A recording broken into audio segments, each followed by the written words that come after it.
you! You're scared. And you should be. This is not your company anymore. Leave the cheek of CM Punk.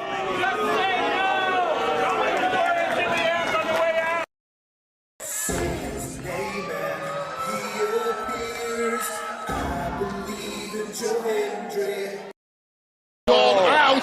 Combo move! This is what they've been doing! Hey, McAfee! Everyone shut the up and sit down! We got a mom in the front row who taught her daughter how to suck dick! I'm Mina Shirakawa. I used to be a model. I want to put on a big show. And that's the bottom line, because Stone Cold said so. What is going on, everybody? Welcome once again to the Saturday Shenanigans, hosted by yours truly, the Renegade J.J. Williams. Hi, guys. Hi, guys. CM Punk drama bullshit to the side. I still consider Hangman the worst AEW champion they've had. First of all, we're going to bring in Walter Cruz. I said that as a joke when, what's his name, did his promo Monday. He said, I'm from a prestige university. I said he majored in Steiner, man. We've got the Heb man, James Hebert, in the house. I do really cool and dumb things on the internet. Right. A lot of shit going on here. A lot of fucking crazy ass shit. Where is Noah JD? Well, say his name and he appears, because we believe in Noah Foster. Fuck is this intro? It is one of those things where as fans we do have these desires for what we want to see, but sometimes you can't always get what you want, and there are reasons you truly don't get what you want. I wouldn't even listen to this in Grand Theft Auto San Andreas. What the fuck is this shit? God, rapid whack. Like I said, never been a greater time to be a wrestling fan than with more companies in a more lucrative spot, in a more comfortable business spot, in a sense of mind, it seems, than ever. Again, WWE is not the only one. It is not the end-all, be-all. So let's go back to the Renegade Wrestling JJ Williams to get the official word. JJ, speak! Make sure you tune in every week, because you never know who's going to drop in to join the shenanigans. Catboy is in the house. Hello, my internet family. I say if you want to make them as evil as possible, make them really mad. We have Mansfield joining the party now. What is going on, Josh? Like I told no one when we were in Cleveland, him joining JCU was just an unfortunate side effect of my shenanigans towards you, JJ. I know how it can get better, Noah. The panel chooses you. Shut the fuck up, Josh. He said that so like. They got the intro back. Yeah, I was gonna say. Just think how you and I had lunch together the other week. That was different. Ladies and gentlemen, the King is here. Say his name and he appears. We believe in King A-Train. There are so many believers in Joe Hendry. The only person on this panel that doesn't believe in Joe Hendry is King A-Train. I believe in Joe Hendry. I believe in Joe Hendry. Tell the world why you do not believe in Joe Hendry. The reason I do not believe Joe Hendry is he is Fandango 2.0 in a entrance merchant. I rest my case, Your Honor. Hey! There's nothing wrong with being an entrance merchant. He has some of the best entrances of all time. Teleporting into the command center, all the way from Angel Grove High, Datilla. Oh, yeah. I went to the command center on Thursday. I went to Vasquez Rocks, which is where they filmed a lot of episodes. Somebody actually climbed to the very top of those rocks. I made it halfway. I was like, I'm not going up there. Definitely Toni Storm versus Mariah May. That's the one match I probably am looking forward to the most. I really like the story. I'm familiar with All About Eve, so if it plays out that way, I kind of know how this is gonna go. Say goodnight, Datilla. Good night. James, you did say his name, so he shall appear, ladies and gentlemen. first time on the Shenanigans. Jeff Meacham is in the motherfucking house. Ah! All right, we're coming in hard with the botch. All right, fucking hell. It's good to be back. It's good to have an opportunity to talk to the crowd on a Saturday. If you want to have yourself stomach through it, you can go back and watch when the Main Event Mafia took over Impact. That's what James was talking about. So if everybody just joined us, we're talking about people sedating people, attempted murder, boys, and tips. Welcome to Saturday Shenanigans, everybody. Aren't you glad I'm back? Welcome back, Devin. Cool. Yeah. Buenos días, mi gente. Buenas noches. Hello. Yes, that's the Spanish saying good evening, everyone. Welcome. I am the temporary host, Mr. Reliable. Wait for it. Reliable. Here holding it down for the Renegade of Wrestling, JJ, until he's able to get home from work. So there's only one person to bring in for the moment. So bear with us while we get more people to come in. We're gonna finagle a little bit and go on, but I'm gonna bring in the Heat Man, James Hebert. How are you today, sir? Hi, me. I am doing better than I was yesterday. Yesterday was a bit of a rough one, but today I'm feeling better. We got some shenanigans, so we shall be talking about this. But since we got some time to kind of just shoot the shit about dumb shit, so I got a derpy idea for you. So here it is. Ready? Mm-hmm. I have a new faction idea called the Wrestling Rangers. It's like the Power Rangers, but wrestling. All right? And here's the people that are going to be a part of the Wrestling Rangers. We're going to have Axiom as the Red Ranger, Hurricane as the Green Ranger. We're gonna have the Blue Ranger be Mystico Sin Cara Edition. We're going to have Black Taurus as the Black Ranger. We're going to have Zaytara from the first Mae Young Classic as the Pink Ranger. And Zeuxis from the second Mae Young Classic as the Yellow Ranger. And then we're going to even have two more Rangers. Ready? The Gold Ranger is going to be Tiger Mask the fourth, and the Silver Ranger is going to be Hologram. You like my idea? Sounds like a group. You got to throw the Tilla in there. Datilla's their manager. She's their Zordon of the group. Then no, your eyes don't fool you. This isn't a UFC watch along because it's just me and James. This is the Saturday Night Shenanigans. And already, ding, ding, ding, winner chicken dinner. Daniel with a $5 super chat. Gotta love me some Beavis and Butthead in the intro. Yeah, we love it. They channel surf for a while, but then they found us and they got to and they just decided to stay on us. They decided to stay on us, yahoos. You know? Yeah. If we can get that MTV promo or whatever network they're on now, I think it's Paramount, right? Yeah, might as well. And you know what? Before we actually get to the topics at hand, we do also have a resubscription to the Cassidy 18 Studio side of things from Emmanuel Dominguez. With a loss, is it time to stop believing on Joe Hendry? Man, it's been a week, bro. Let me tell you, folks. Hold on. First.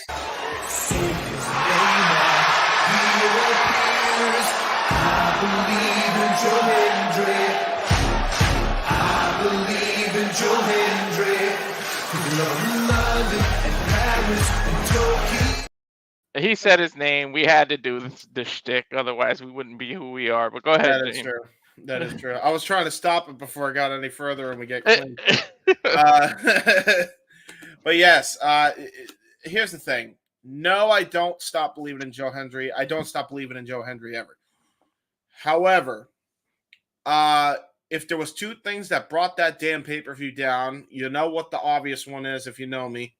Fuck Jeff Hardy. Yeah, we're past the 8-minute mark. We're fine. And what was that booking? What was that booking of that match between Nick Nemeth and Joe Hendry? I don't know. What was it? But you had the perfect opportunity, especially what JJ and Jeff were predicting. You had that. You could have had him cash in and ruin. You easily could have just had him, dude.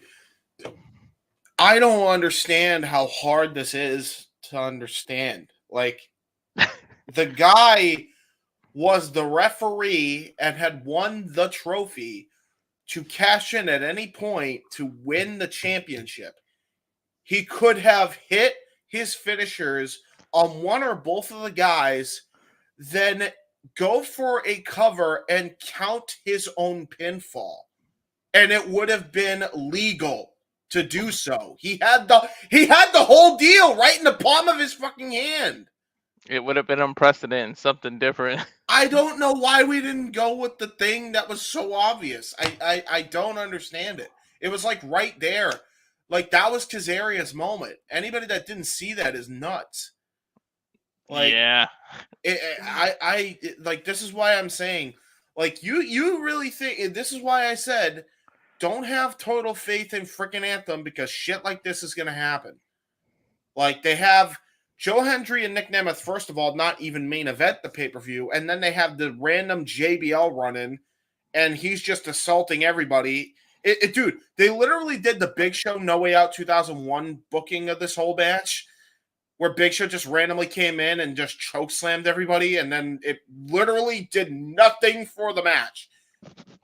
Like, literally, there was not a single... It didn't add anything. It didn't subtract anything. He just clotheslined and punched people, and then he left, and then the match continued on as normal, and then Joe Hendry basically got beat clean. It happens. I don't know what they were thinking, but I know someone who's pissed off about that, and it's Noah. Too bad he's not here to rant. He'll be back. I just realized I still had that white beater. For those that don't know, I was dressed as the Undertaker earlier for a memorial service for my brother-in-law, and he loved wrestling so much they had us dressed like wrestlings. But I have, mini guns, little guns. Unlike what the intro says, I'm not the model. So sorry, you guys had to see that. That's fair. Yeah. But no, like that, and then they made the main event the freaking Hardys thing. And by the way, as if there was any more reason to be pissed off about that match and the way that went down and the whole bots of the pay-per-view feed. Chris Bay unfortunately got hurt in that match, and then I guess he did something on Impact TV that exacerbated that nagging injury that he got from that pay-per-view. So, all the best to Chris Bay. That dude is such a hell of a talent. I hope he gets well, because that sucks, man. Like that, he was one of the best stars in that show. I think him and Ace Austin were holding down that tag team division for a long time. Mm-hmm. And the Bullet Club is now weaker once again. Shock. So yeah, I don't.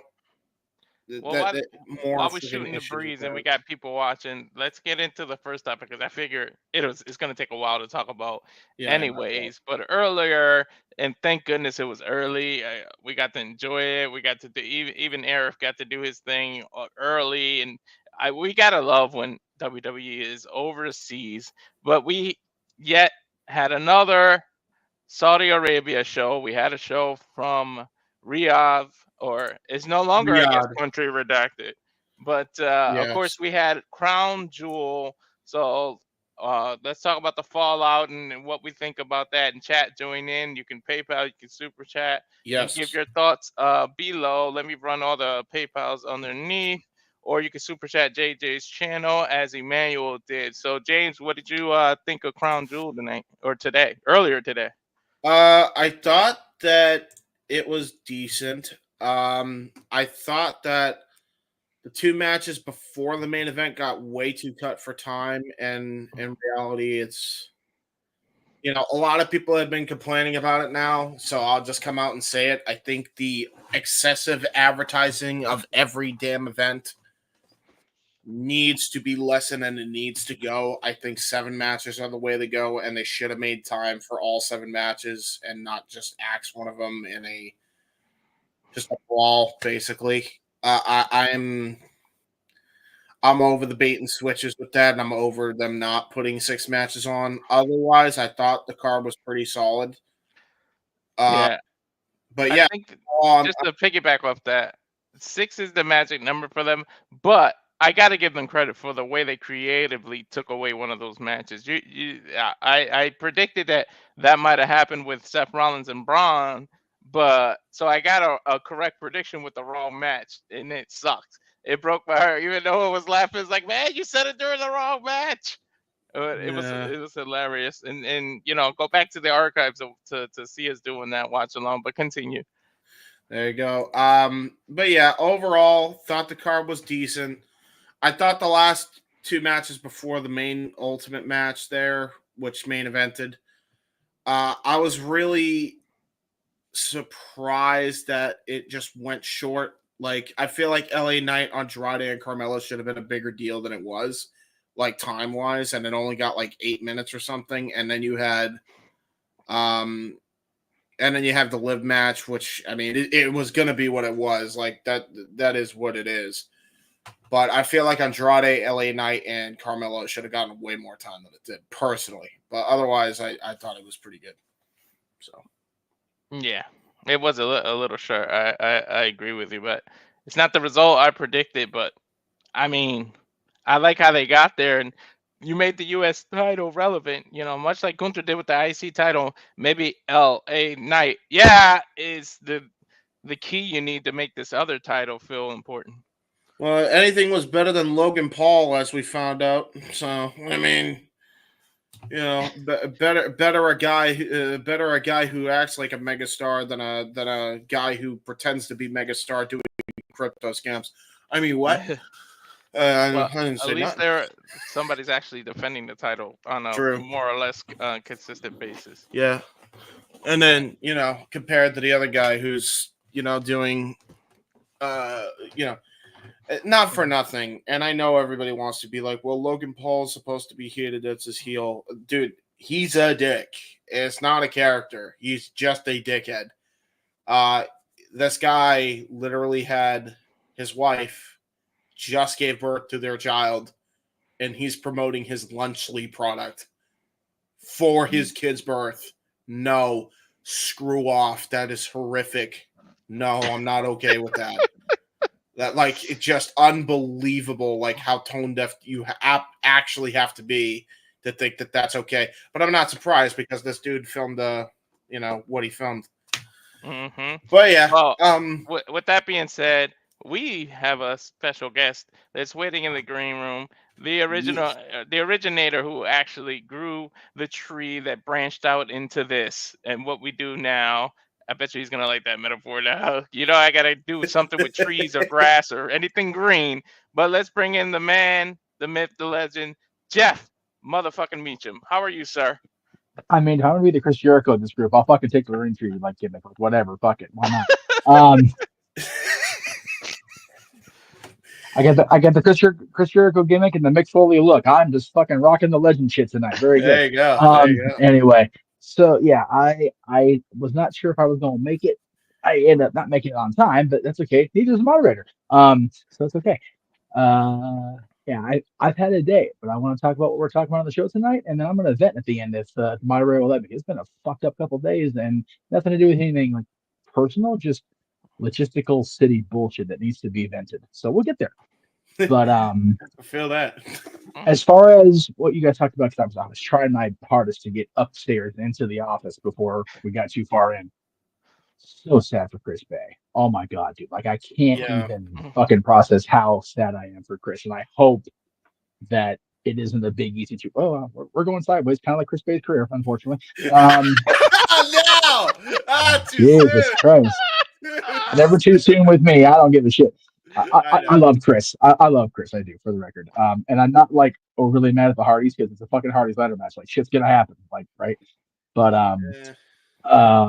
yeah, I do feel bad for Chris. And the booking to the main event, Frankie has a fucking giant ass cup that he has to cart around everywhere instead of just giving him the fucking world title. What are we doing, Anthem? What are we doing? I don't understand that, literally. Dude, Jeff, I laid it out there. Anybody you did. could have seen this. Yeah. He was the official, and he won the trophy. He had the ultimate I gotcha card. He could have counted his own pin. It's over. I fucking had Walter give me updates throughout the show, because he knew, like you knew, I was at Michael Myers' house, and he's wearing the Halloween gear. Like, that shit fucking writes itself to celebrate that shit when I'm at Myers' fucking doorstep. Like, come on. And they don't give him the belt. I'm like, they don't. I don't understand it. What is Jeff always saying? It's not hard to book. Hard to finance. And it's not hard to finance because TNA is still. God damn this motherfucking phone and its fucking ass. All right. Hang on. Hey, you know what? Fucking makeshift shit here. Hey, it's Saturday. Some shenanigans gotta happen. I have been attacked by a Care Bear. I just want to put that. A fucking Care Bear launched itself at me off my brother-in-law's desk. I am not okay with the Care Bear attack on Saturday. What the fuck, dude? And it's not even the Grumpy Bear. No, it's one of the cute ones. Like better that bear than some other bears on the internet. I'm just saying. Yeah, well, these fucking bears on the internet. That's gonna be part of the shit I talk about later. There you go. Well, if you watch cooking videos, be careful because somebody's out there cooking bear shoulders and stuff. Who want that Care Bear? I mean, okay, so here's the thing: we got people cooking bears, we got people eating cats in Ohio. This country's going to hell in a handbasket. I'm just throwing that shit, Jesus. Dude, yeah, it's going crazy. Dude, apparently people are suffering panic attacks because of the election. I know because I suffered a panic attack, but for completely unrelated reasons. I had to go for it yesterday, so that was fun. All I know is, James, on the news, when Teresa and I were eating dinner after the event today, all I know was the anxiety level percentage was 69%. I'm like, yep, that sounds about American. I love that it's 69%. Yes, it couldn't have been. It couldn't have been any more, any less. It had to be right at 69. I just can't wait for Tuesday to hurry up so I don't have to watch these ads anymore. No. I can't wait for fucking Wednesday when it is over. Yeah, exactly.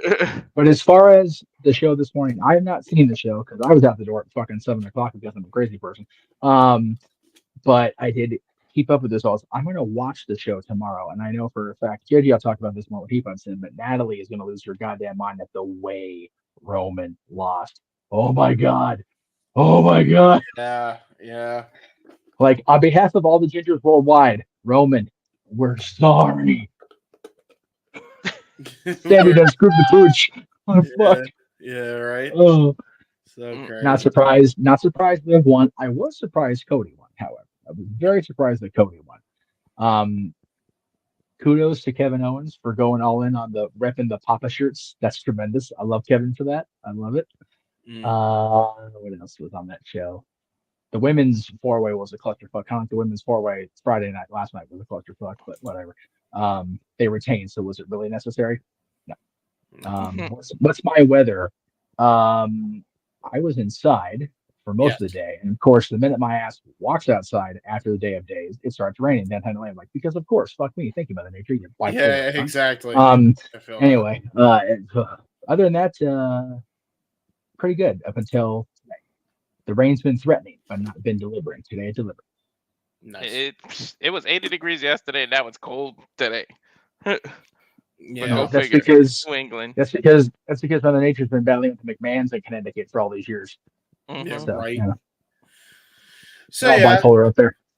So yeah, I mean, I'm not shocked that Cody won. I mean, no, because I haven't seen the show. Right.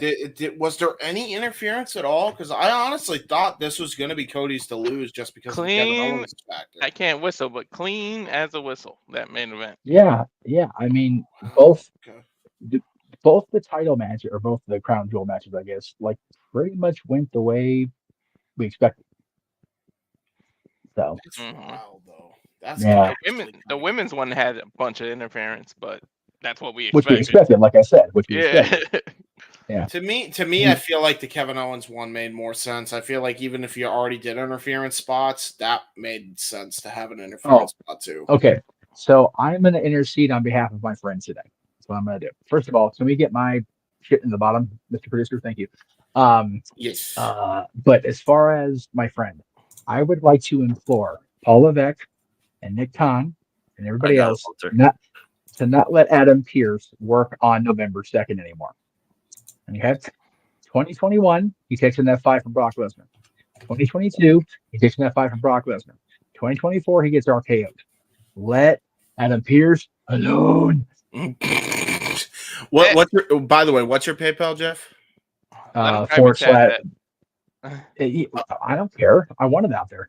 Oh, okay. Plus, I'm on my phone, so typing is a deficiency. Yeah. It's really simple. It's PayPal.me or whatever the PayPal fucking URL is /Jeff Meacham. Very simple. Or it's like, oh, awesome. Okay, so that. All right. And if you're going to spell it like it's supposed to be spelled, fine. If you're going to spell it like the chat room, don't do it. Anyway, exactly. Just look. You know his who I'm name talking is about, spelled chat for room. you right there. Spell his name and don't fuck it up. Okay. Yeah. MEECHNM. Did you Chat room? You know who I'm talking to. Don't fuck around there. by the way, before you got in here, did you hear about my Rangers of Wrestling idea? I did. I'm not opposed to it. There you go. A little too much in car for me, but that's okay. Hey, listen. Hey, Mystico is better than Sin Cara. We just have to have him dressed as Sin Cara because that actually has blue. So, Blue Ranger. That's fair. Hey, did anybody else notice in Power Rangers that the Yellow Ranger originally was Asian, and then the Black Ranger was black, and then when they switched them out, the Black Ranger was still. Yeah, I'm like, I know we're trying to not completely be politically correct, but we just switched them around. Why are we even fucking bothering? Why? Just saying. Anyway, that's profiling, ladies, boys, and girls, and that's wrong. Profiling, that's wrong. Oh, that's okay. It's still not as bad as I was in the first day I came back, and instead of the opening now, I was just on one that day, and it's okay. There you go. Because I mean, to be fair, before I came in, y'all were talking about boys and tits. So, that's true. That is true. That wasn't my fault. I am Gene Snitsky in that case. And that was his first episode back. Yes, I am Gene Snitsky in that case, except unlike Roderick Strong, I'm on a baby kill like Gene Snitsky. So there you go. There you go. Anyway. Or attempted fetal murderer. Sorry, Roderick. I don't want to classify you incorrectly. You were attempted fetal murderer. Yes, indeed. Anyway, yeah. It's been a couple of days. All right, so yeah, we got through Crown Jewel. We didn't really talk about Bound for Glory last week because we didn't have a show last Saturday because everybody was off doing their shit. Yes. I was seeing the Myers house in the movie. We got some time to waste, so yeah, go ahead and talk about Bound for Glory. Well, I finally got to watch it back because my ass couldn't afford it because shit, I ain't working. But I got to see it. It's one of those, like James said, other than the main event and the unfortunate injury to Chris, I'm like, okay, pretty much went the way it should have went. Did you saw it afterwards, right? Yes, so you didn't see the live feed that absolutely botched the main event, that absolutely took me out on doing the call. Well, no, because okay, so yeah, I didn't watch your guys' coverage. I actually watched TNA's coverage, and that wasn't not to watch us. It's just I wanted to get Tom and Matt's initial reaction, and then I'll go back and watch y'all shit later. But I did have it. I had the actual feed. As far as what happened during the main event, because I watched it on one of those Bloomer websites, so I got the shit broken down.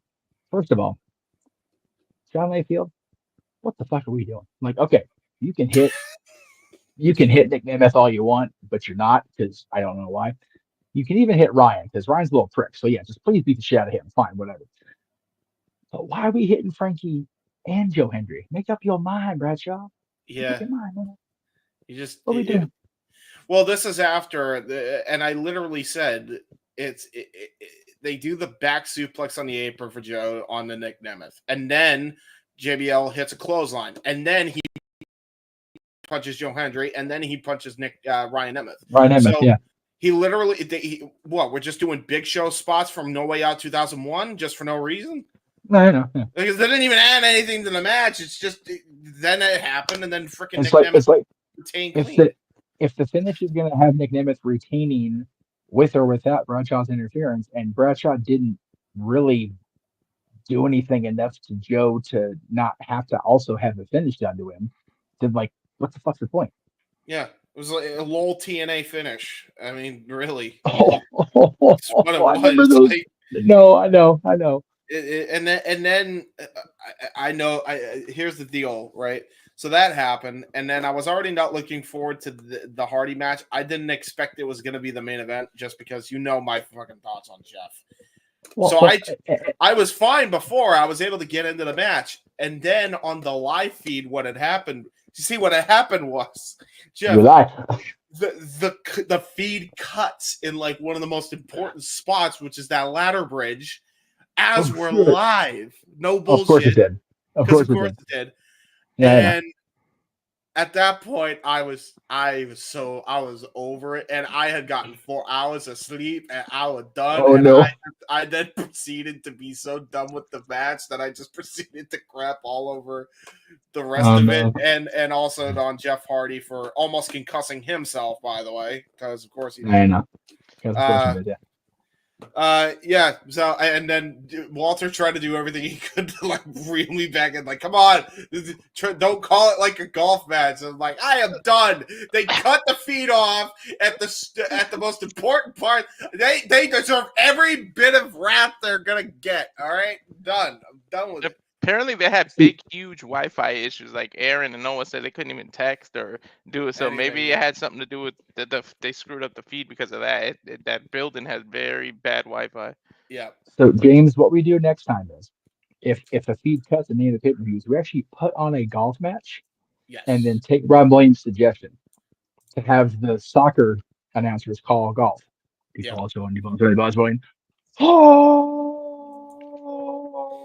Nice. That's what we do going forward.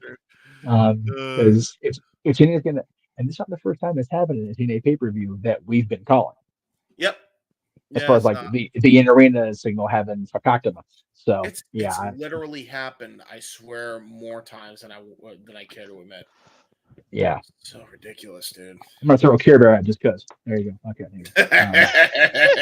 Because he doesn't Care Bear's care. my new- To a Care Bear. Care Bear's my new prop. Thank you, Niece. Appreciate you. I don't have a care and I don't have a bear to give a about this pay-per-view.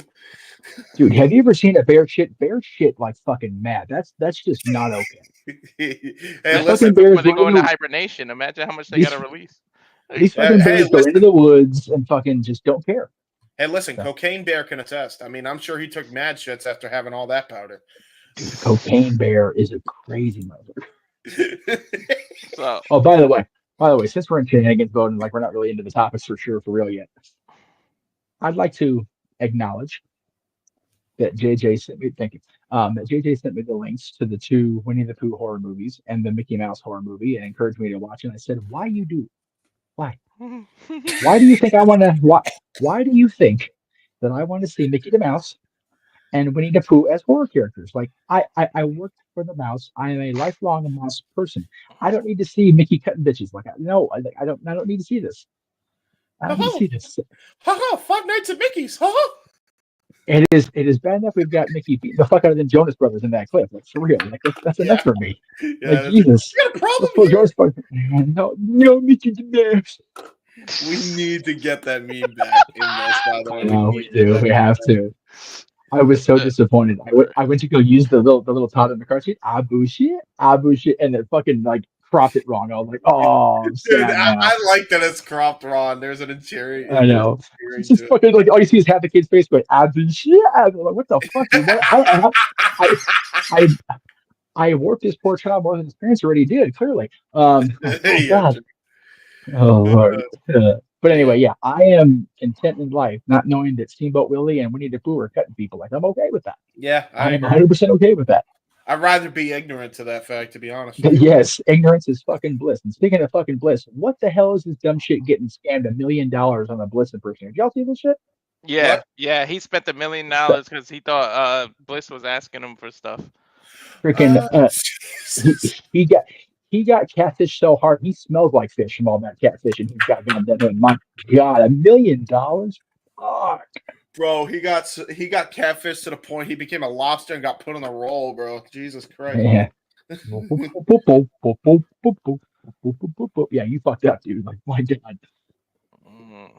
Dude, even Ryan Cabrera almost feels sorry enough for you to pay you back. He's not going to because you're a fucking idiot, not Ryan Cabrera. But you know, yeah, true. Yeah, just the news and wrestling, just like we're gonna cover shit today. But some of the boneheaded ones, you just go, and this is why we do what we do, because the people below us on the food chain are doing even more stupid shit than we do, so that we can talk about it and make fun of it. That is true. That is true. Yeah. How I don't know how anybody falls for something like that. Yeah, I mean, it's one of those. I get ignorance, and I even get mental illness not like actually making people be aware. But if you are a wrestling fan with enough access to technology to be able to contact Alexa Bliss, wink, wink, on the internet, how have you not seen the previous cases that people have been catfished? Yeah, exactly. How are you not seeing that happen and know, like, maybe I ought to vet this for a second? I get catfished by stuff that's free. I had a like by a Booker T and a like by something Lola Vice did, and when I looked, they weren't legit accounts. But at least I knew it. I didn't fall and spend no money. I'll tell you what. I made the dumbass mistake, because I'm a dumbass, of asking Liv Morgan via public Twitter, because I don't DM people, because I don't know these fucking people, you fucktards. But when her and Dom were at the Golden Knights game, I said, "Who are you rooting for, Kings or Knights?" Knowing that they're in the Knights stuff, I just wanted to get a heel reaction out of one of them. I had 10, fucking no lie, folks, 10 different Liv Morgans try to DM me or follow me. I'm like, okay. So here's the deal. For those of you that are Twix ignorant, if you see an account on Twix or the Gram, and if you're already on a Gram when you go on Instagram, that's your fucking decision. Whatever. But if you see an account on Twix or the Gram that has a name and then a fuck ton of numbers, you're on the way to Catfishville. See, this is what you should have done here, Jeff. You had 10 accounts that are claiming to be Liv Morgan. At that point, DM all of them, just lol, and then put them all in a group chat together and just see the havoc unfold. Because my luck changed. They're all the same person. Probably. I'm just talking to myself. It's like, well, I mean, either way, then you can find out for real if it's one person, or if at the very least you might get 3 or 4 people fighting with each other. I mean, that would be fun. See, I have taken the approach with these bot accounts and these like freaking sexy woman texting me. Yeah, I bet get some. Dude. I have taken the Aaron Rift approach. I respond with gifts and memes until they short circuit and block me. Like, thank you very much. Yeah. Dude, they fucking. I remember one of them asked Aaron, like, how much do you make? And he'd be like, about 350. About 350. It's like his favorite line. The best one we ever got, and this wasn't like a woman trying to like bot us or whatever. Yeah. This dude that was a fan of ours from way back. I can't even tell you his name. If I wanted to, I wouldn't, because he's just that stupid. I don't want to admit he's a fan. Oh no. He asked to borrow. He asked Aaron if I could lend him money because he knew I was well off. And I'm like, all right, look, if you can follow me as long as you say you have, you alive. It's like, I can't even spank my ass with both hands to afford a fucking nickel to do anything. Like, what the fuck are we talking about? Like, first of all, if I had the money and one of my real ones was in trouble, of course. But you're asking Aaron to ask me. You're already second generation. I don't give a fuck. Yep. And it's like, if you want the money, you may sell this Care Bear. You have to bow my knees for it, but you may sell the Care Bear and try. And then she will take it out of my hand and throw it at you because you a dumb fuck. Yep. There you go. There you go. So what are the topics, Walter? Well, let's go into the first one, which is topic 1. Wake the fuck up, Noah. The new WWE ID program. So I'm going to read from Bleacher Report, and then we'll get into it. So it says WWE new development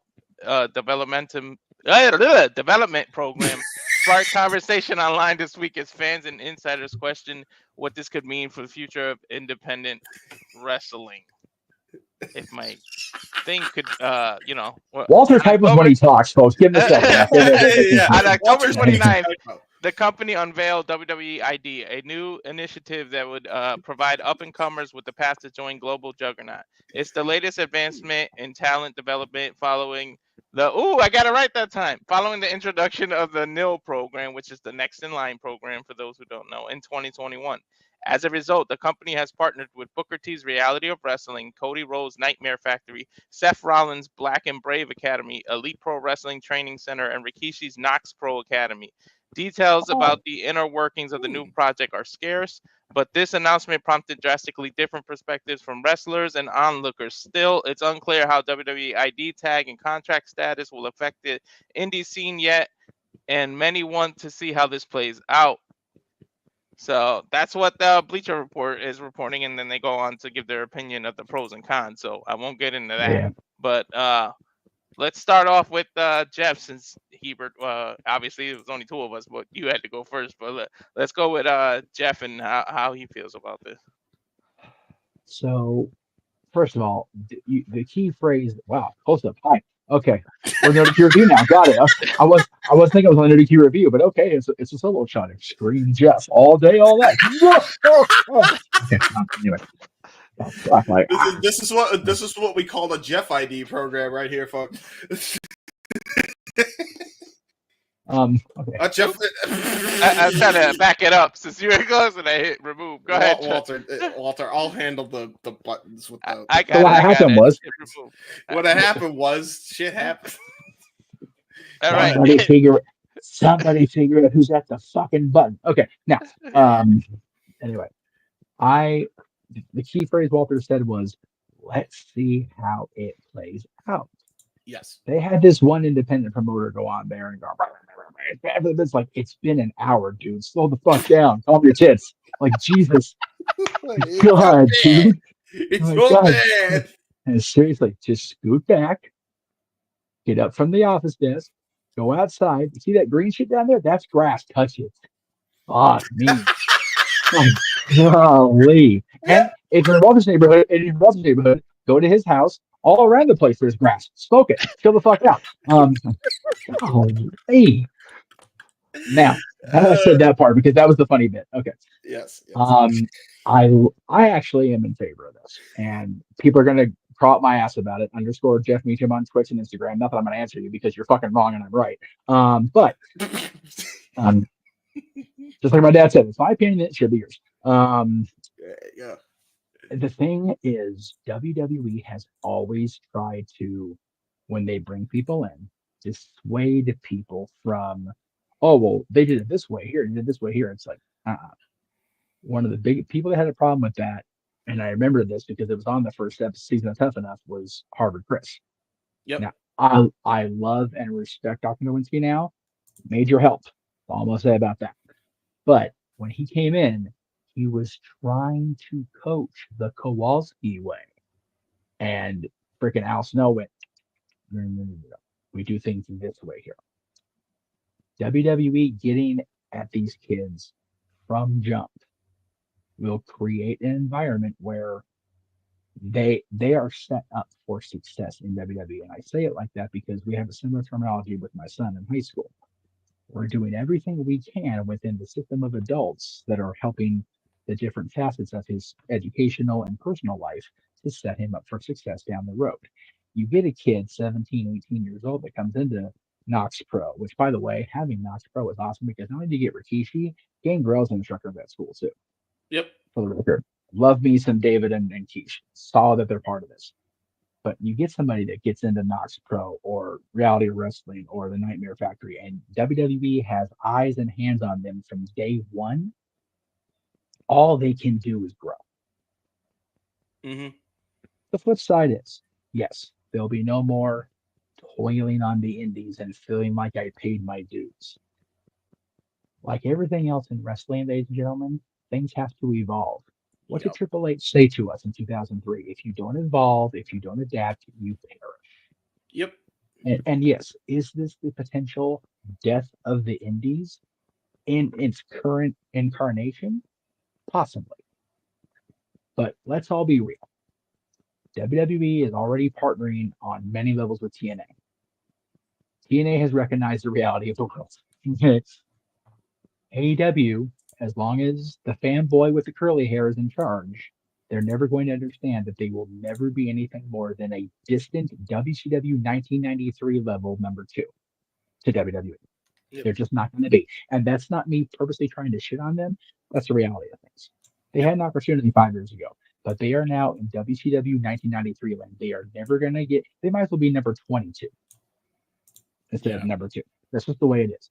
New Japan, CMLL, AAA, they're not a factor in this conversation unless those people come up into the feeder systems in the United States or wherever they are around the world. So yes, the indie scene as we know it is going to change, not die, because you will have the eyes and ears of the WWE corporate having maybe not their hands entirely in the cookie jar, but they'll be throwing ingredients across the kitchen to help make these kids better. And yes, you're going to get the occasional, oh, well, they're all going to be cookie cutter WWE superstars. Just because they have eyes on them the first day does not mean they can't evolve into a person who, when they go to NXT and get that character development started, and they have those promo classes and those other instructors by other people, they can't evolve into a Damian Priest, a Finn Balor, Roman Reigns, Seth Rollins, a Kevin Owens. If you'd have talked to me 10 years ago when Kevin Owens finally made it to WWE and Sami Zayn, I'd have been like, maybe Intercontinental, maybe tag together. Doesn't have to be world champion. Kevin Owens was world champion in 2 years. Yep. Sami Zayn was involved in the biggest storyline of the year tonight. He's going to be a War Games. It's going to be a thing, and he's been involved for almost 2 years, over 2 years now. And he's competing for the world championship, even if he's competing for world championships at a major pay-per-view in his hometown. He got the pop of a fucking lifetime for it. And the next month, he was teaming with his best friend in front of me and 80,000 of my closest friends, beating 2 other people I adore, the Usos, in the main event of WrestleMania. Yep. That's what this system is going to be. Yeah, and not just that, too, but he also, the next following year, even if it wasn't a world title, they revamped, restored image of the Intercontinental title thanks to Walter. He dethroned Walter in the semi-main Mania the next year. So I mean, that's right. He done beat the Stoners. Oh, you mean Gunther? I'm sorry, not this one. Okay, sorry. Fuck with you. Yeah. There you go. Yeah, and that's the thing. AEW doesn't have to suffer as a result of this either. Let's be clear on that. Yeah. They can realize the flow of the wind and just be like, okay, but they won't. But my point is, the people out there that are saying, "Oh, this is going to kill the indies. It's going to make everybody be a cookie cutter WWE." It's been a week. What did the Cheetahs say? Let it cook. Yes. Tag.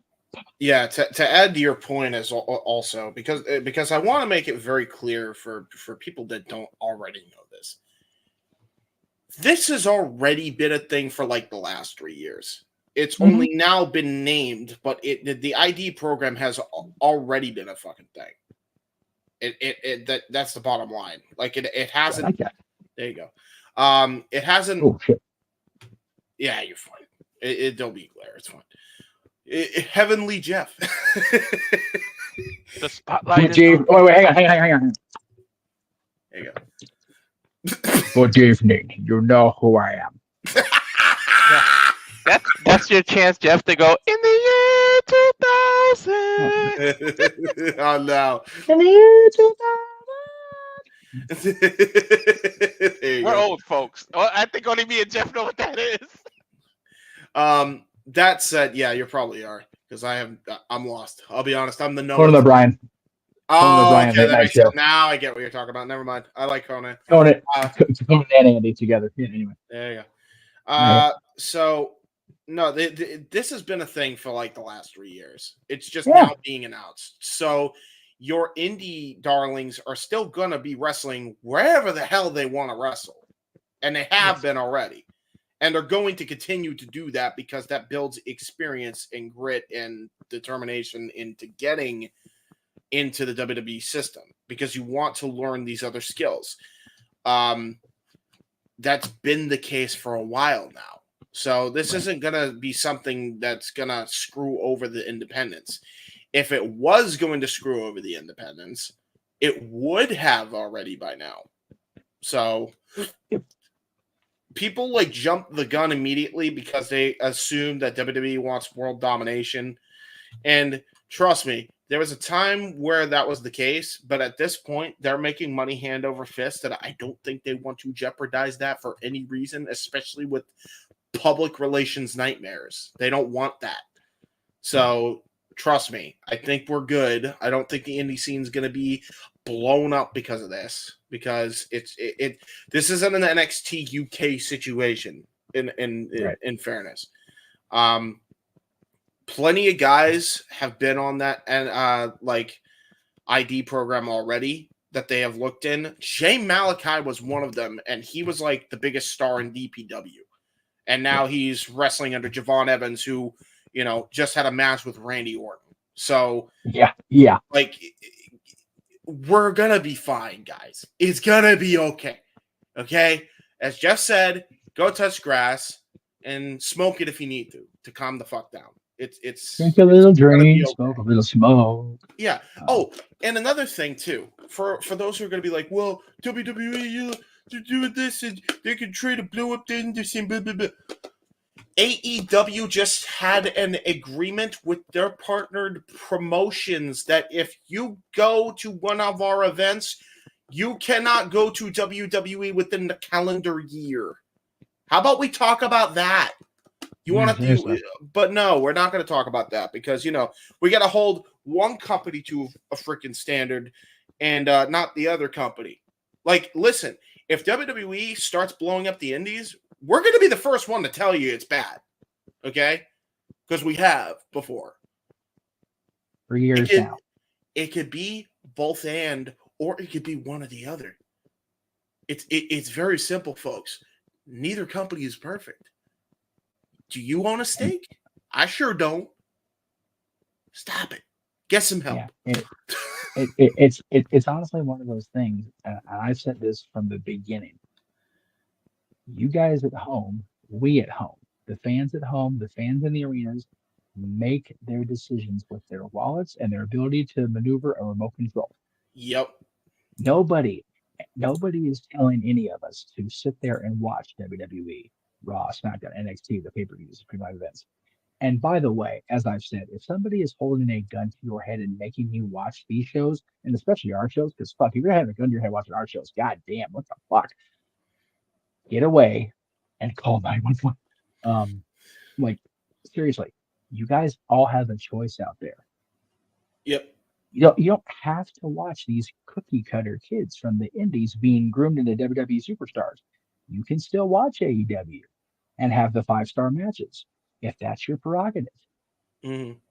But if you're going to bitch for the sake of bitching, then you're no better than the people you are bitching about. Yep. That also can pertain to the wrestlers too, by the way, which we'll get into our AEW topic later this evening. This can pertain to any. It can pertain to anybody. Yeah. I will always remember watching Heyman's biographical documentary and having Crockett pull his pawn card. Yeah. So okay. So you're going to sit there and you're going to work for me and you're going to do this thing with Todd, but now you don't have an opportunity and you're sitting here and bitching. Are you going to sit here and bitch? Or are you going to take action? ECW happens. Yep. And like when I think about this, I don't know why everybody's so afraid of change. If Vince McMahon, be careful, I'm going to give him some credit, was afraid of change from from the territory system to what we got, WWE wouldn't be what it is now. Can you imagine if everybody was just scared from changing and he was like, I'm not going to do this? What would the wrestling industry be now? You guys, change happens. Like Jeff said, you got to evolve with the times. Vince did a brave thing and he introduced television and weekly shows and all that. And then we got it only helped. It made companies like WCW for what it was, but it made all these new companies come out of nowhere. TNA wouldn't exist if Vince didn't do that change.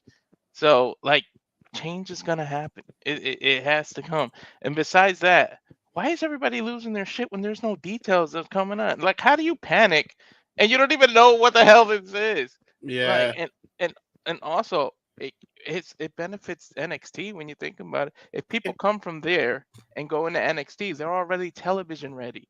they're not going to be so green. And then when people botch and mess up or are green, you get the other internet bitching. Oh, why is he on TV? He's too green. He's messing up this. Botch this and botch that and botchomania. It's like you can't have it both ways. What do you want? Like, hey, by the way, people who are freaking out about the ID program, Will Ospreay was under the ID program before it was called the ID program for years, and he decided to sign with AEW. Guess what? Who is the biggest star and the biggest babyface in AEW right now? Will Ospreay. Yeah. So it's going to benefit the entire industry. Like, I don't think people understand that, but it's going to benefit the industry, not harm it. Yeah. Yeah, Walter, you brought up a great point. You know, people are so afraid of. They have to have an instant reaction. Do you know when you should be scared at something said that has vagueness to it? Not when WWE announces an ID program. When people like Rumsfeld, who was the head of the head of the Department of Defense years ago, came out and went, "I don't know where, I don't know when, but somewhere something bad is going to happen." That's all for me. Nothing more. Thank you very much. It's like, Mr. Rumsfeld, can you give us a fucking clue? We are post 9/11. And we scared, dog. Like, we don't know what's fucking happening. Can we have a little bit more information? Yeah, exactly. When the WWE announces a new program on a weekday, and we're over here in fucking Code Blue on Saturday, calm the fuck down. Yeah, Code Blue my ass, bro. Yeah, seriously. The only Code Blue I'm worried about is my blue balls. That's a whole other show. All right, like seriously, y'all chill the fuck out. Like, God damn. We need to calm down. Do you ever get those math questions in homework and the correct answer is not enough information because you can't solve it because you don't have everything? Sometimes things just don't have enough information, which is why that's I really my life now with this new core mash that they're giving our kids. Exactly. Exactly. Trust me, I know. I got 3 of them, and it's like, go ask your brother. Like, when did 2 + 2 turn into a Lego project? Like, why is it not this fun? Like, what the fuck? What are we doing? Dude, that's me with algebra 100%, bro. I can't stand new algebra. I used to beast algebra, and then they changed the rules, and I'm like, the fuck is this? Nowadays, it's like 2 trains are traveling 60 miles an hour. Which one has OnlyFans on it? Which female has an OnlyFans account on it? That's what math is nowadays. I mean, you did say a train. People like to run on trains. You know what I'm saying? That takes out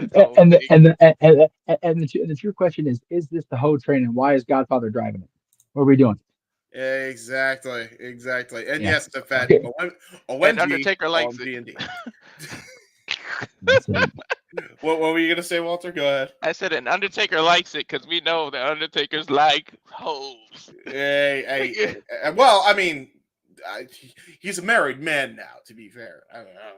It's still, you got to give. At one point, he did. The fact that they try to break him with that was hilarious. I don't know how he held it. Hey. So Undertaker's.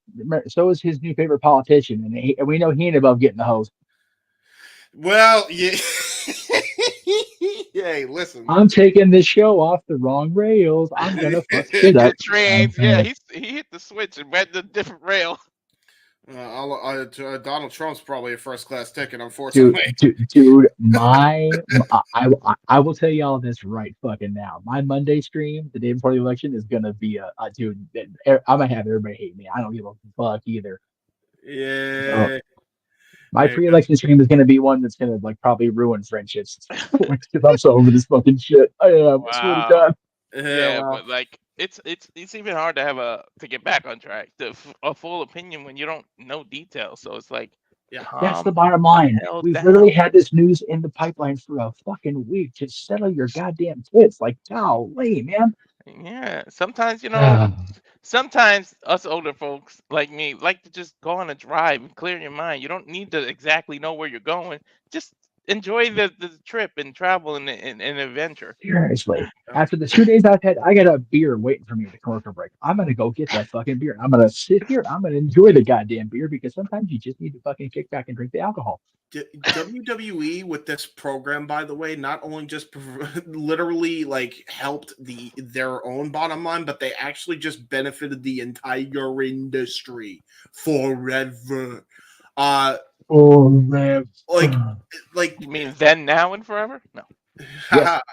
Exactly. Together. But no, for real, like they have literally preserved the industry's future, and they've been doing it anyway. Like I said, the Will Ospreys, Swerve was a part of that before he got signed. Keith Lee, same thing. There was a lot of guys that were part of that ID program before they called it the ID program. Like, that's just how it was. This is before they were in NXT. Like, Devitt was on WWE's radar for a while before he signed NXT, folks. Like, it's just now more prevalent, and it's just, we should just name this something, because we do this a lot with talent. And we always tell them, you're doing great, keep doing what you're doing, and endorse guys. We should just give this a name so that way the independents that use them can use them as WWE ID'd star is coming into indie, and then it's like you could get a WWE versus AEW crossover in like a local indie fed. We've been getting those a lot with the GCW stuff, So I'm just hell. We got it with TNA, who's partnered with WWE, and we got Ring of Honor, who's owned by AEW, and they had Athena versus freaking. Why am I forgetting her name? I shouldn't be forgetting her name because she was awesome. She's the new champion in TNA. Oh, Masha Slamovich, yeah. And she won, and she had a hell of a match in Prestige Wrestling. So it's like, we're gonna be fine, folks. We've got the most recent former Knockouts champion being part of a tag match in an NXT ring in the middle of ECW fucking arena on Wednesday night. Yep. I think we're okay, folks. Hell, yeah. AEW's got their own crossover. Why can't WWE have theirs? Why can't WWE have an ID content program? Hell, AEW probably has one. You don't know that, folks. They probably do. I bet you the other half of the Nightmare Factory, QT Marshall, has an AEW ID content program on their end. Yeah. The bottom line is this. We just need, just like everything else in this little internet wrestling community dirt factory, to just let it cook for at least 2 weeks. Like, fuck. Yes. But, a lot longer be preferable. And yes. This ID program, rather than exist in the shadows like the fucking mafia that the wrestling business has been accused of being for a century, let's just have things be transparent. You want You want people to think that everything is everything. You don't want people to be tinfoil Alex Jones types. Oh my god! When someone tells you something up front, and then you're like, "But wait a minute, why are you telling me?" It's like, damn it, what? You want it both ways? Like, what the hell? Yeah, I mean, well, again, like, there's more of a future with this content ID program than there is with the AEW storyline, which we'll get. Yeah, well, no. The thing is, with the old developmental system, OVW was ran, like a territory. Fucking the besides the graduating class of 5 of 2000, whatever the fuck that was, 2002. The biggest story I can remember off the top of my head of OVW was the fucking fight between Cornette and Santino. That's just not going to happen in 2024. Yeah. It's just not shit. Like the world has changed, not just wrestling. And the problem is these old fucks, older than us old fucks, can't deal with the fact that everything is out in the open now. They don't like it. It's breaking kayfabe. Dude, kayfabe died the fucking second that WWE got that tax break in New Jersey. That was in 90, 91. Get the fuck over kayfabe already. Like, Jesus Christ. Well, yeah, exactly. exactly. You just said break. So we got another one. The voice of the voiceless, the simple man with a spectacular voice, has joined us, although it's via avatar, man. Let's welcome in Noah Foster. How you doing today? Daggum, freaking fall back, wake up. I was sleeping good. You brought me into this. I should still be in bed. Man. I try. Well, to be fair, you still woke up late when I tried to call you. Yeah, I know that's on my phone. Damn it. Anyway, I'm all right. I'm priority before passion. Sometimes you need rest. You need rest. But no, we're talking about the WWE ID program. But feel free to go back to give your thoughts on Crowd Jewel, because we just waiting for the real host the Renegade JJ. So we do need to shoot the breeze anyways, and we got time to use. So if you want to go back, give your thoughts on Crown Jewel, and then we can get into the WWE ID program. Yeah, and before you give your thoughts on the ID program, to add context, we have already gone over that the ID content program, before it was even named, has been around for a while, and Will Ospreay was a part of it, and he opted not to sign, and he's in AEW now. So it's not going to affect the industry like everybody's fearing. But anyway, go ahead. I just wanted to add that context for you. I'm sure you already knew this, though, so there you go. Considering I don't follow the news, because I just enjoy what I see in the ring on my screen. I mean, thanks for that context in any case. Why people fear in the state of independent wrestling scenes and independent wrestling schools, and WWE becoming the end-all, be-all to everything. WWE becoming more brand-worthy than Trump.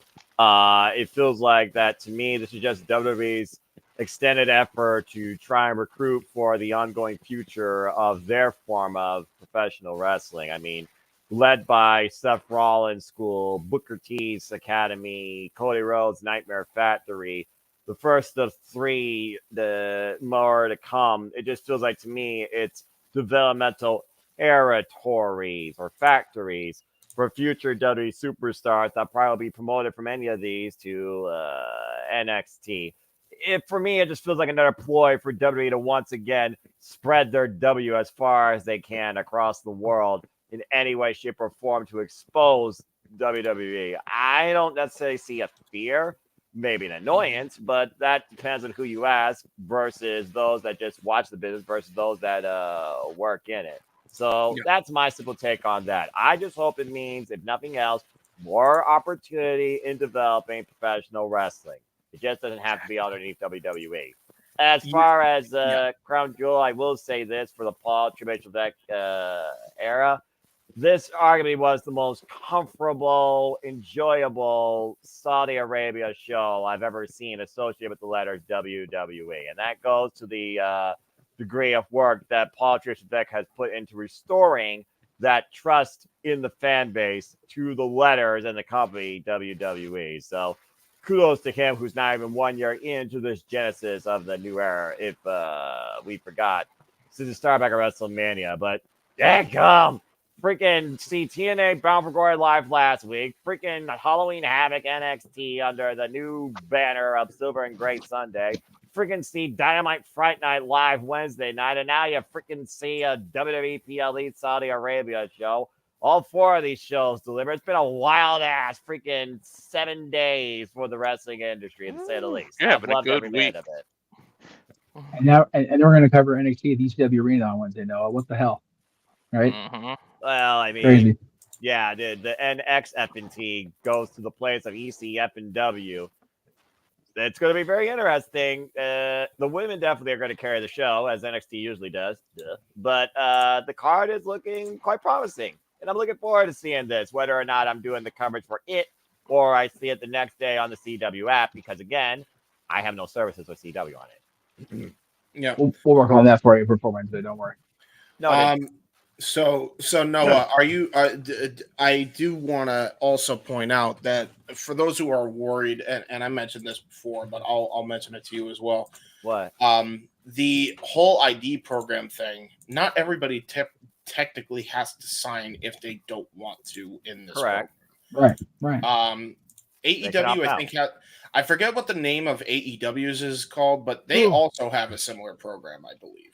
I just don't know if there's a name to it, or if there is, I don't know it off the top of my head. But it's a scouting program. Like that is what they do. Yeah. It's a scouting program that every wrestling company goes through, and they let them travel any independent they want. I mean, yeah. It is what it is. I'm okay with it, because at the end of the day, if Will Ospreay was under he was under an ID. He was scouted by WWE for a long time before he signed with AEW, and I think, and he's in. If he worked with WWE talent, look at where he is now in AEW. He's one of the best in the freaking world. So, I think it's going to not just benefit WWE. I think this is inadvertently going to benefit the industry long term, I think. And I think people are definitely freaking out a little bit. No, James, I don't think it's inadvertently going to help the business. I think WWE, if you believe the the press release, they are trying to help the entire industry. Yeah, true. I don't blame him. He has a face. And just freaking found what I wore. I mean, like I said before, just think about how much or how better the product will be when people who come out are actually television ready when they're out of developmental. They're going to actually be television ready because of their previous experience. So, and bottom line, what we all said is we don't know enough to be angry. So calm down. True. You're asking the world to calm down. Walter, you're foolish. The world. That's true. I just before I forget to commercial. I just love. I talked about the NXT coverage. I love the fact that we're going to the most extreme wrestling venue in the United States the day after we elect a new president. Extremes, indeed, my friends, indeed. Well, I mean, Philadelphia is going to be a wild area anyway because of the election. If the last election was anything to go by, so this might be an interesting NXT in the ECW arena. There might be a lot of things. Hopefully, they'll be positive and not negative. Let's hope.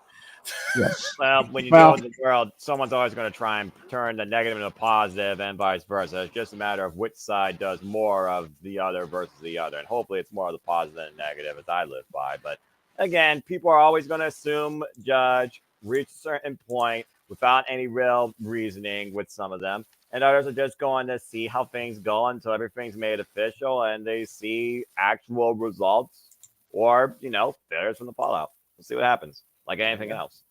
Yeah, and impromptu, I'll do this, Noah, because there was no shenanigans last week, and you got to go there live. The three of us gave kind of brief our thoughts on Bound for Glory, so you were there live. How about we get your thoughts on Bound for Glory? I'll say it once. I'll say it again. There is an undeniable, unmatched, unique passion when it comes to the TNA faithful and the Impact Zone that still lives up today.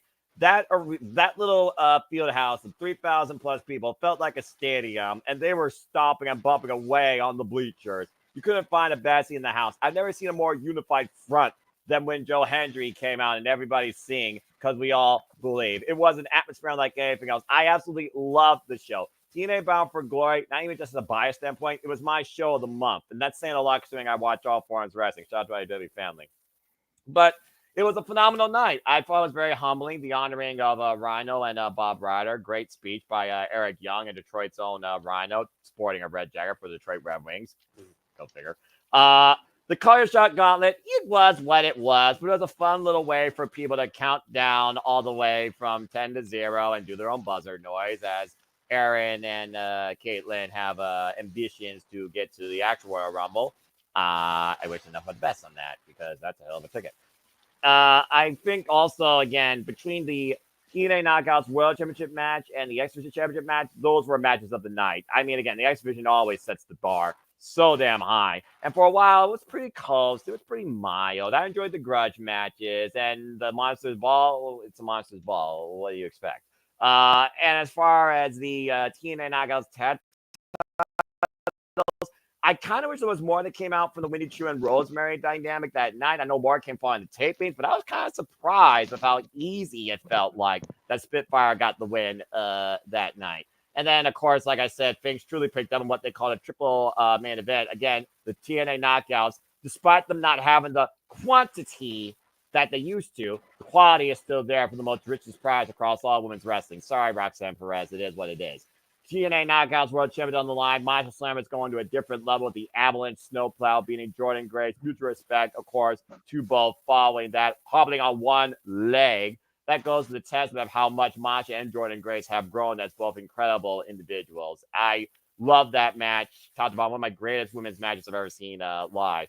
And then Joe Hendry and Nick Nemeth testing who was the better man in the ring, only to be completely thrown to the wayside with chaos from Kazarian or John Layfield. Ryan Nemeth laid out. Joe Hendry surviving the danger zone, only to fall in the danger zone a second time. Damn it, damn it, damn it, damn it. And then, of course, I could realize why later it was the semi-main because it was a fever dream from Jeff Hardy's head. That was the closer of the show. Even had callbacks to WrestleMania TLC, Jeff. If you know, you know. And I thought it was very fun seeing my first ever Full Metal Mayhem match. The Richter set with the retractable ladder. Who knew they could start using retractable ladders in these matches? Maybe it's a thing to come. And again, it was ABC and the Hardys for the most bit. Nice shout out, though, by Brian Myers with the spear off the ladder, though, to a swinging Chris Bay. I thought that was a pretty cool move. Watch out for that spear versus watch out for that tree. And again, the Hardys got all the redemption they needed, wiping out the system and deleting even Alicia Edwards. Long overdue. I really enjoyed that show and atmosphere top to bottom. I kind of wish I was part of the tapings, but again, priorities were passions. And the following day, I had a fellowship activity with great lunch and an AT Woods outdoor experience. So it was really fun overall. Like I said, these last week, I've been insanely busy traveling and engaging in professional wrestling. Catching up with Aaron and Caitlin Riff was nice too. And seeing TNA live with my best friend Paul from church was a nice nod. Some people recognize me from the Cleveland show because, again, I've been Cleveland bound to AEW ever since AEW started going to Cleveland. 4th time consecutively now. 5th time. The 4th time was the greatest one to date. So, but TNA, just giving it to TNA, and everyone got, of course, commitment towel. These were given to literally everybody, and they were swinging them proud. TNA Bound for Glory was truly one of my greatest live wrestling experiences ever, and it definitely surpassed Summerversary 2021. I was looking at my VIP banner, and I love it. I really don't have no sour notes, except the fact Joe Henry's not TNA World Champion, but I still believe that he can be. No, we went off about that. Yeah, we did go during your call. Well, we all. I myself went off on Jeff Hardy because the pay-per-view feed cut out for us live when we were doing the call. So I had given up and I had gone golf commentary mode, and it was actually rather funny. Yeah. So, a couple things, and then I'm gonna. If you guys are taking a break, great. If not, I'm gonna go down and grab that beer real quick. But oh, no, we're taking a break. Okay, cool. You mentioned okay. So the first question I'm gonna ask with Kazarian, however you feel about it, the character on TV and all the things that happen, with him holding that cup, do you see it finally happening for Frankie? Without a doubt. Without a doubt. I mean, you got to consider he's going to call his shot. Like Moose wants to call his shot now with Option C. He's going to challenge Drew for the President's Championship. That's going to be a unique first number one matchup. But the fact of the matter is, Kazarian's long overdue. Again, he is a TNA OG. He felt humbled to be part of the evolution of TNA through all of its in and outs, worst ups and downs, including the Immortal era that we don't talk about. It's one of those things where I do think Kazarian is overdue for that big championship moment. And now he literally can control for the next year when he calls it. I was literally expecting him to call his shot that night live. I was expecting that to be the ending thing. Joe Henry wins. The whole place goes bananas, ballistic. We don't know what's going to happen. Kazarian whacks him with the trophy. And then everybody starts throwing stuff in the ring. As Kazarian wins the championship, gives us a real reason to hate him. But it buys into what we want to see next on TNA. This is a whole different direction where, again, we still don't freaking know the John Layfield agenda because he took out Nick Nemeth's own brother. Yeah. But yeah, I thought that Kazarian was going to call a shot, and now I think he's guaranteed to be TNA World Champion within the next year. I honest to God hope they do it and they wait until TNA returns to SoCal. Because I got to see that shit live. Now, I got to tell you, I got to ask you, Noah, because I mentioned this to these guys. I'm going to mention it to you now. What? Frankie Kazarian was a legal, official that night.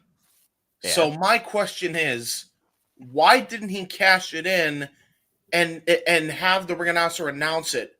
Because he is a designated official that night, and then hit his finisher and then count his own pin. All part of the bigger plan, brother.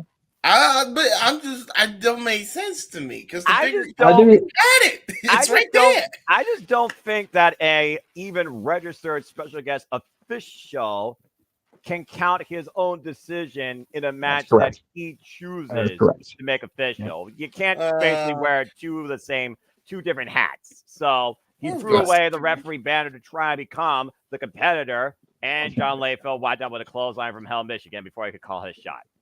That's why I predicted that there was going to be some sort of bump where Frankie is taken out, which brings out another official. And while that official was out there, that's when Frankie would do it. That's why I predicted that part. But It wasn't meant Other to be. than the immediate, like, oh, he did it and we called it and whatever. Now there's an opportunity. Frankie is the puppet master for a full year now. Yeah, That's good true. shit for Frankie. That's job security for Frankie. That's also fair. Yeah. The other comment I wanted to make before I go grab the beer was you mentioned the Hall of Fame. I found out this information this week that I didn't know about in the history of wrestling. I was actually it's how I found this out. At dinner with Teresa, we were eating, and I looked in the car on the way to dinner. Salt and Pepper came on, and What a Man, the song "What a Man," which I remember played Lawrence Taylor to the ring at WrestleMania 11. Right. So I'm going down the WrestleMania 11 rabbit hole, just reading up on the show because I don't know everything despite my bravado, and No one does. going down the list, it turns out that one of the interviews that Diesel and Shawn Michaels gave to promote WrestleMania 11 was the first ever internet-based WWF interview. Do you know who conducted that interview? Bob Ryder.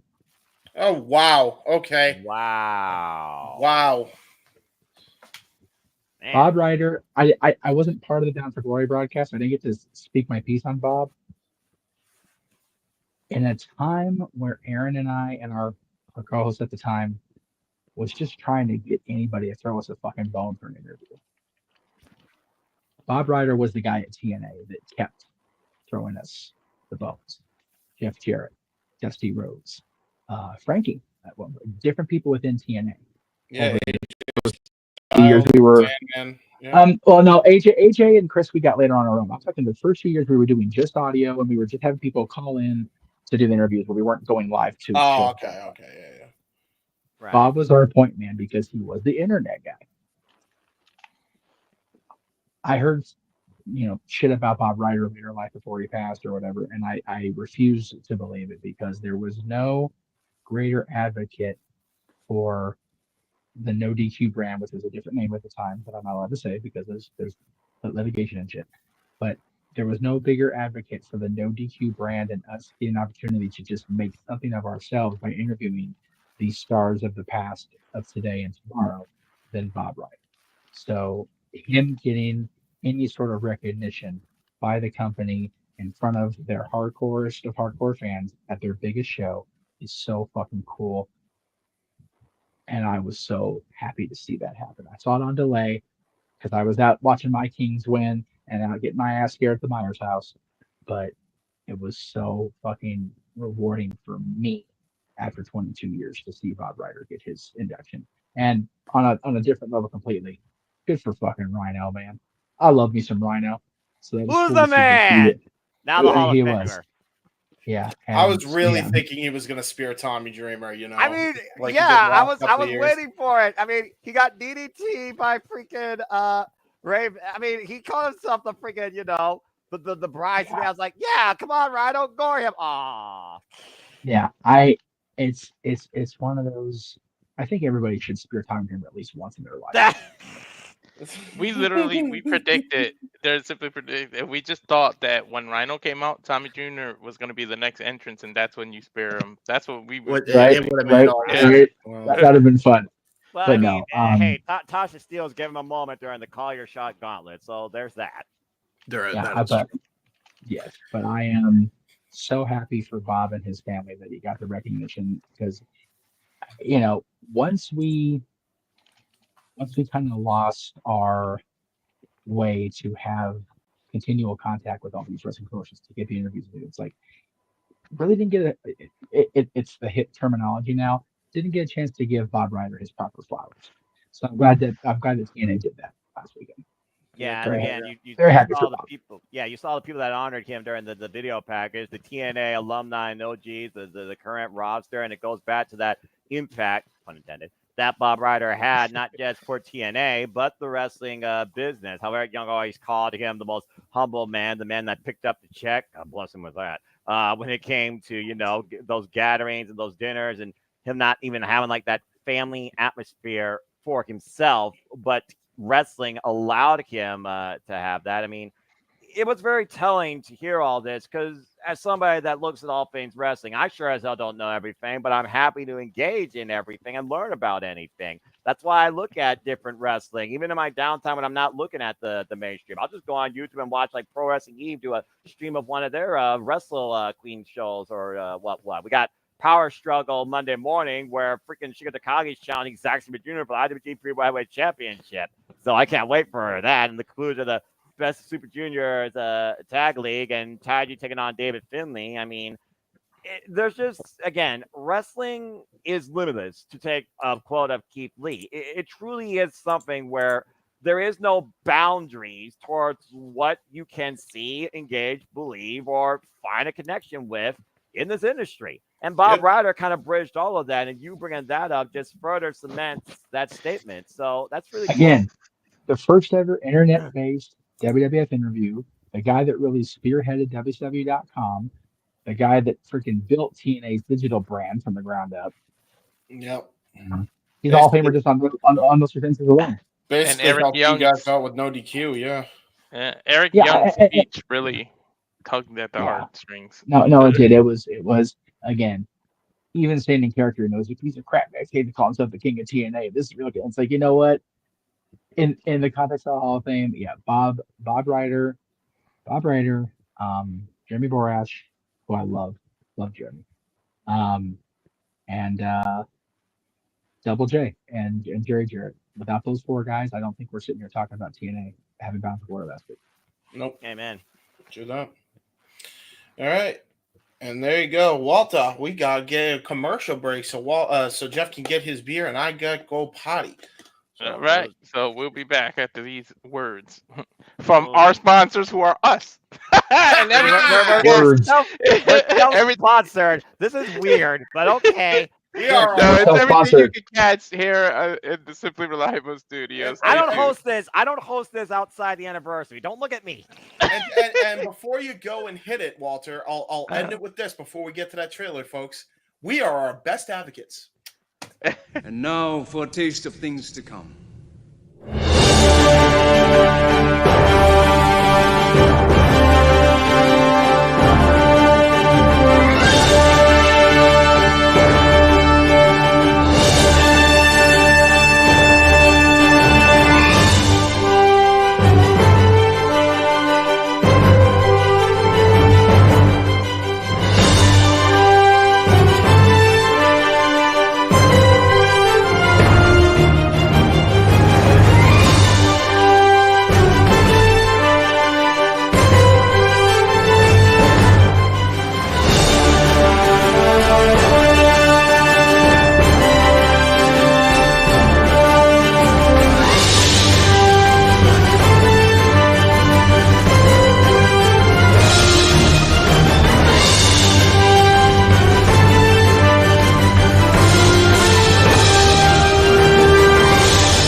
And as always, here at the Super Reliable Studios, while I don't host, I will always endorse what we encompass here, and that truly is, even in a tired, fatigued state, all the wrestling, all the wrestling, all the wrestling, all the wrestling, all the wrestling, all the wrestling, all the wrestling, all the wrestling, all the wrestling, all the professional wrestling.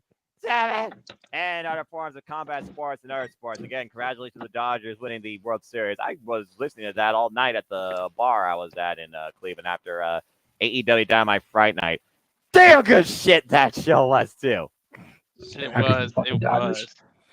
But anyways, getting back, I'm gonna do an impromptu topic and put you all on the spot. Since we're waiting for JJ to come in, because I know he wants to talk about the topics we got, so I don't want us to go past him and then we're almost ending and the host, the moderator, doesn't get to be here. All right, true. We're 11 months into this year. That means we only got 1 month to go. I know there's still a couple of PLEs, but I'm gonna go around the horn. I'm gonna ask each and every one of you. This can be from any company, but I'm gonna put you all on the spot. What pay-per-view/PLE is the pay-per-view/PLE of the year, and why? You are crazy. Yeah, let's start with Noah since he thinks I'm crazy. You don't have to go in depth though, but we do trying to waste some time to get JJ some time. But Do you know who I am, Who I am. and what I watch? All the Do things. you? Yes. Yeah. AEW is a way of life. It is my family for a reason. Shout out to the entire family. I look forward to engaging with King once again with our next All Elite Watch Along, which will be next week Wednesday because we're covering that. But I mean, dadgum, where do you fracking begin when it comes to me and all things wrestling? You already had WWE Inception with Marigold and Pro Wrestling Noah. You had fracking WrestleMania 40 that reset the entire identity of WWE and made WWE interesting for all fans. Once again, after a decade and a half, you had fracking AEW blow it up completely every month, where we always talk about Madman Tony Khan, but when it comes to pay-per-views, he doesn't miss. We've called Sting's last match, for Pete's sake, this year at Revolution. We called Bryan Danielson's final countdown, his final moment, and his final scene in All Elite Wrestling. We've called the entire birth, Jeff, of TNA, starting with Hard to Kill, and for them reaching Bound for Fracking Glory. We've seen the growth and development of possibly the next best women's division right now on the Western Front with NXT, who's morphed now into the black and the silver. And Ring of Honor is a sleeper, even if it's only been shadowed by everything. James, you've had a blast on both those calls. It's one of those things right now where you can't pick a show of the year. It's subjective based on your scope of the wrestling business. I'm not undermining anybody. I'm not overshadowing anybody. And the last thing I'm going to do is try and develop an ego, despite the fact this guy wants to bring out NAF for me to criticize the worst things about this business. But between everything I freaking watched, not just domestically, but internationally, hell, Zack Sabre Jr. finally winning the IWGP World Heavyweight Championship. Wasn't even a pay-per-view, but it was the freaking finale of the G1 Climax. There's been so much good out of this fracking year across the damn board. You can't pick a single show. If I was to pick one show, it'd be one show from each company, and even that is difficult. I've seen the best women's story in a long damn time, best women's wrestling match is Bayley and Sasha Banks with Mariah May and Toni Storm back at freaking All In. Again, I can pick moments, countless moments from everything. You can't pick one show if you're the type of fan. To be fair, if you want, you could do one from each company. Oh, well, in that case, that's still difficult as fuck, considering, again, I just map out what I watch. How many shows have I watched so far this year? Ladies and gentlemen, this is Pro Wrestling, and thank you for coming to Noah Foster's TED Talk. Damn it, James, you! Actually, that's kind of accurate. What the hell is Walter creating here? Creating chaos. Oh my God! We call it Shenanigans. You know what I'm creating? Shenanigans. And I went to SummerSlam Live and TNA Bound for Glory Live. My time, my you. You know what? I just realized. That's good beer. I said, "This is Noah Foster. Thank you for coming to his TED Talk." Look at the lighting around him. TED Talk all day. Right. Damn it, bro! Okay, Look like well, Noah. Now you can say the James line. Yeah, I think that one. Yeah, that one is officially approved. He got. Yeah, for sure. James, you freaking idiot! There you go. Okay. Did you hear my? You didn't hear my Wrestling Rangers idea. Then you would have really called me an idiot there. Oh, fucking for sure. There's gotta be some sort of freaking monologue of every time I said, "Damn it, James, you freaking idiot!" Somehow collabed with a bunch of clips like a collage because James has had so many dumb things on the internet. It would be an entire Shenanigans show. We have to do a fucking thing that whole week. Yeah, right. Run the clip. Now listen, Noah. Here is the idea that I had in mind. Oh, See, God damn the it. Wrestling Ranger. These guys already know, but I'm gonna run it down for you again because you weren't here. So, the Wrestling Rangers are like the Power Rangers, but in wrestling. Okay, so you take Axiom as the Red Ranger, Hurricane as the Green Ranger. You got Mystico, Sin Cara Edition as the Blue Ranger. You got Black Taurus as the Black Ranger. You got Tara from the second Mayon Classic as the Pink Ranger. You got Zeuxis from the first Mae Young Classic as the Pink Ranger, and we're gonna add 2 more Rangers. Ready? We're gonna have a Gold Ranger, and that's gonna be played by Tiger Mask 4, and the Silver Ranger is gonna be played by Hologram. Yeah. Okay, so James is literally off his rocker tonight. Good to know. I'm making sure everyone hears that. I mean, you're definitely making sure everyone's aware of your craziness. When I look at AEW, I got 2 pay-per-views right now that are the most memorable for me. That's AEW All In and AEW Revolution for 2 completely different reasons. So that's why I put AEW. As far as NXT, it's a little bit more tricky, but again, I still believe that the NXT PLEs have still surpassed my passion this year, particularly than the main roster PLEs, and there's been 6 of them. I think right now, though, I'm going to give it to NXT Heatwave because, again, Sol Ruka and Kalani Jordan gave a fucking callback to Ricochet and Will Ospreay that is highly underrated, and both those women deserve that, damn it. And I think that show was a complete card, well-built and delivered from everybody. Hell, I endorsed Chase U that night from having an incredible effort for the freaking Tag Team Championships, though losing. So that goes to JJ's brand's growth and development. TNA, though, again, they set the bar for the entire year back at Hard to Kill. Jeff was an honor to call that with you, by the way. Look forward to our next call. But every single TNA show we talk about before, it's had the best balance. It had the best run of the card. And it's honestly that show that doesn't feel like you're either getting too much or not enough. We've already called an Iron Man match with Josh Alexander and Nick Nemeth. We've seen the downfall of the system and the reboot. And again, I now have seen TNA Bound for Glory, which I will take forever.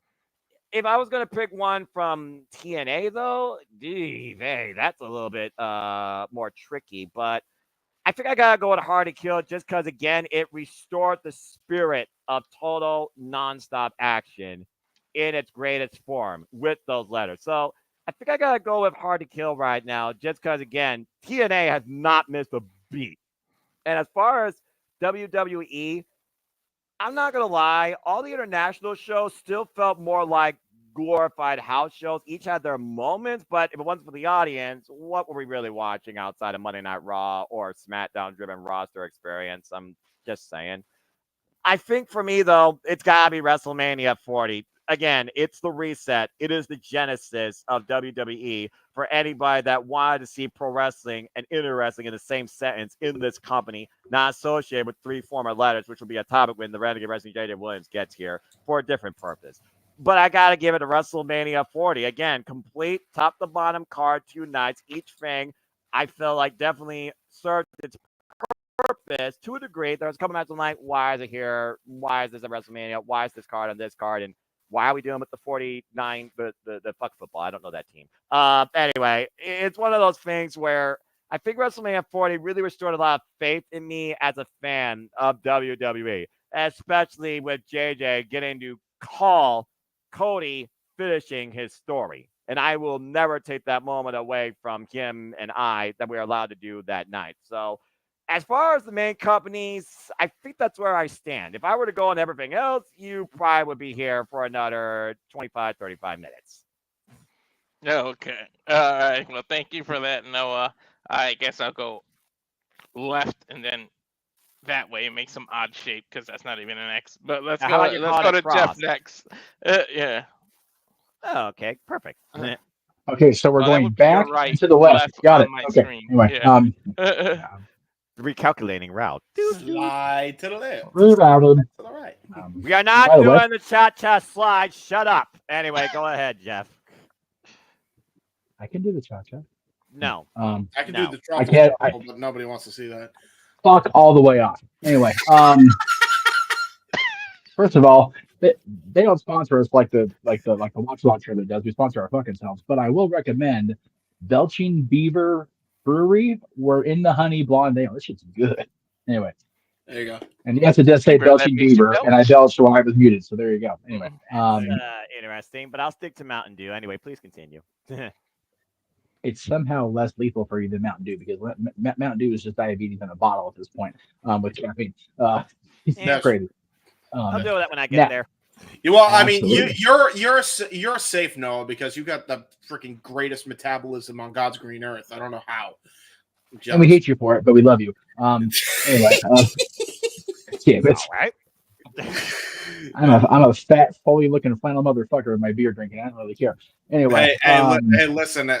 I'm glad I'm tall. Is all I'll say. Because damn, I'd be like this, like this size if I was any shorter. How tall are you? You can't be taller than me. 6'1". You are not 6'1". I am 6'1". Fuck. Okay, well I'm gonna stop I think drinking. so was now. Noah. I am. Now I feel short. Now I feel short and fat, so I'm gonna stop drinking while I talk. Anyway. All right, let's give Jeff the stage now. I want to hear his best take so far on Wrestling 2024 because it'll be far less. I think it'll be far more smarter than the. No offense, no DQ. Some of you fans right now need to really open your eyes and do your homework, bro. Especially after last year's awards. I'm just saying. Anyway, go ahead. Oh my Jeff. God! Don't get me started. Yeah, I'm gonna keep drinking now that Noah said that. Make up your mind. Anyway, You're like the NBC. You can't make up your mind. Fickle. Anyway, go ahead. Fickle. How dare you? So I'm gonna make it WWE right now. I mean, it's if anything top WrestleMania, it has to be Survivor Series, and that hasn't happened yet. So for me, it's WrestleMania for now on the main roster.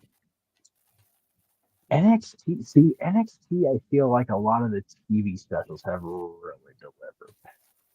Some more in the PLE. So I'm gonna reserve that. I'm gonna be a cop-out pussy and wait until after Wednesday to give my NXT answer. Because I think NXT 2020 is gonna be fucking bomb.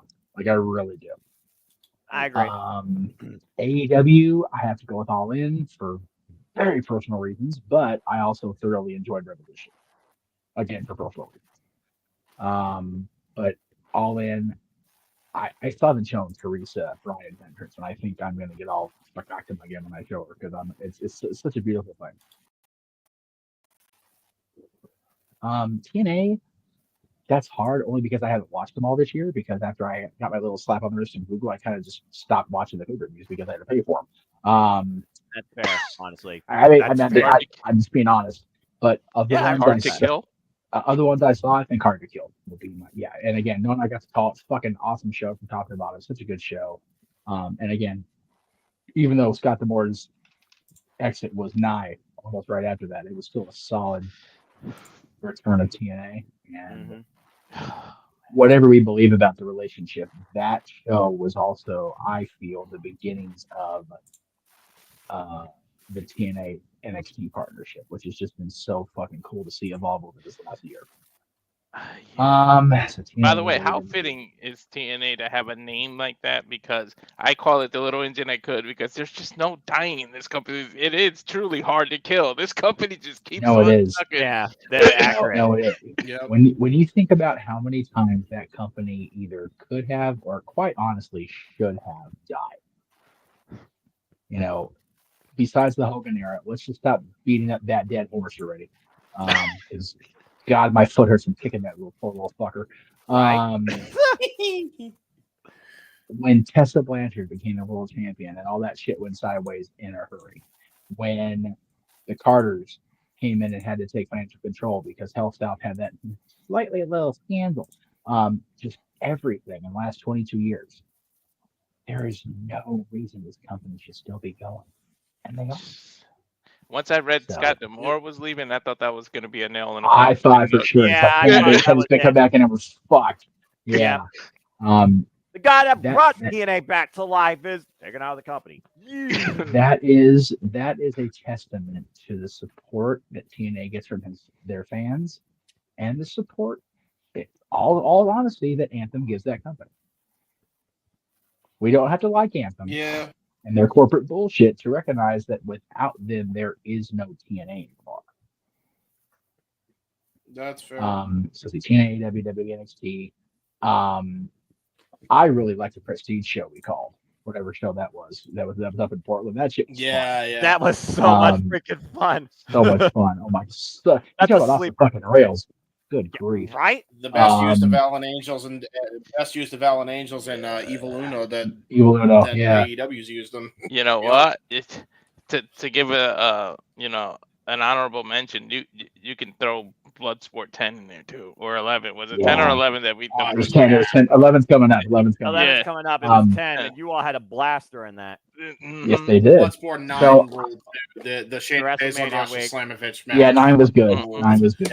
I'll also say this. We need to find a way to get in contact with Stevie Richards. I say that because when you get a picture with Stevie Richards in a Dude Love t-shirt, Evil Uno, and me, and we're good to go with the Faces of Foley cosplay.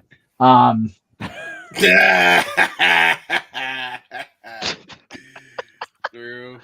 You ain't wrong. My fucking brother, he's in his spirit roll behind me, leaving the arena today. He goes, if you had longer, darker hair, you could look like Mick Foley. I'm like, thank you for pointing out my baldness is the only thing keeping me from looking like Mick Foley. Thank you, Patrick. I love you. I appreciate that very much. You could have just told him have a nice day. Yeah, right. And I'm like, well, and what was really funny, he goes, I think Mick weighs more than you now. I'm like, you know what? I actually think he does, but that's not because of anything I'm doing. Hey, that's true. In lifetime, we just got to see when the light bulb actually goes off in James's head. Ding. He went, ah! Yeah, it's actually crazy. Yeah, it's good for me. James had a very breakthrough kind of year. Yeah. It's been a especially wild for me. year in general. And again, next year we don't have Hard to Kill. We have the Genesis. Genesis means the beginning. Yes. From the beginning. So I'm very curious how that can scope out TNA's 2025 because that will be the beginning of the year. I only hope that they keep the weekend between Genesis and Royal Rumble PLE free. Please. I'd like to have that be like our karaoke week or our special week, just to have something different. If we don't, we don't. If we have to do AEW, then fine. Like, what the fuck ever. I mean, If I'm it crazy. doesn't end I'm crazy. I'll cover anything. And yeah, a sleeper also that we did one time for Independent Wrestling. We covered Mission Pro's Midsummer Blast, where Izzy Moreno became the youngest ever Mission Pro Wrestling champion, and still is. Hi. Hi, guys. Anyway, oh, no. you, Jeff. Okay, wait. Here. Let me stitch voice. How? For me, How? I'll go quick, James, because I'm literally going to take seconds because it's going to be obvious what mine is. In general, it's WrestleMania. Why? Because it's my first one I got to see in person. So, Buy what it. the hell? Yeah. Can't argue that logic. Yeah, exactly. But James, you can go because that's all I'm going to say about that one. You're only going to tell me you're not going to do any of the other ones. You're just going to do like a WrestleMania. Yeah, it's the one I mean, pop out. I mean, to be fair, WrestleMania is mine too. For the WWE side, keep in mind, I have not watched. Have I watched an NXT? Did I call an NXT event this year? I don't remember. Yeah, I think you did. I think you did. Oh, did it? Okay. Nope. I've called a lot of stuff with James, but not NXT yet. Oh yeah, okay, yeah, right. Okay, You're right. Okay, that's fair. I loved Mania. I thought that was the best Mania since 17. I stand by that. It's a high bar, Jeff, but again, is he really wrong? Yeah, no, and I'm sorry to cut you off, James. I apologize. It's one of those. It really feels like the 10s are the reset button. WrestleMania 10, that was the real point of the new generation kicking off. However bad that shit turned out, it was what it was. 20, where it all began again, where the freaking little clone of Vince McMahon, little did we know he's a clone of Vince, was in Shane McMahon's arms. If you look at Declan and you look at Vince at that age, tell me I'm wrong, folks.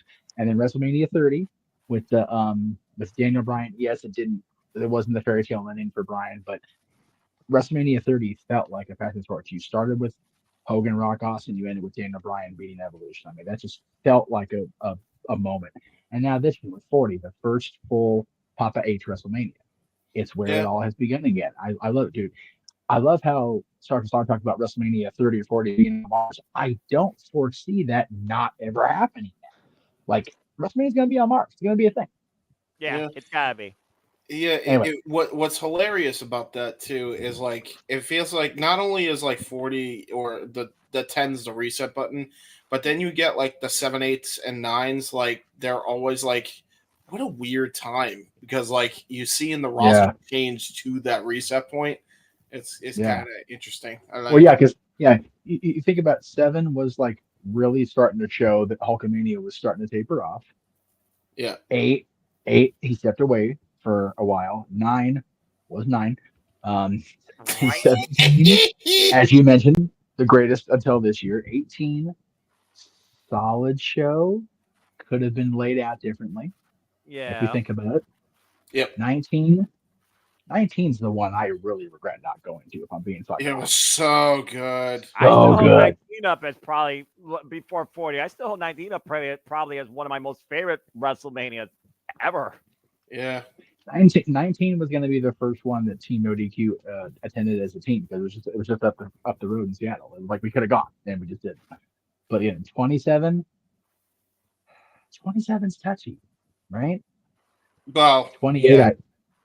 28 I feel was really good, but it only really had 2 like moments with the House of Cell and the main event and the main event. Well, to be fair too, like 27 had that Ruthless Aggression roster, which sucked. Let's be real. The Ruthless Aggression PG roster, that was the remnants of crap. Yeah, it was mostly. Let's be real. Yeah. It wasn't great. Wrong. You're not wrong. And then 28 was a little bit better, and then 29 was even a little bit better because and the then Shield 30, and all 30, that. 30 hit the home run. Yeah. And then 30 hit the home run. Yeah. So yeah. 29, remember, was the last WrestleMania where Undertaker was undefeated. That's right. Which was big in hindsight.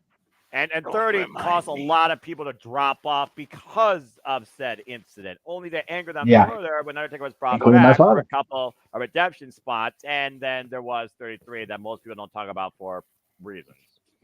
But no, 29. If you think about it, the set was awesome. Yeah, I loved 29's John's story with 29 because as much as I could talk about it, the story from 20 to 29 was so much more fucking real than people realize. Like, oh my god, like his life went to hell in a handbasket. It wasn't just the Rock beating him; it was everything. And him getting that title back and that Jersey crowd was a fucking redemption. It totally was for him. Yeah. So that anyway, then you had 37, which was the first post-pandemic Mania to go back outside. Yeah. Which was just huge for people reasons. Yes. Right. Yes. 38.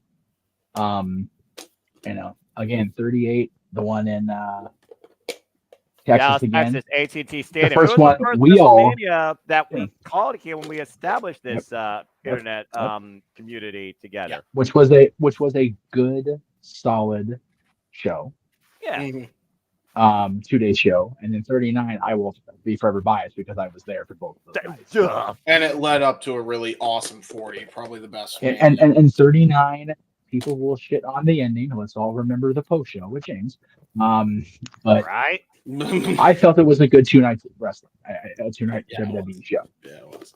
40 was a definitely good in 2 nights hindsight, it was it did its job. And again, the thing we talked about earlier as far as the ID thing. Let it play out. The problem with the Cody story at the end of 39 was we had let it play out for a fucking year. We felt like we got kicked in the nuts. Yes. That's what that was. But 39, top to bottom, beginning of night 1 and night 2 was still a solid 2 nights of fucking WWE. I mean, this year's WrestleMania was the 2 solid nights of wrestling. Yep. Damn it. Yeah. Anyway, and Snoop Dogg on commentary and some random football players being part of it because that was fun. The That was MVP, fun. I was having a fun time with that one.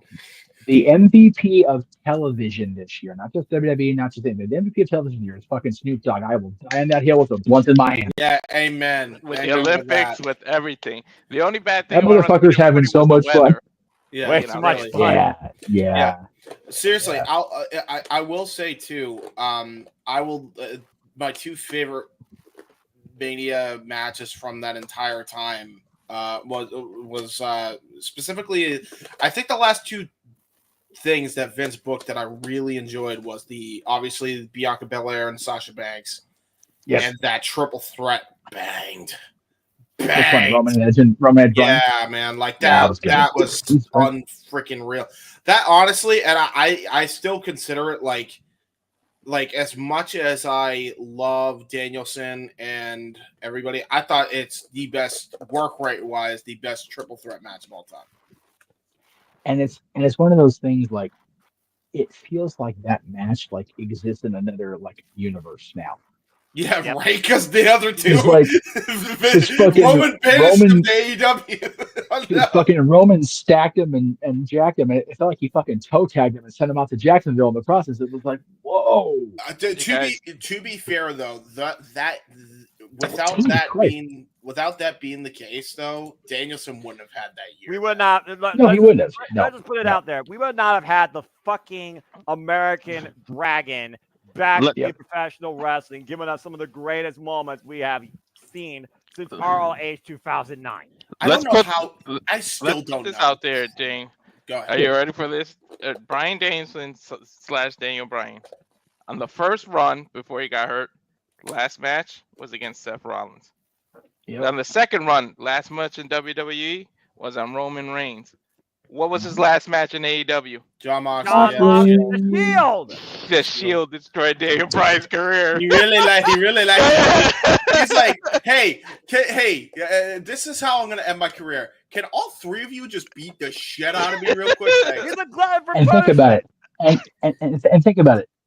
Who did Triple H send after Bryan the night after SummerSlam 2013?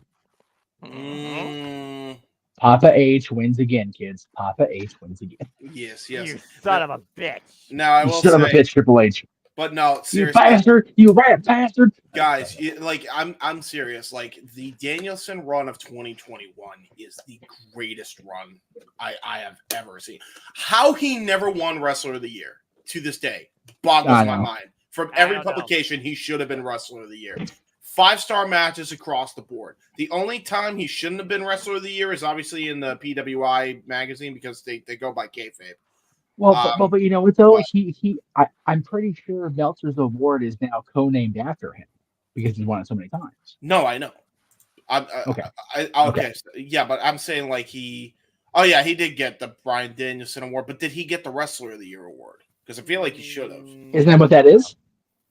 No. That's a different award, Jeff. That's more about technical wrestling greatness because Bryan Danielson was one of the greatest, not the greatest technical wrestler on the planet. Although Zack Sabre Jr., you and I called that in Osaka. Zack Sabre Jr. did pin Bryan Danielson, and Bryan only shook his hand. He endorsed him after that match as the greatest technical wrestler today. It might as well be called now the Zack Sabre Jr. Award, and now that man's the IWGP World Heavyweight Champion.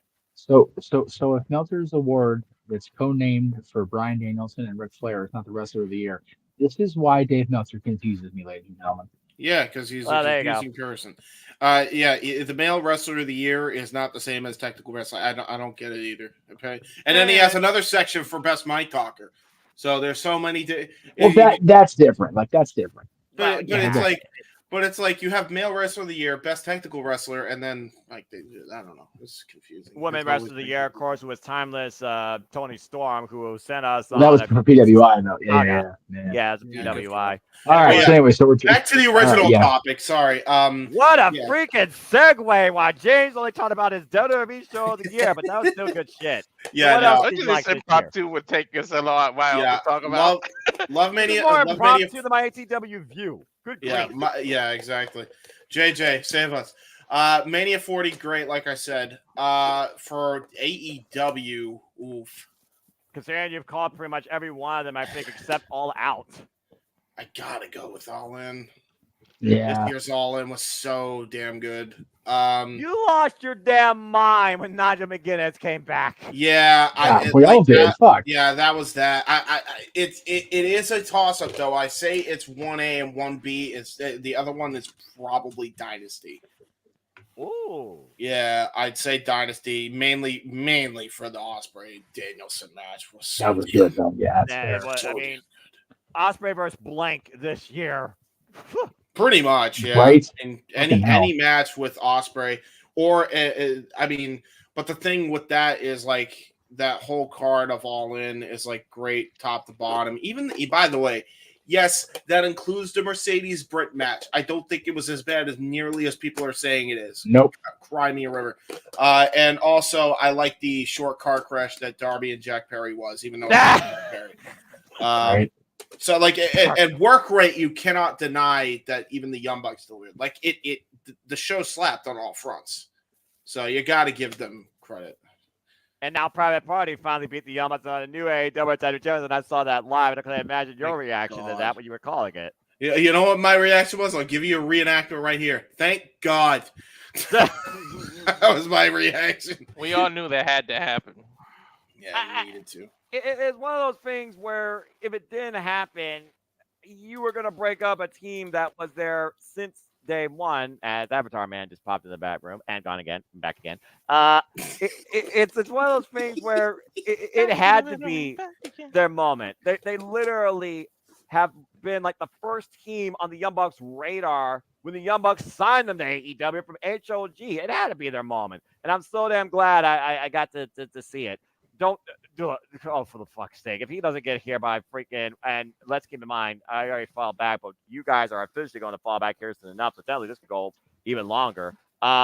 If Jada don't be here, then fuck it. I'll take the reins and freaking wheel us into these The show will go on forever. I'm taking the reins for now. I just wanted to keep talking to give him a chance. I don't want him to miss this topic. Reign. Yeah, we're trying, JJ, but no, my wife yelled at me and said, "Don't cop out." So yeah, but I got all you did was WrestleMania 40. So yeah, I'm not even done yet. So you're not done though. Yeah, that's my AEW show. My TNA show. WWE. My TNA show, definitely Hard to Kill as well. And then the New Japan show, because I know I called a couple of them. Yes, you have. I feel like what were the ones that we were called? Remind me. I think it was it Windy City Riot? Oh, actually, I think I might have did that one. No, you only did the Jack Perry match solo. I definitely was on. Yeah. Windy City Riot. It was Windy City Riot. Yeah. I turned my back. That was the first time I turned my back. You called the strong. You called a couple of the strong shows because they weren't in the middle of the damn night. Oh yes. Oh, I called. I watched Wrestle Kingdom with you. I just couldn't call because it was ass early in the morning. Oh yeah, I did watch that. And the one match I got sick on was evil to the point you thought I had COVID. You carried that, and then I called the rest of the show. Yeah. And I was just like, well, you see, folks, this shit sucks because evil sucks and the House of Torture sucks. Accurate. So yeah, there was that, and then I think that's Ring of Honor and Bloodsport 9 is my favorite Bloodsport. I like the other Bloodsports too, but 9 is my favorite one. And then Ring of Honor. So that should make it easy. You had Supercard of Honor and Death Before Dishonor. Yeah. Okay. So Supercard of Honor. and then Maple Leaf Pro Wrestling. The first show or the second show? I'll go with the second show. I don't know, when all of you come back. Yeah. Speedball might fail and Konosuke Takeshita. Speedball versus Blank is a whole nother conversation. My God. Right, no shit. Seeing that man live against El Hijo de Vikingo. Finally saw a Speedball match live. Yes!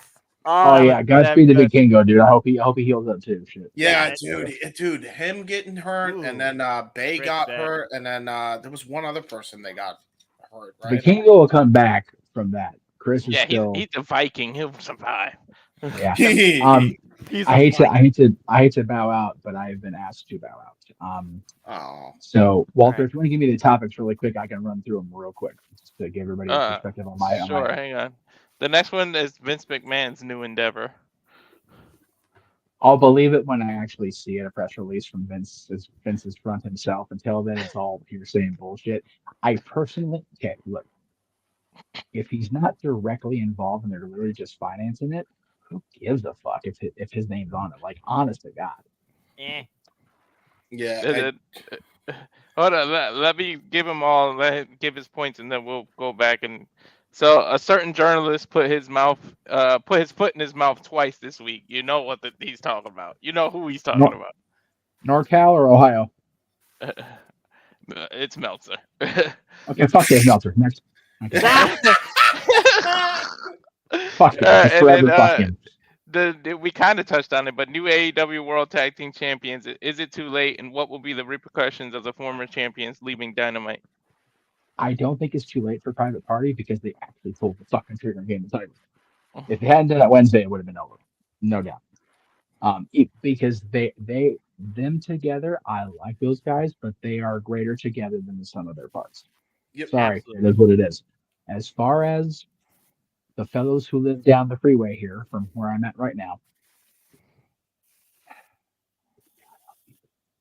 if they come back as the baby faces trying to help save the company from Moxley and it's presented right, I will be willing to see how it goes.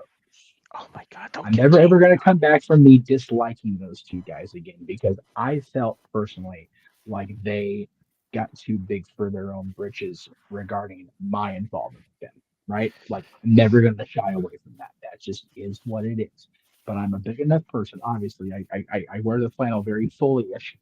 I'm a big enough person to admit that if their characters are presented right when they return to television, then I will let it be.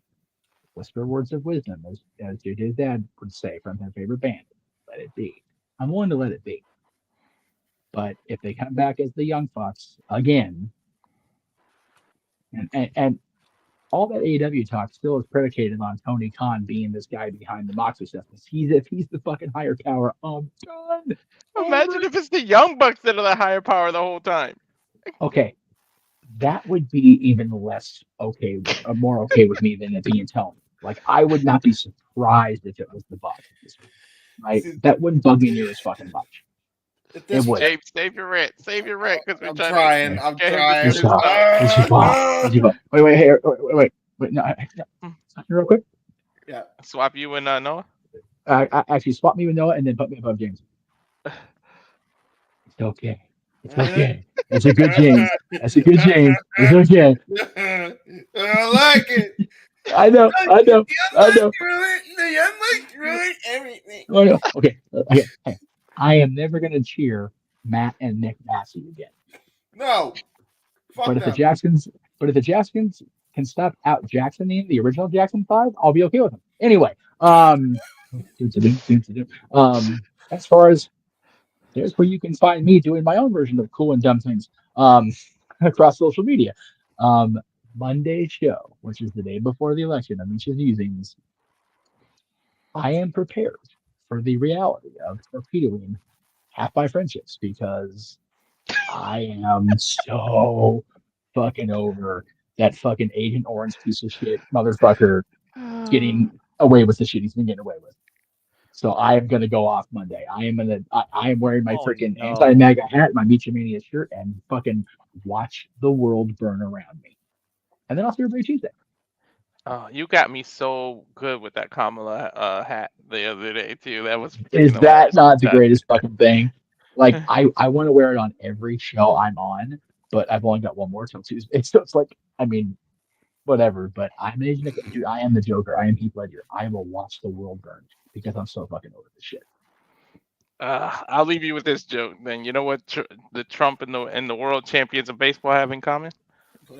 Okay, well, hold on. If we're gonna compare Trump and the Dodgers, you may want to have me leave now. No, you'll get okay. it. Okay. All right. Okay. They're both Dodgers. All right, that's fair. That's fair. I wanted to say my piece about this. I've asked the three of them to let me say my piece about my travels the last couple of days. Okay. Really quick. I understand that we in Los Angeles are happy that the Dodgers won the World Series. The Lord knows I'm happy for the people in my life that are Dodger fans, and there are quite a few of them, including in this house. However, if the collective dumb fuckery of the world that travels on MetroLink and Metro ever gets in my way, like they got in my way getting up here yesterday, I will be on the 11 o'clock news.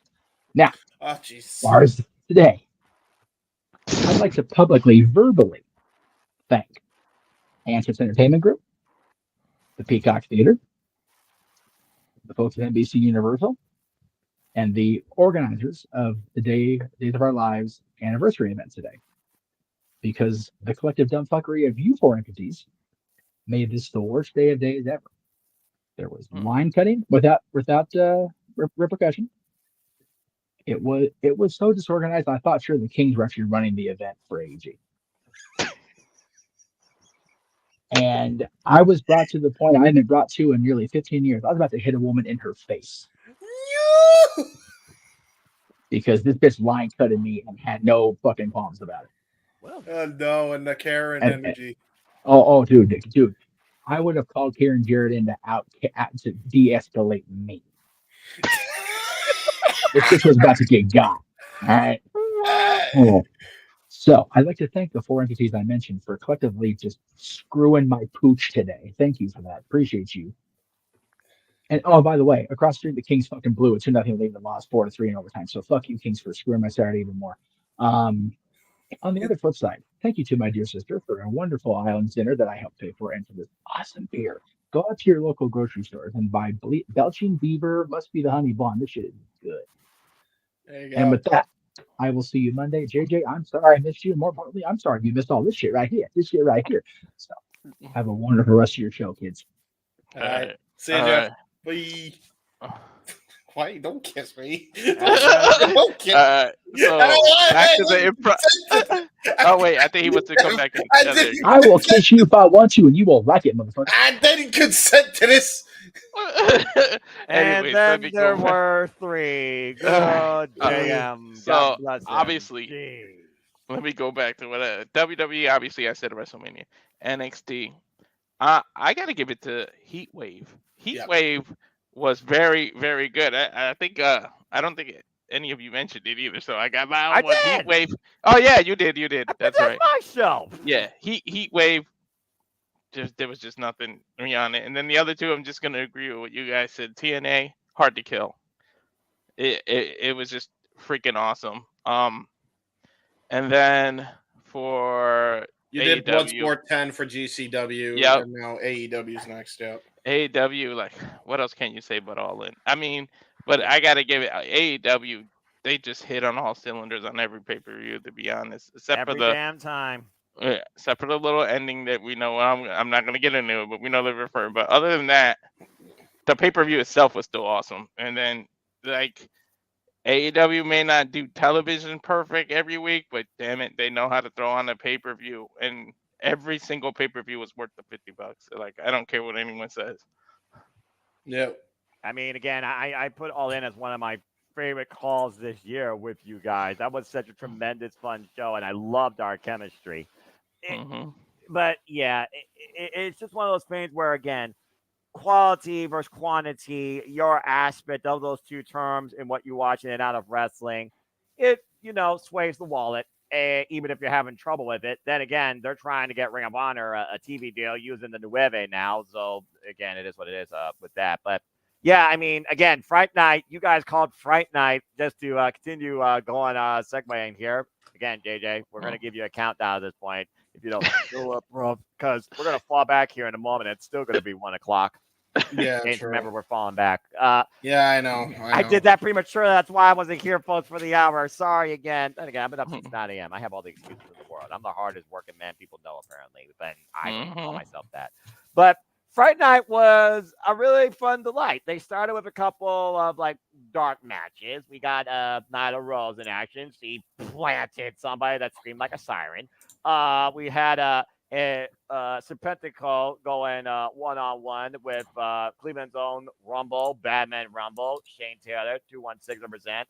Of course, former Ring of Honor World Television Champion. We also had getting thrashed by Satnam Singh. And then, of course, we went into the actual show. I mean, the atmosphere, again, it was wild. About the same level of capacity I see usually at the Cleveland AEW shows. You guys called the show, so again, I don't know if you captured that same energy like I did. Adam Cole, Buddy Matthews, hell of a hot start.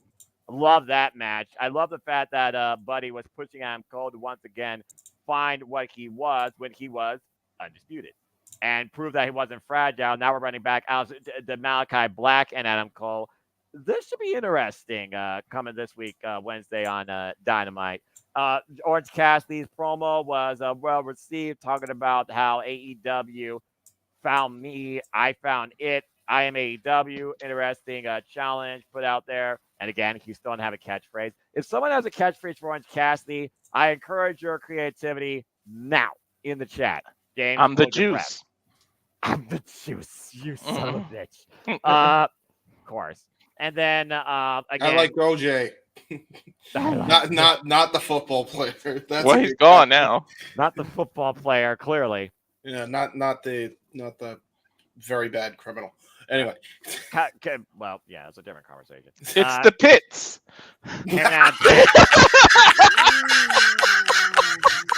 Oh, Jesus Christ! Walter strikes again. Home run. Dodger style. I told you guys.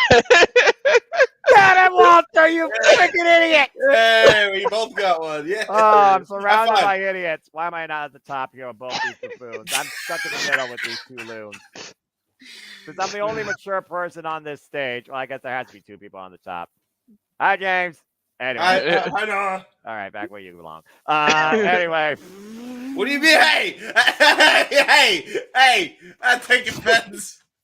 I keyed. I go back to where I am because I stand on my own level. Anyway, McMahon page, very interesting message to JY talking about how there are no wins, no losses, just consequences. And I don't know, honestly, if this is going to fall 50-50 booking. They're kind of giving that suspension of disbelief. And then, of course, we had the confrontation with Kyle Fletcher and Crowns Up, United Empire's Mark Davis, Dunkzilla. Good to see him back, but doesn't look like he's medically cleared yet. But I think they're going to use that as a catapult for Kyle Fletcher versus Will Ospreay, clearly. And then we had chaos ensue when John Moxley entered the building, and all hell broke loose as Orange Cassidy and the AEW roster, including a descending from the rafters, Darby Allin, went to war with, let's call them what they are, I guess now, the Death Riders. John Moxley saying that Orange Cassidy didn't challenge me, I challenge you. John Moxley trying to bring out something out of AEW. I still don't know what the fuck what, but I thought, again, John Moxley, definitely one of the most conveying promos right now you can hear, and again, keeps me guessing. And then, of course, we immediately segue into Private Party versus the Young Bucks, 4 or 5, I lost count, but it had to be their moment. That place went absolutely ballistic when they fought the EVP trigger, ended Private Party altogether. It was that moment where we felt like the Private Party was truly going to win, and we were glad that they did, and everybody stood up in full adulation, and kind of weird seeing the Young Bucks give that nod of respect. And might I add, they won clean. It was a clean win for Wrestle Dream, for the Bucks, clean win for Private Party at Fright Night. So I have to appreciate that. It was a clean transition. So maybe the Young Bucks did put them over this way for a reason. We'll see how Private Party does now that they are the champions. And then, of course, following that, the Battle of Power. I needed to see Camille and Chris Statlander go longer. That was so freaking good. A Vampire Chris Statlander, apparently, versus Gladiator Camille, as always. As Chris Statlander looks to get back towards the TBS Championship, Chris Statlander countering Camille's power and putting her down with the Saturday Night Fever. I thought it was a game women's bout. I wish it went a little longer because I think both still had a lot more to offer, if I'm being perfectly honest. And then, of course, we prepared for the main event. Can someone explain to me how Shelton Benjamin looks like he still wrestles in his 20s while he's 49 years old and hasn't lost a single damn step? Bro found the fountain of youth, and he's like, I ain't giving this back. I told you guys, him and R-Truth are just, they both drinking the same water or something. I don't know. Something, clearly. He and Swerve Strickland put on an absolute damn clinic. The amount of countermeasures. Hey, Noah, you forgot your stick. You said the word. What? Something. Oh, right. Well, it's not TNA, but I'll do it once. Dude, come on. Keep with the companies. But again, something! That's the only time you're going to hear that when I'm not talking about TNA because Walter asked for it. Anyway, again, the countermeasures, that roll through flatliner into the... How many times did Shelton Benjamin suplex Swerve Strickland? Jesus. Mm-hmm. And then he Eat your heart out, Brock DDT'd his Lesnar. ass after. Yeah, he DDT'd his ass. That was nuts. Yeah, no kidding. And then the follow-up flatliner while Swerve was out on his feet, while Swerve was able to get the Swerve Stomp clean win. By the way, I don't know if you all noticed, but there were MVP chants throughout. People respect that, man. The first ever IWGP Intercontinental Champion. Dude, this is what Shelton Benjamin's third match in AEW, and he's already been booked better than his entire last run in WWE. That ain't hard. That ain't hard. I mean, dude, freaking dude, a 4-year-old could have booked Shelton Benjamin better than freaking Vince did in his last WWE run. There was at one point he forgot he worked for the company. This is accurate. Remember those stories coming out? This is also very accurate. And then of course after Swerve Strickland got the win, MVP on the phone, everyone was waiting for something to happen, and next thing you know, lights go out, and All Elite Wrestling just got almighty, and boy is MVP back in business. Bobby Lashley coming in with all the drip in the world with that freaking suit, and the endorsement post. I don't know if you saw it, he shook hands with Tony Schiavone. I swear, Bobby Lashley had one of the biggest smiles I have seen in a long damn time once the whole TV beatdown went off the air. It was really something special. Love his team. What was the atmosphere in there when Bobby Lashley came out? Absolutely ballistic. Freaking So holy he shit did- chants raining out before he even got in the ring. He did all that traveling just in case he gets a phone call. Well, I mean, if you follow Shafir Boz on the Twix, he'll tell you what his day was like. So there you go. Thanks, King, for that. And again, I thought Dynamite was really fun. Then it went into Rampage and seeing the new faction, the Vendetta. Truly, Deonna Purrazzo has become the godmother, and I love it. And Wait, who's in the Vendetta? The Vendetta is Deonna Purrazzo and Taya Valkyrie for the time being, but I don't think she's done recruiting. And right now, Zoe Lynn got mollywopped by Taya Valkyrie during the match and post-match. Things that instigated that annoying Nat Stokely Hathaway. Taya went loco on Zoe. Poor Zoe. I thought it was a game trios match with Top Flight and Dark Order. You had a high-flying clinic to close things out with Leo Rush and Commander. And I got to see Butcher, so I was happy with that opening meat match with Los Fascinables versus the Butcher, JD Drake, and Beef. So that was a fun Rampage experience. So I enjoyed my entire All Elite time, and Tony Khan keeps teasing pay-per-view.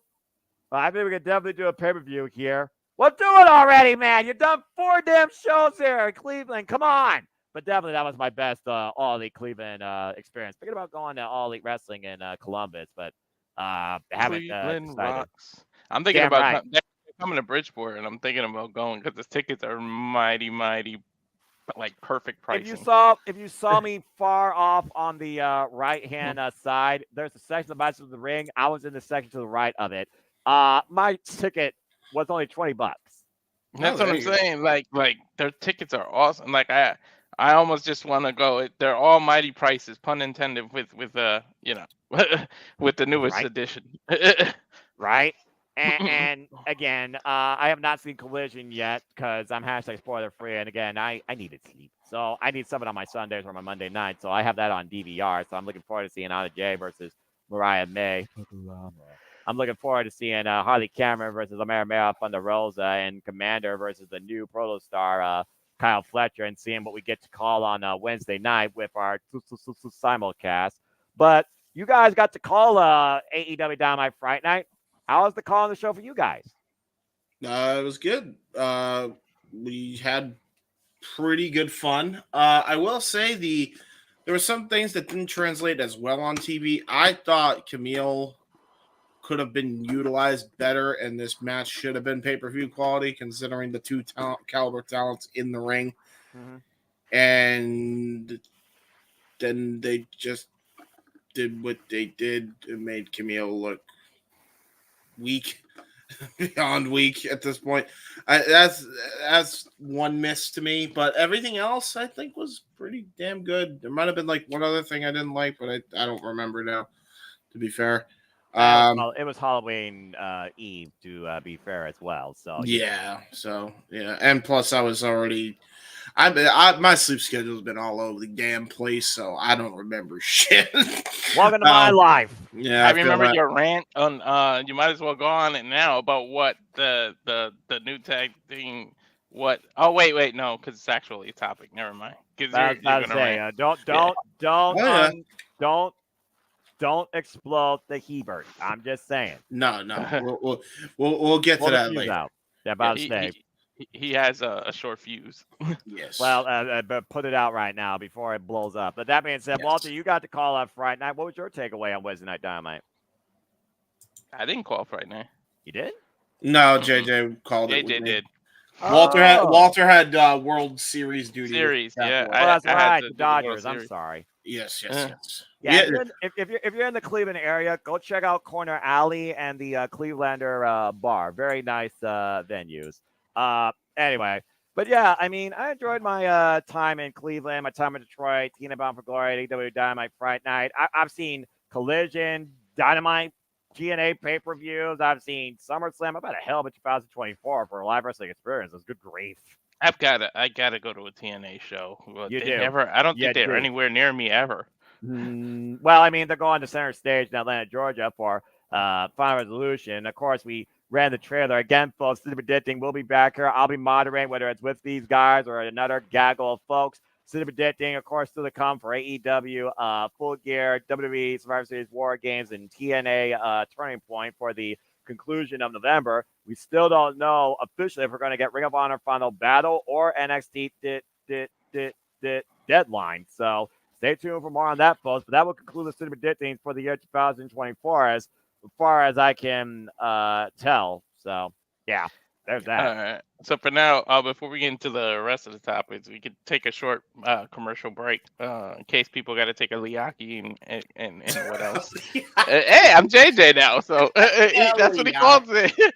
So, Stick to your own stick, Walter. But yeah, go ahead and run another deck. Wait, hold on. If we're taking a Liaki, does that mean we got to acknowledge P?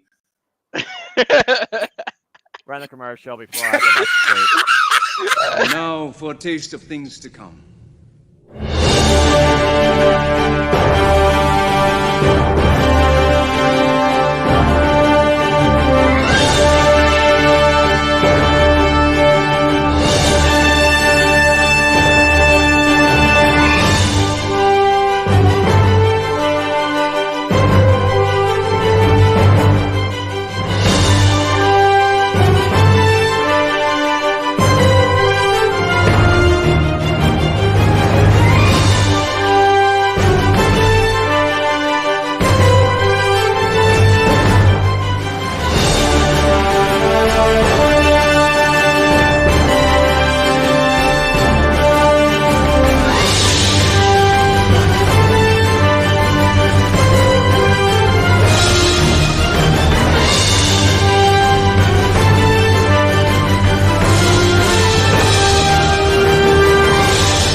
Again, all the simply put,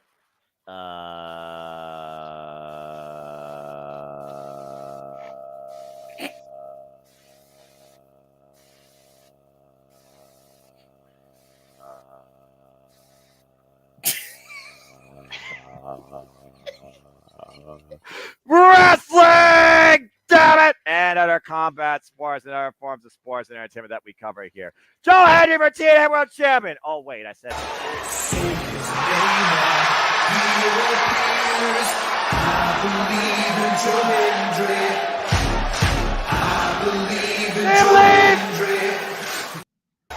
Seriously, do you not? All right. Anyway, welcome back once again, folks, to the wildest shenanigans we've done for a while. We are still stalling for time because traffic probably sucks out there in California. So I'm not sure what the fuck else we can do besides impromptu even more. But we've covered every company so far on the domestic front, and I'm the only one that knows stuff internationally. So I don't know. What we always say for those of you is, if you want to dictate, super chat. It's as simple as that. Yeah, go ahead, folks. It's your time now to be in the host seat. Go ahead and put out your questions at PayPal or Super Chat, and we will address them on the air. Otherwise, we might as well play some freaking wait music until something actually happens. I was just thinking that. Because we have to say that. I know JJ really wants to talk about that. Motherfuckers playing. Noah's in the studio. He's playing lo-fi. What you want? We're all. Too bad we're too far away from the Royal Rumble, so we can't really give early predictions. No, we can't. But it doesn't mean we can't be optimistic, man. Because what happens at the countdown in February? All right, enough of that shit. Oh, dude, that sounds amazing. I love that. But the lo-fi, man, you want to develop an atmosphere that makes you want to go to sleep or sells your mind and body. That's what you're listening to. I was listening to some Sonic Frontiers lo-fi with the fishing spot. Yep. That is such a banger of a track. Seriously, how they made Sonic lo-fi work, I'll never know. Sega, you're brilliant. Lo-fi in general is like the shit because that's such good workflow music.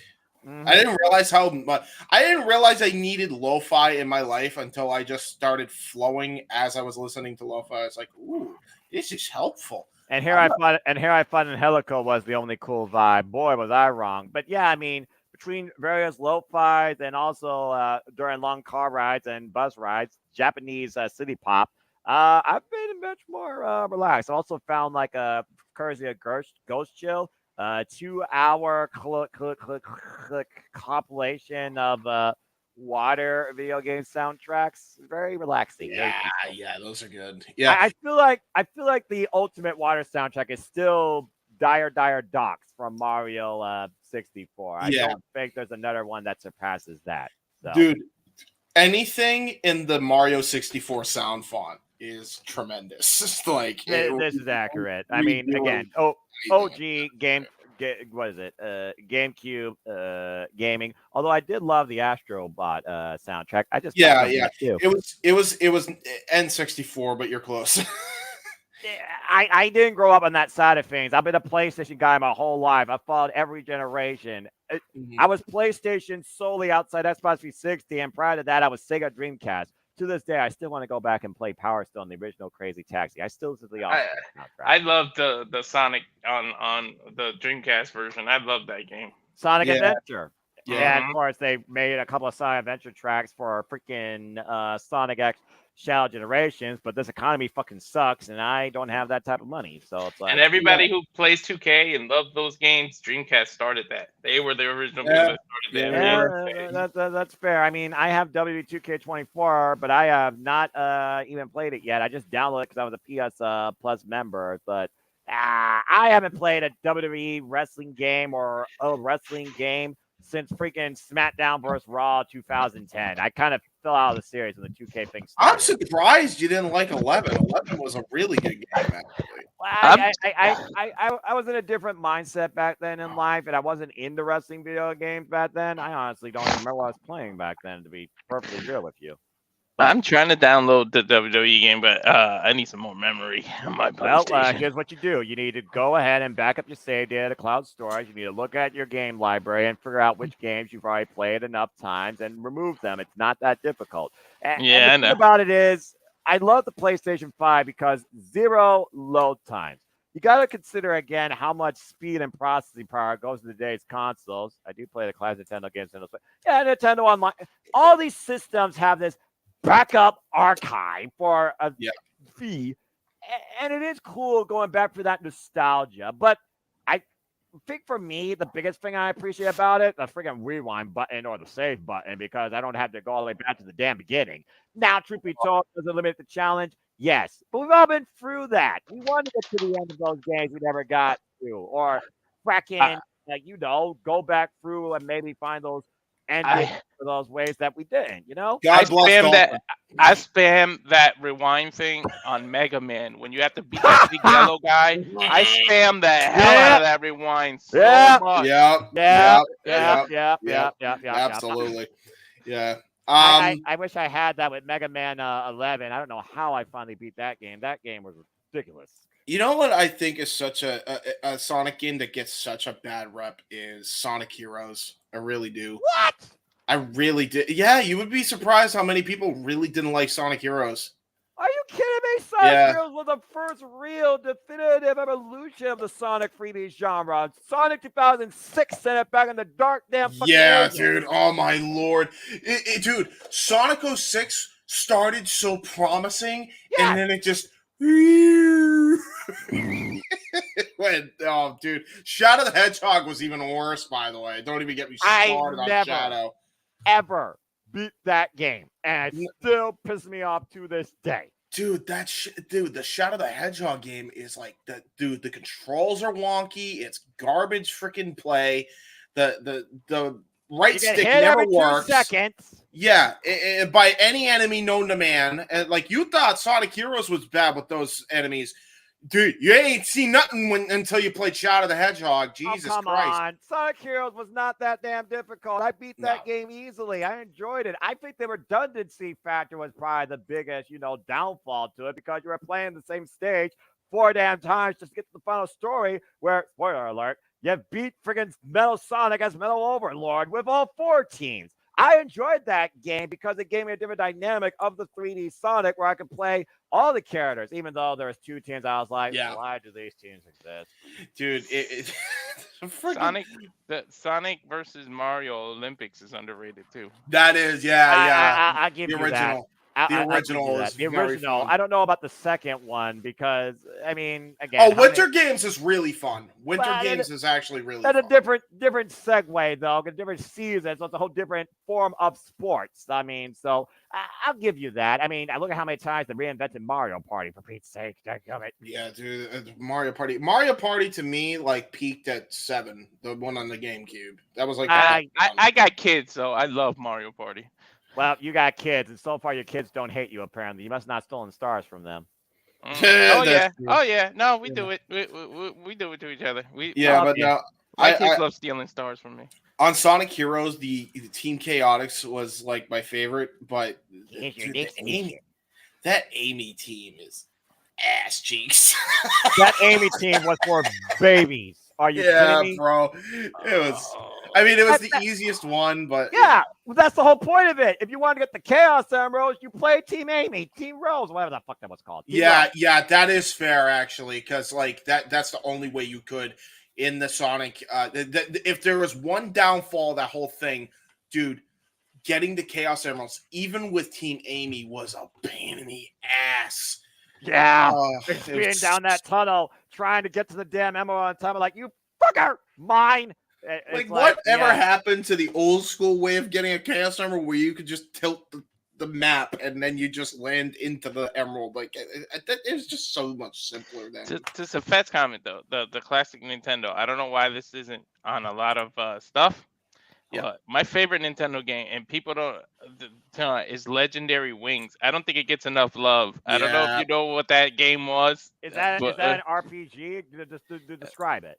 Yeah, it's basically, I guess you're angels. Literally, you're flying, and it's like a shoot 'em game, and then you get into these like weird levels. It's like an alien took over. It's basically Contra before Contra, and it's in the air, and you're angels. Gotcha. Pretty good game. Yeah, very underrated shout. As far as classic one, by the way, always support emulation, folks, because emulation and is that's the truth. You can play any game if you know how to use an emulator on a computer. Any game. Seriously, God bless it. If you people don't support it, I don't know why. Because you support museums, support emulators. They are the digital museum of video games. Dude, how many people use the Dolphin emulator to stream freaking Nintendo games on Twitch? Not me when I'm telling lies. I love Dolphin for Sega Genesis too. A lot of people don't know about that game. It's Echo the Dolphin. Echo the Dolphin. Oh, that's a throwback. Hold on, real quick here. And Vector Man. Notice. Can you tell which one's the oldest out of the 3? We're talking about Dolphin emulator. He's talking about Dolphin for the Sega. Dude, that and Golden Axe. Golden Axe was the shit. That's my favorite Sega game ever. Yeah, that's fair. I mean, Sega, to me, look, I'm just going to put it out there right now. I might start a little bit of a rivalry, but it's a battle as always time itself. You're either Team Sega or you're Team Nintendo. Sorry, folks. I'm Team Sega for life. Dude, Sega had the problem with Sega. It was very much the ECW of video games. They got big way too quick. Yep. Because they had so much good. They had innovative shit that a lot of games gave. Yeah, man. I Rage. love that game. Yeah, I like the second one because I like the skateboarder dude. The skateboarder. Dude, I think they were the original home for King of Fighters. I mean, Terry Bogard was a freaking huge mainstay in Sega. Yeah. Like, he was big time there. And then, of course, Sega had all their classic IPs, and now they're reviving some of those classic IPs, including, to Alicia's point, Streets of Rage. I mean, you think about how many games, though, not necessarily emulate, but copy that similar dynamic. We talk about Virtual Fighter, for example. How many games breathed off that to give you the side-by-side fighting dynamic you know today? Mortal Kombat, Street Fighter, Tekken, Killer Instinct. Shall I continue? Yeah, and then, of Smash course, Bros. Yeah.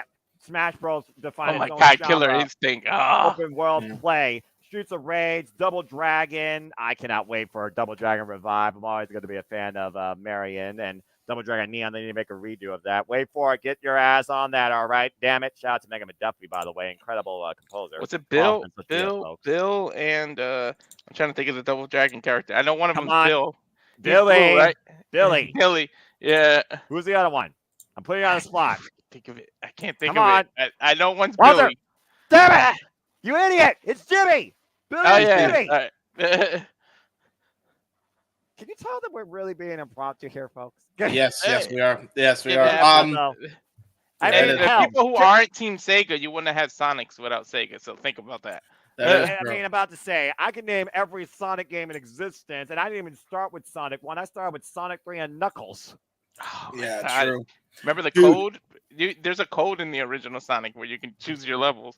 Yeah, and I wish I knew it to begin with, because at first, when I played the original Sonic, I was like, oh, okay, I went game over. I go, what the fuck? Gotta start over? And also, there was only 6 cameras at that time, not 7. Which I Sonic Rush on the DS was a freaking pain to play, but I loved Any it. of those handheld Sonic games was a pain to play. Yeah, true. You want to talk about pain to play? Fucking Ninja Gaiden or Gaiden, however you want to pronounce it for Nintendo, was a That's the pain in original the ass. Rage Quit game. I don't care what anybody tells me. Yeah, and so the with thing is, Battletoads. I will say, as Battletoads. much as it was the original, and as much as those were the original, Dark Souls will still make you like punch a bitch. I fucking swear to God, like I hate Dark Souls. I can't do it. Punch a bitch. I hate Wow. it. Rage Quit. I'm revealing my age, but Battletoads, and then the original, the Ninja Turtles game. When you're in the sewer and you got to freaking take the dewire the bombs, Dewire and the you're bombs, oh my time. God, that's so freaking raging. Ugh. The last time okay, I'm gonna go ahead and bring it down, bring it close to the modern times. The last time I actually rage quit was that fucking cut of a triple-headed dragon in freaking Cuphead. That was the worst freaking experience of my life. The devil was even easier than that. That was the last time I rage quit. And Dude, I'm usually a composed man. I don't rage quit, but I was this close to Mistress Audio was the same way because she's a huge Cuphead fanatic. She is. I love Cuphead, but once you have to spread the devil, you can be on. I got an S on the devil every time. I need to replay that. That's one of the best soundtracks ever. I'm still playing it a sequel now, and even Mr. Dice is pretty easy. All the little mini bosses. Yeah, I mean, I'm not a trophy hunter because I'm PlayStation. I'm not an achievement hunter, and no, I never worked with an achievement hunter either. Although I'm pretty sure Jack was always one of my favorites because he's a Tetris player. Respect, Jack Patillo. It's one of those things though where a game compels you so much that you feel like you want to play it again. The only other game I felt like that towards was Horizon Zero Dawn. I actually beat on New Game Plus mode. And I didn't even have to do it for the Platinum Trophy. I just did it just because. Yeah, I did that at every single Batman. I did the pluses. Be trusted. Dude, enough Batman games. Good grief. And Batman's still the Arkham series all day. That's what I mean. The Arkham, no argument. Beat him, we got to do the plus. Yeah. Well, I mean, and then you had Gotham Knights that came out after that, where you got to negotiate which of the 4 characters you got to play as. And then I feel like the DC video game franchise fell apart. You fought like Suicide Squad, for example. Killer Justice League had so much hype going into it, and it's like nobody even talks about that game. Yeah, it was a rare flop for the DC gaming lately. Like, because before that, they were smashing everything out of the park. I feel like The original Batman game was the shit for Nintendo. Oh my god. it was. Yeah, it's almost like what's exclusive anymore is not exclusive. It just goes to PC at some point, like they did with Red Dead Redemption 2. Almost everything now is shared universally. There really isn't that many exclusive IPs. Although I think PlayStation is finally trying to do more with that with their PlayStation Studios editions. But Nintendo is still the most exclusive out of anything in the business. Xbox had Halo. That's still that's it. They have Master Chief. Good for them. Yeah, they have Master Chief. Good for them, and they're running that series to the ground in every way possible. Hey, what was the last Halo game? Halo Infinite or whatever? Yeah, well, then they continued to ruin the franchise by completely fucking over their canon and putting that shit on HBO and making it die a death. Anyway, damn, poor Cortana. I'm just saying, you're not wrong. Speaking of which, we talked about a Sonic thing. I wanted to mention this point. Speaking of emulation too, I had gotten Project Plus the first time it came out. Ooh. I don't know if anybody knows this, but this is a Smash Brothers mod where they added like custom characters. One of them was Knuckles. Dude, he's so fucking broken. He's so broken in that. I remember that. Yeah, dude, he glides in the air. He glides, brother, like full on, like he does in the freaking old school Sonic games. I couldn't believe it. Yeah, I remember when I first played as Knuckles, and I'm like, wait, he doesn't double jump. He can fly, and then he can climb. What? And then I was like, oh, it's a whole new world. I played. Yeah, he climbs the stage. He climbs the stage in the Smash Brothers mod. They made him climb the stage. I was like, dude. I mean, if nothing this else, is so authentic. I don't know how well that works with most of the stages in freaking Smash not being flat walled but angle. I would figure he would slip off or fall off. Anyway, all right, it works. Yeah, you didn't super chat it. You didn't super chat it, but hey, I sleep next to you, so I gotta answer this. Well, let us know more about your life, Walter. Jesus. Hey, it's my wife. The most underrated wrestling game. I gotta say, GameCube's Day of Reckoning. I freaking love that game. I love that wrestling game, and people don't give it enough credit. Especially even from the entrances, it's the most realistic game. For that to be on the GameCube, awesome. We gotta play. We gotta play Day of Reckoning. I downloaded a mod from Miles. Forbidden DOR is incredible because they got the triple steel cage and Day of Reckoning in this thing. Jesus, it's so fun. It is so fun. That's a dark note in wrestling history, bro. I'm just saying. Yeah, I know it is, but the idea is still awesome, and like they did it perfect. Like you could break panels, and you could go like all the way down to the freaking ring, and it looks insane, dude. Damn, it's insane. That's like something out of a cartoon. The fall from the floor just I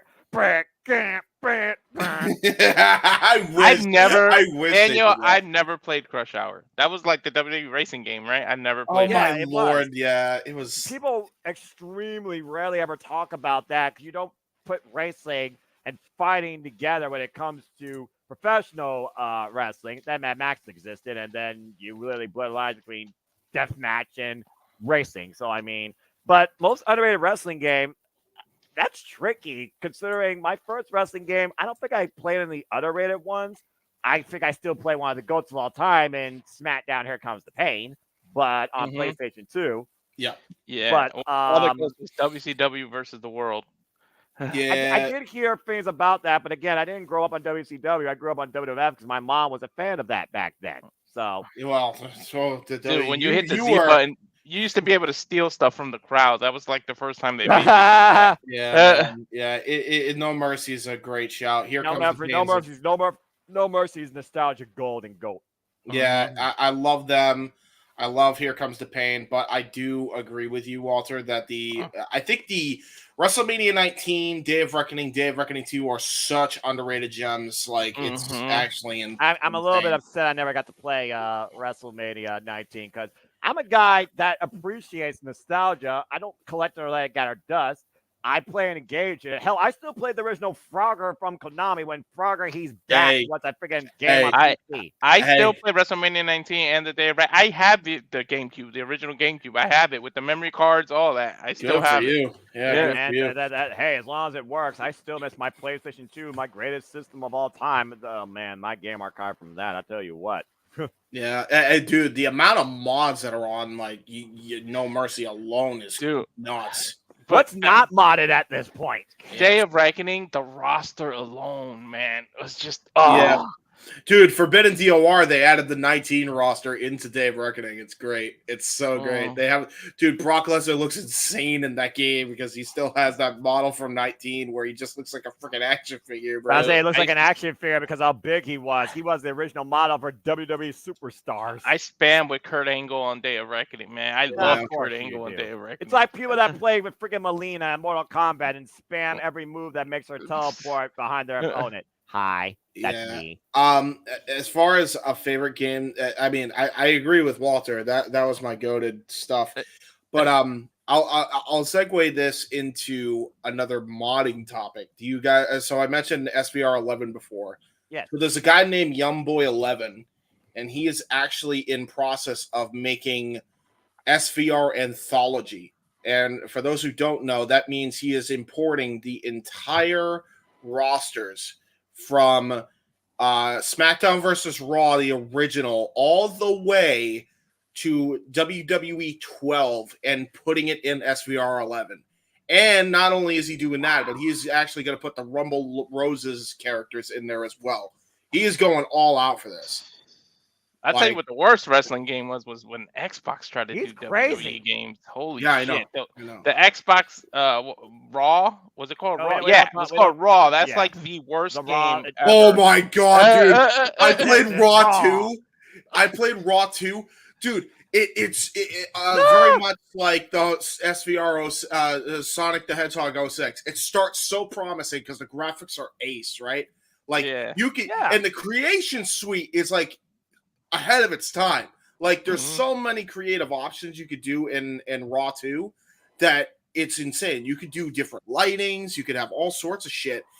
And then the gameplay happens and it is ass cheeks. Wait. I had a stick to do that. Hold on. Yeah. He's gonna be JJ. All right. Now I got a question. Yeah. Did you get it? Did you solve it? Did I solve what? It's Save Us. Oh. JJ, the original.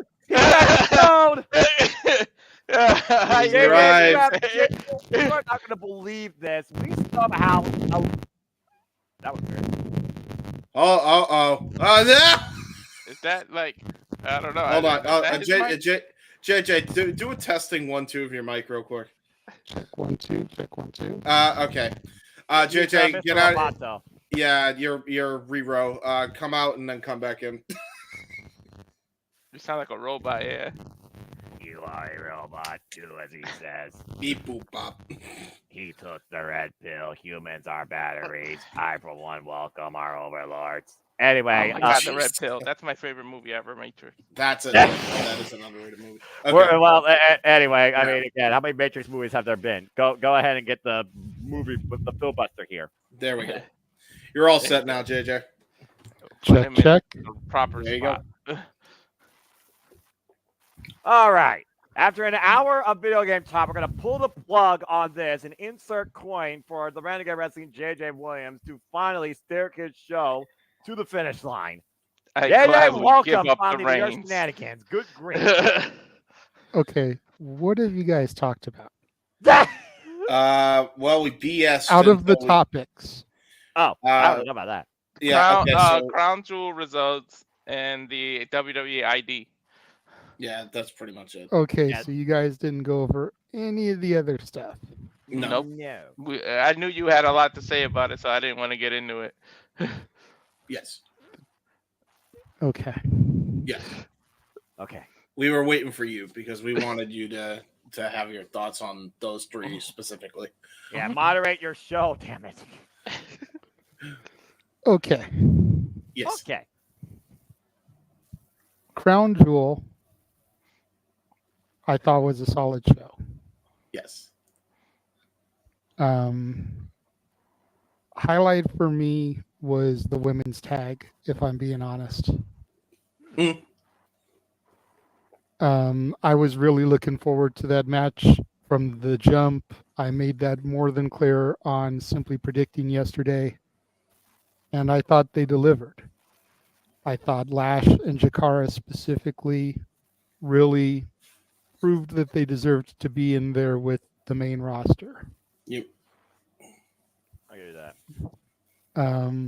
I was doing really good up until the first Crown Jewel Championship match, and then I started to suck ass. Because I was 3-0 going into that match with Nia and Liv, and then I lost that one. Same. I told Then you. the KO Randy Orton one had no finish because it never got started. Whoop. Imagine how I felt that I caught one of those kind of finishes on the wrong freaking match. Right? Then Cody and Gunther went for Cody instead of Gunther, so I lost that one. Damn it! And I didn't get to see the U.S. title match because I was taking my shower at that point, but I know that Mello lost and LA Knight retained, so lost that one. So I went 0-4 in the final 4 matches and 3-0 going into that point. So, Man, the odds were not in your favor. no, they were not. I was feeling good too. I was like, yeah, I'm 3-0. I'm 3-0. You live. We need the Sonic guys. We need the Sonic guys music. Same. I got cocky too early, JJ. I got cocky way too early. But all in all, it was a solid show. We were talking about it a little bit here, you know, just all the changes in the culture over there in the last 10 to 20 years to where things like this can even happen. When you watch those kickoff shows the Friday going in, especially at the foreign countries, you really get a good idea of what the crowd is going to be like, man. And say what you will about Saudi, say what you will about the blood money and everything and the means that this is happening, but those people were hot and they were ready for it. Oh yeah. And they were 0 to 100 from the first second till the end of the show. They did not stop. Yeah, I give you that. I You know, literally said. I really would like to see them get a big 4. Yep. I don't know if Saudi is ready for WrestleMania like they were chanting during the kickoff, but I'd like to see them get maybe a real Royal Rumble, not the greatest Royal Rumble, or a SummerSlam or a Survivor Series. Maybe not a Survivor Series while they're still doing War Games, doing a pay-per-view with a War Games match in a country where we've got history of having an actual war in. Probably not the best call, but Rumble or SummerSlam, I think Saudi deserves one of those 2 shows. I think Rumble for sure. I'd actually go with the greatest Royal Rumble match concept because I think that makes the most sense considering they innovated it, and it would make sense if you're going to have the Rumble in Saudi. Plus, you have the roster size, and you have the special guest appearance to make a 50 work. I'm just saying. You do, but Yeah. When people think of Royal Rumbles, they tend to not count that one. For reasons. Because it wasn't a Royal Rumble pay-per-view. Yeah. No, I agree. So that's why I say let's give them a real 30-man Rumble. I mean, hell, there was a sign in the crowd that said, I believe in Joe Hendry. I don't know if Noah damn it, caught he said his freaking name. Uh-oh. All right.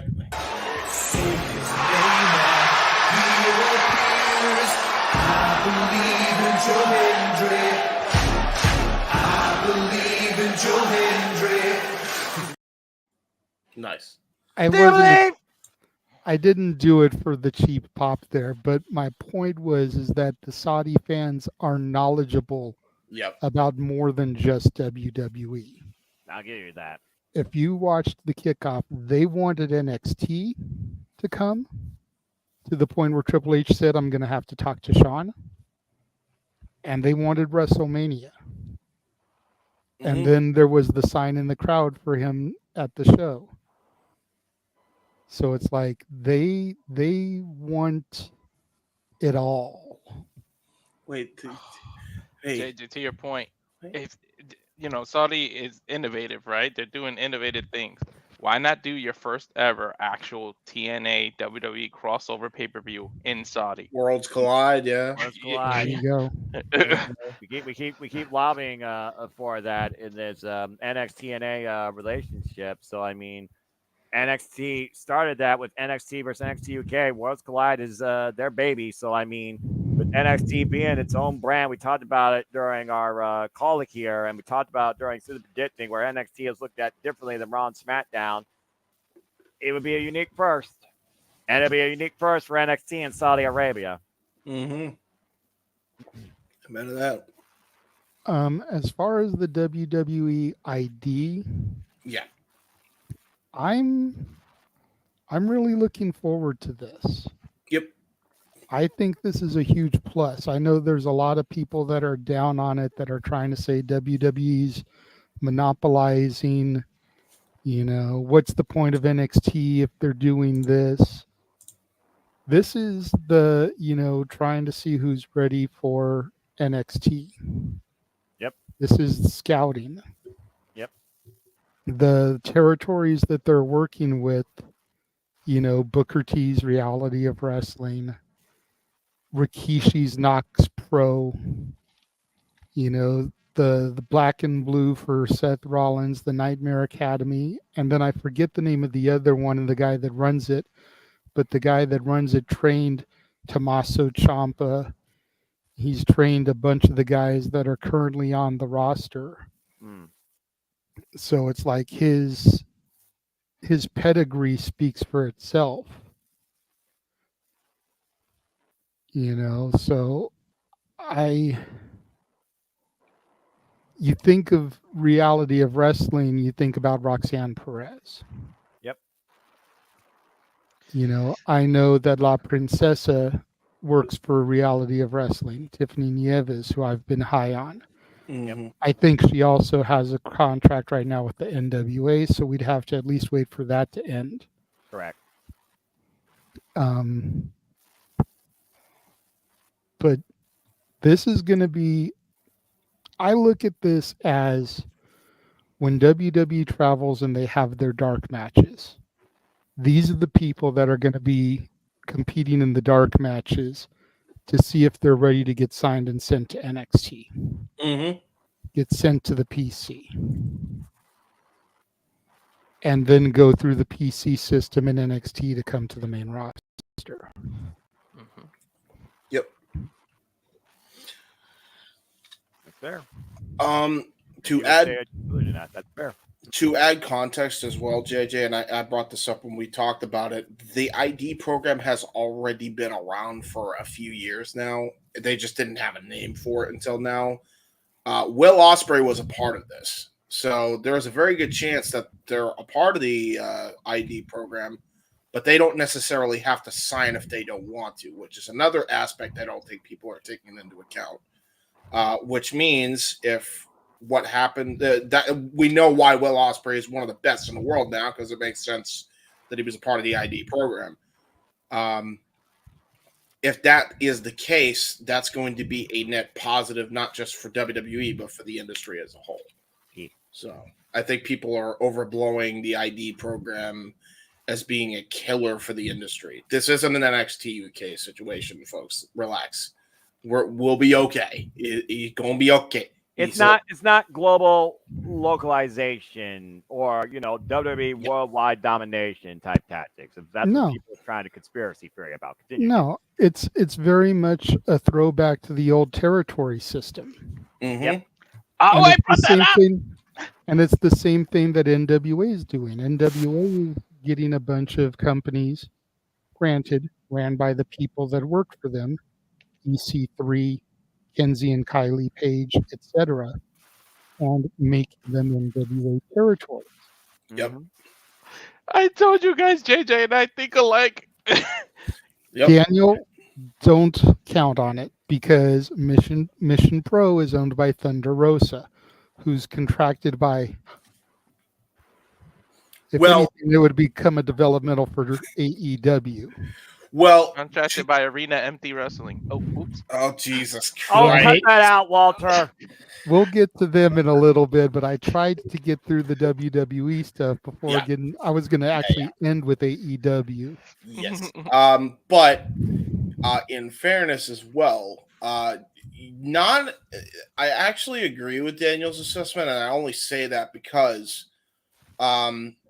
Thunder Rosa has things going on with the NWA as well. She sends talent over there, as well as to AEW or whatever. So there is that.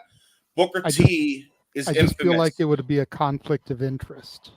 It very well might be, but that's not going to stop them because I know Booker T, he's like the biggest WWE supporter ever, but he is definitely, I think he's definitely got a working relationship with both companies, especially considering a lot of the guys that have come through reality of wrestling, including one Sammy Guevara, they've all been through that system.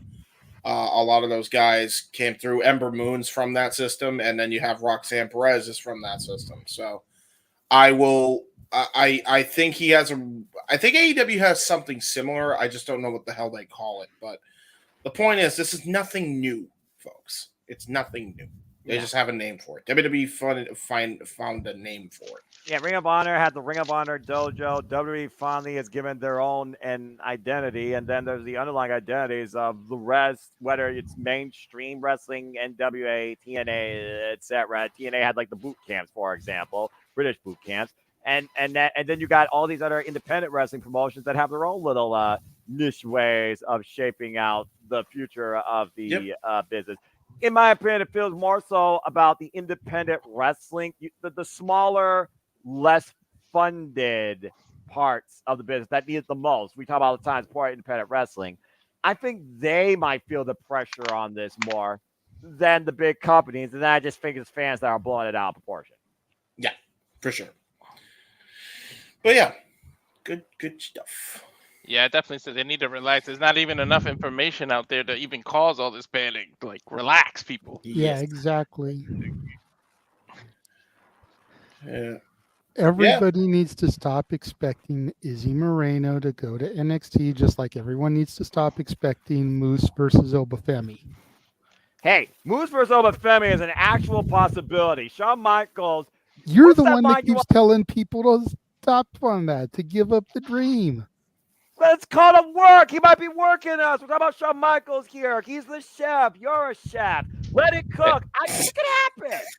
Hey, you're talking to someone who still won't give up on Naomi joining Bloodline. No, that ship's long sailed.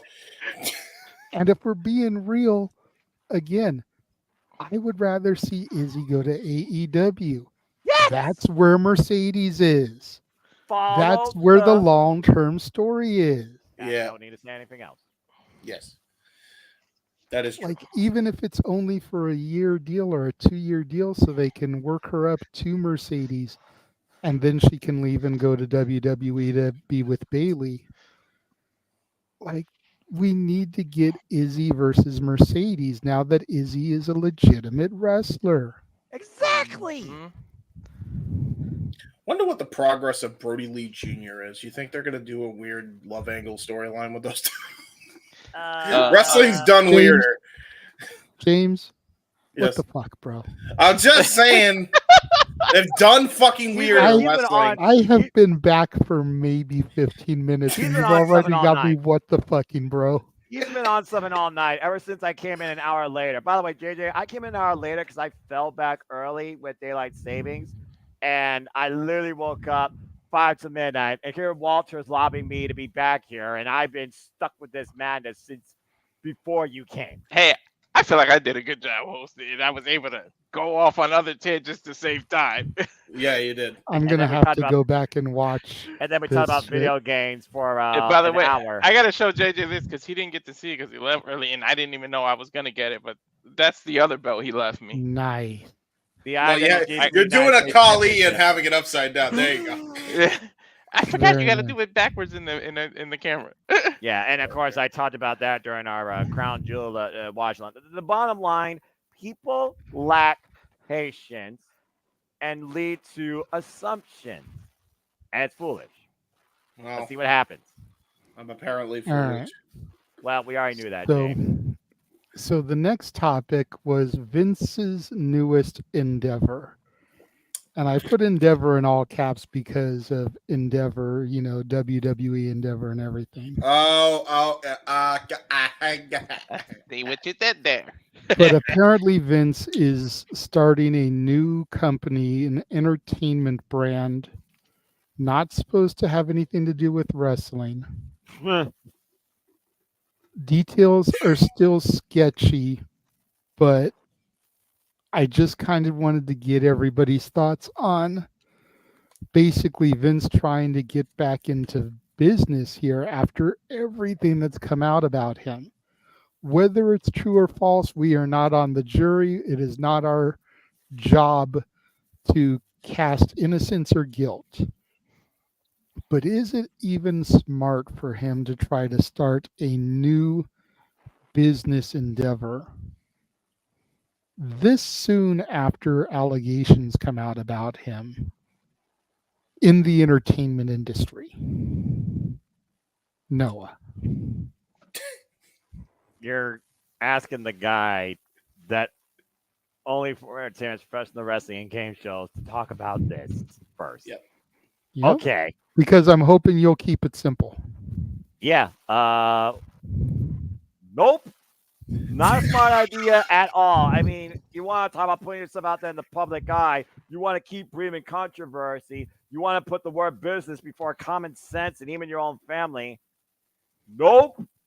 But this is Vince McMahon. What the hell do I know? This is what the guy's lived on now for 70 plus years. Yeah. I agree with Noah. It's unanimous with me. Nope. It's not a smart idea. It's not smart at all. Very, very dimmy. Not good timing either. Regardless if he's innocent or guilty in the court of law. I don't know what you're thinking trying to start something where literally there is the Diddy thing that's happened right now, and look at how well that turned out. So like I'm just saying, why you're caught up in a scandal and then you're like, I'm going to start an entertainment brand. When literally there's an entertainment scandal that happened, which you, by the way, are connected to in some way, shape, or form, even if it's by a small, minute thing. Yeah, because that's a great idea. No, not a smart idea. Between Jeffrey Epstein, Harvey Weinstein, and Diddy, why would you do this? No, exactly. Why would you go and invent there? At least, geez, I see if you were acquitted of everything, then yeah, I don't care if you do it the next day. Hey, by all means, you got the money, do what you want. But the timing is just bad timing, dude. Yeah, I mean, I'm not watching anyway because everybody knows how I feel, regardless of court of law. But yeah, no, it's not a smart idea. Oh, but I thought you would be the first one to sign up for this, James. No. What? Sign up for what? What the hell is he gonna freaking show? A bad sitcom sketch? Oh wait, we saw that with Monday Night Raw between 2017 and 2019. I don't need to see no more bad comedy sketches. I'd rather lose one first. Can you imagine? What if he starts some kind of streaming service and then AEW gets the contract with it eventually down the years, 5-6 years down the line? That'll be hilarious. If that happens, I shit a brick live on stream, okay? Quite literally. There's no way in fuck that's happening. I would be shocked if that actually were to happen. No way. It's 2024 now. Is there anything much less to be shocked about? I mean, left to be shocked about anymore? We still got 2 months. I'm just saying, we got about 2 months left. Don't count your chickens before they hatch, Walter. Chickens. This is very fair. I want especially with what's coming up Tuesday. Yeah. Oh, let's not get political, even though we're actually getting political on that day. Well, I know 2 chickens right there in the political spectrum. Sorry. Oh, jeez. Yeah, dude. I don't do politics. Anyway, You sure about that? Yes. Well, we are going to Yes. touch on that briefly at the end. Yeah. It's not an official topic, but we are going to touch on it briefly at the end, much like we did for simply predicting Noah. Okay. Pretty much going to say the same thing. Okay, but that being said, what do you have to say now that you heard everybody else to give you a nope regarding this endeavor? I definitely agree that it's interesting timing, bad timing. But, and here's where it may be a bad pun, but I'm kind of willing to give the devil his due here. If he's not going to be dabbling in wrestling, I'm curious to see what his endeavor is going to be, what the terms and conditions and, what kind of properties he's looking into trying to create. WWE had its own film studio. Is he looking to try and start his own film production? WWE had their own music for years. Jim Johnston creating stuff, John Cena putting out albums. Is he looking to try and branch into music and sign, start his own record label and talents? Is he looking to just be like a talent agency, and represent people? I'm curious to see what, whenever he puts out his press conference, press release, and like really lays down what it is that he's looking to do. I'm curious. I'm curious too, but at this point, with his age, the only endeavor he should be doing is how to keep his, stay above ground. Whether he's innocent or guilty, whether we've liked everything he's done during our fandom, every one of us has been watching wrestling, with the exception of my 10-year hiatus, pretty much for as long as we've been wrestling fans. We've been watching his creation. I'm willing to give the devil his due and see what he's got in store. It's like watching a new TV show. I'm willing to give it the first 2 or 3 episodes, see if it hooks me. If it doesn't hook me, if it doesn't catch my interest, I move on. If whatever he's throwing out there catches my attention, maybe I'll see what he's got going on. I think that everybody needs to be open-minded and not closed-minded, because he's not trying to do wrestling, which is what really soured everyone's opinions on him, was the way he was handling wrestling. Pretty much all of us tuned out to WWE at some point in our fandom because of the way he was booking shit. Yep. I mean, I could agree that that's how that started, but then the unsavory acts, even the small ones. We don't know how much of it is true, how much of it is lie. We need to wait for the day in court on that. And that's if people care to find out. And again, curiosity can be a very dangerous thing. As somebody that chooses to be oblivious to a lot of madness, for the sake of my mentality, if it's not affecting my life, why do I give a fuck? Exactly. Yeah.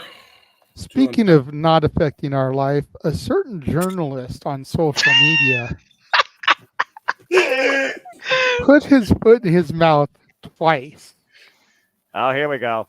Somebody pulled the Noah? Somebody else pulled the Noah? Any guesses on which journalist this is? Hold on. I'll do the face to guess. JJ. It must rhyme with Fetzer. Nope. No, it does not. No. It is the reason, Walter, why we say we're the only reliable SRS. Yeah, that's right. Well, I thought it started with Meltzer, and then nope. No, he's right. Now I remember because I saw it on Twitter too. Oh, I see. Twice this week. Oh no. Oh shit! Here we go. Noah with the sunglasses. Noah Cassidy is in the building. Whatever. So the first thing that he did let me scroll down, is he reported that TNA offered AJ Styles the TNA Hall of Fame and that WWE declined it. To the point where AJ Styles came onto social media and he, much like Noah, almost never posts. Yep. AJ tweeted, quote, "I'm still an active wrestler. I hope. I made the decision not to go into the TNA Hall of Fame, not WWE. I appreciate TNA, but I don't want to go into any Hall of Fame as long as I'm still active. My choice." Yeah. His career, his choice. Nice. Nice. The second time he put his foot in his mouth Oh, so he has both feet in his mouth now. Got it. was yesterday. Uh-oh. Oh, yeah, this blew up. When I didn't really want to get into the departures because I didn't want to have too much downer news. But for one of the departures, he tweeted about it. Indy Hartwell will be departing WWE and effectively be a free agent in 90 days. Indy retweeted, quote, "Wait, what?"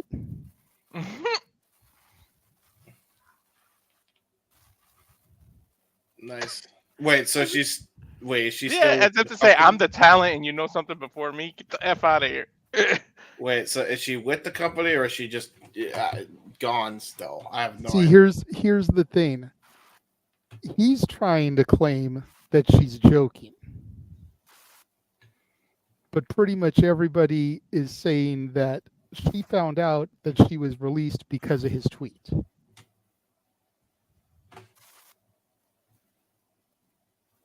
What? There's no way. He tweeted it and her quote tweet was, "Wait, what?" Like she had no idea. Oh, okay. So it was bullshit anyway, basically. Well, no, she has been cut, released, her contract's not being renewed, whatever the situation is. Right. And he's trying to play like she knew about it, but the tweet makes it seem otherwise. In other words, he probably didn't do his due diligence And research considering first. the fact that he's already put his foot in his mouth this week, Yeah. people are more apt to believe that she had no idea than to believe him. Okay. From what I also gathered from that blowing up of that tweet or the couple of tweets, it turns out Baron Corbin was also mentioned in this, and I forget Tegan Knox was mentioned in this. All of them were not renewed; they were not released. Yes. And Sean which is Roxas, why I made sure to say it the way I did, because a lot of websites are talking about, oh, these people have been released. No. They weren't. No. Their contracts aren't being renewed. Yep. Big difference. Since Triple H took over, I have yet to see him release a talent. Yep. That's true. He just lets their contract expire and doesn't renew them. That way, and we've made this reference before, if their contract expires on a Monday, they can be on Dynamite that Wednesday. Mm-hmm. They don't have to wait 90 days.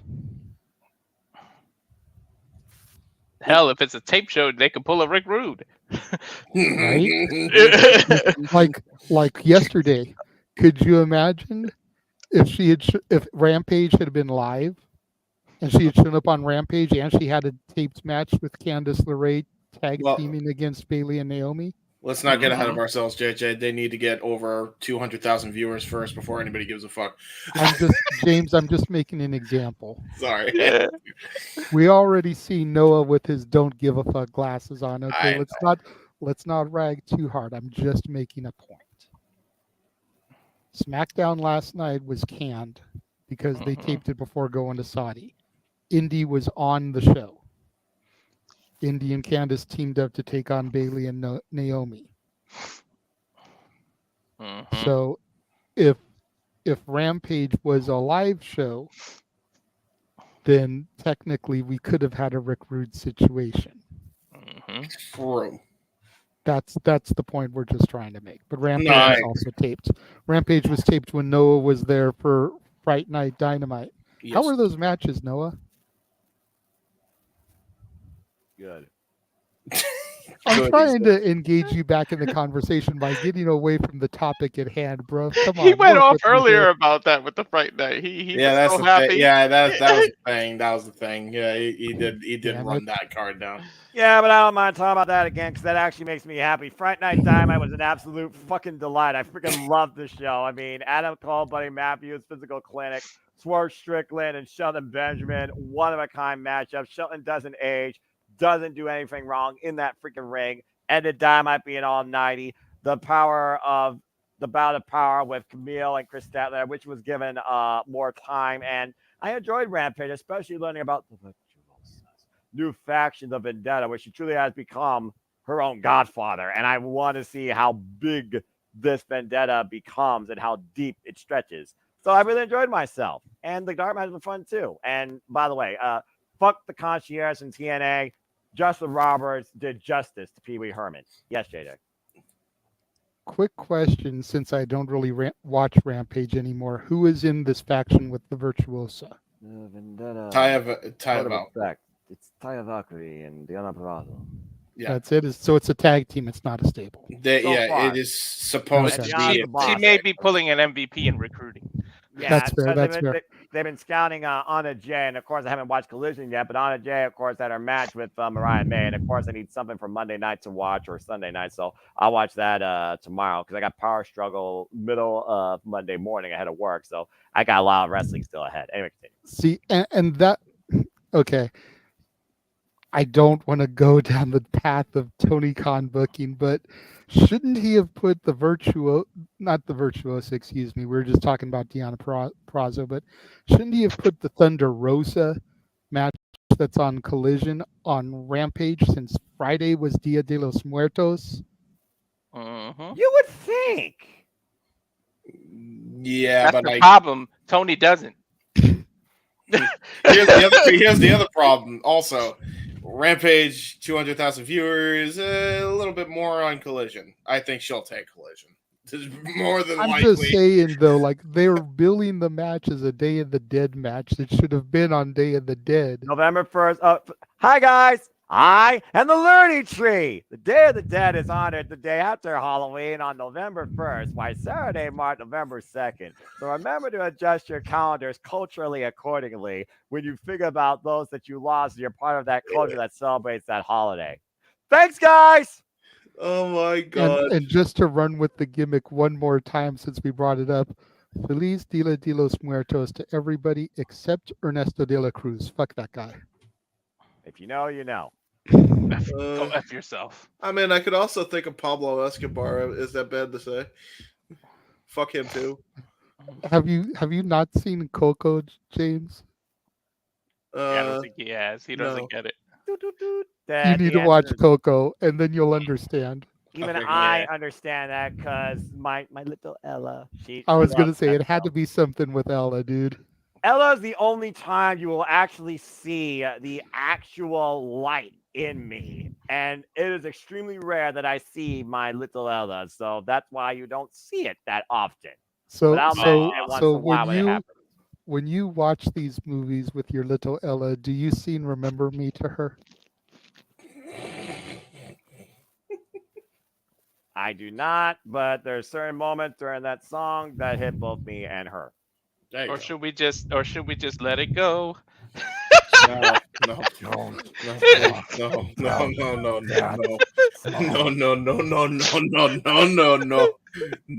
I'd rather hear Mariah Carey than that. Also, adjust your radio tape, adjust your radio dials, because you'll be hearing it a lot between now and December 25th. Well, guess what? She is fully thawing right thawed. now. Oh, No, she's she fully is thawed. I'm doing my best to avoid the freaking November radio. 1st, she gets thawed. It's either going to be that or Wham! Last Christmas that gets me first. Every year, it's always one of those. Armageddon. By the way, November 1st, they treat her like Demolition Man and just thaw her out. bro, I don't think it's even I think she was thawing out for Halloween because she's already started. It's already started playing in stores apparently. Go figure. Dude, she posted a video like 11:59, 12 o'clock, Halloween going into November 1st, of her, and I guess it's her boyfriend, as Morticia and Gomez Adams doing like a whole waltz and everything. And then the clock struck midnight, the closet doors opened, and there was her dress from the All I Want for Christmas Is You video. Nice. At least she's having fun with it. Well, She does. It's like she gets in on the humor. It's like how Justin Timberlake has finally gotten into the whole "it's gonna be May." Yeah. Yeah. He used to downplay it and hate it so much, and now he finally has accepted it and kind of So, plays along with it. Does that She mean Rebecca? plays Does with that it mean? because she realizes like she makes bank Yeah. during So- the holidays. Does that mean the Bengals always have a manic Monday, and Rebecca Black is always glad that it's Friday? Yeah. Why she makes not? bank during the time you have to spend the most bank. Yeah. This is accurate. Dude, it could be argued. It could be argued, and this is a little side tangent, but from what I understand, y'all had like a couple-hour conversation about video games, so why not Yes, have a yes, brief one about a Christmas song? So Yeah, we're fine. it could be argued, yeah, that All I Want for Christmas Is You is the most like definitive Christmas song, most popular, the biggest standard, if you will, that has come out since White Christmas by Bing Crosby. Because you think about how popular White Christmas was when it came out, how it dominated the airwaves for years, and then you think about All I Want for Christmas Is You, and how when that came out, it's dominated. It goes back to the Billboard charts every year around the holidays, and some years even gets into the top 10 in the number 1 spot. Consistently. She does winter tours. Aura. She is playing the Yamava Casino over here on November 6th, doing an entire Christmas concert of her 2 albums. Yep. That's Aura. I mean, she is the original diva of music. There is no argument there. I mean, you're not wrong. I can't argue. It's her You're not cash wrong. cow, and boy, does she milk it. Yeah.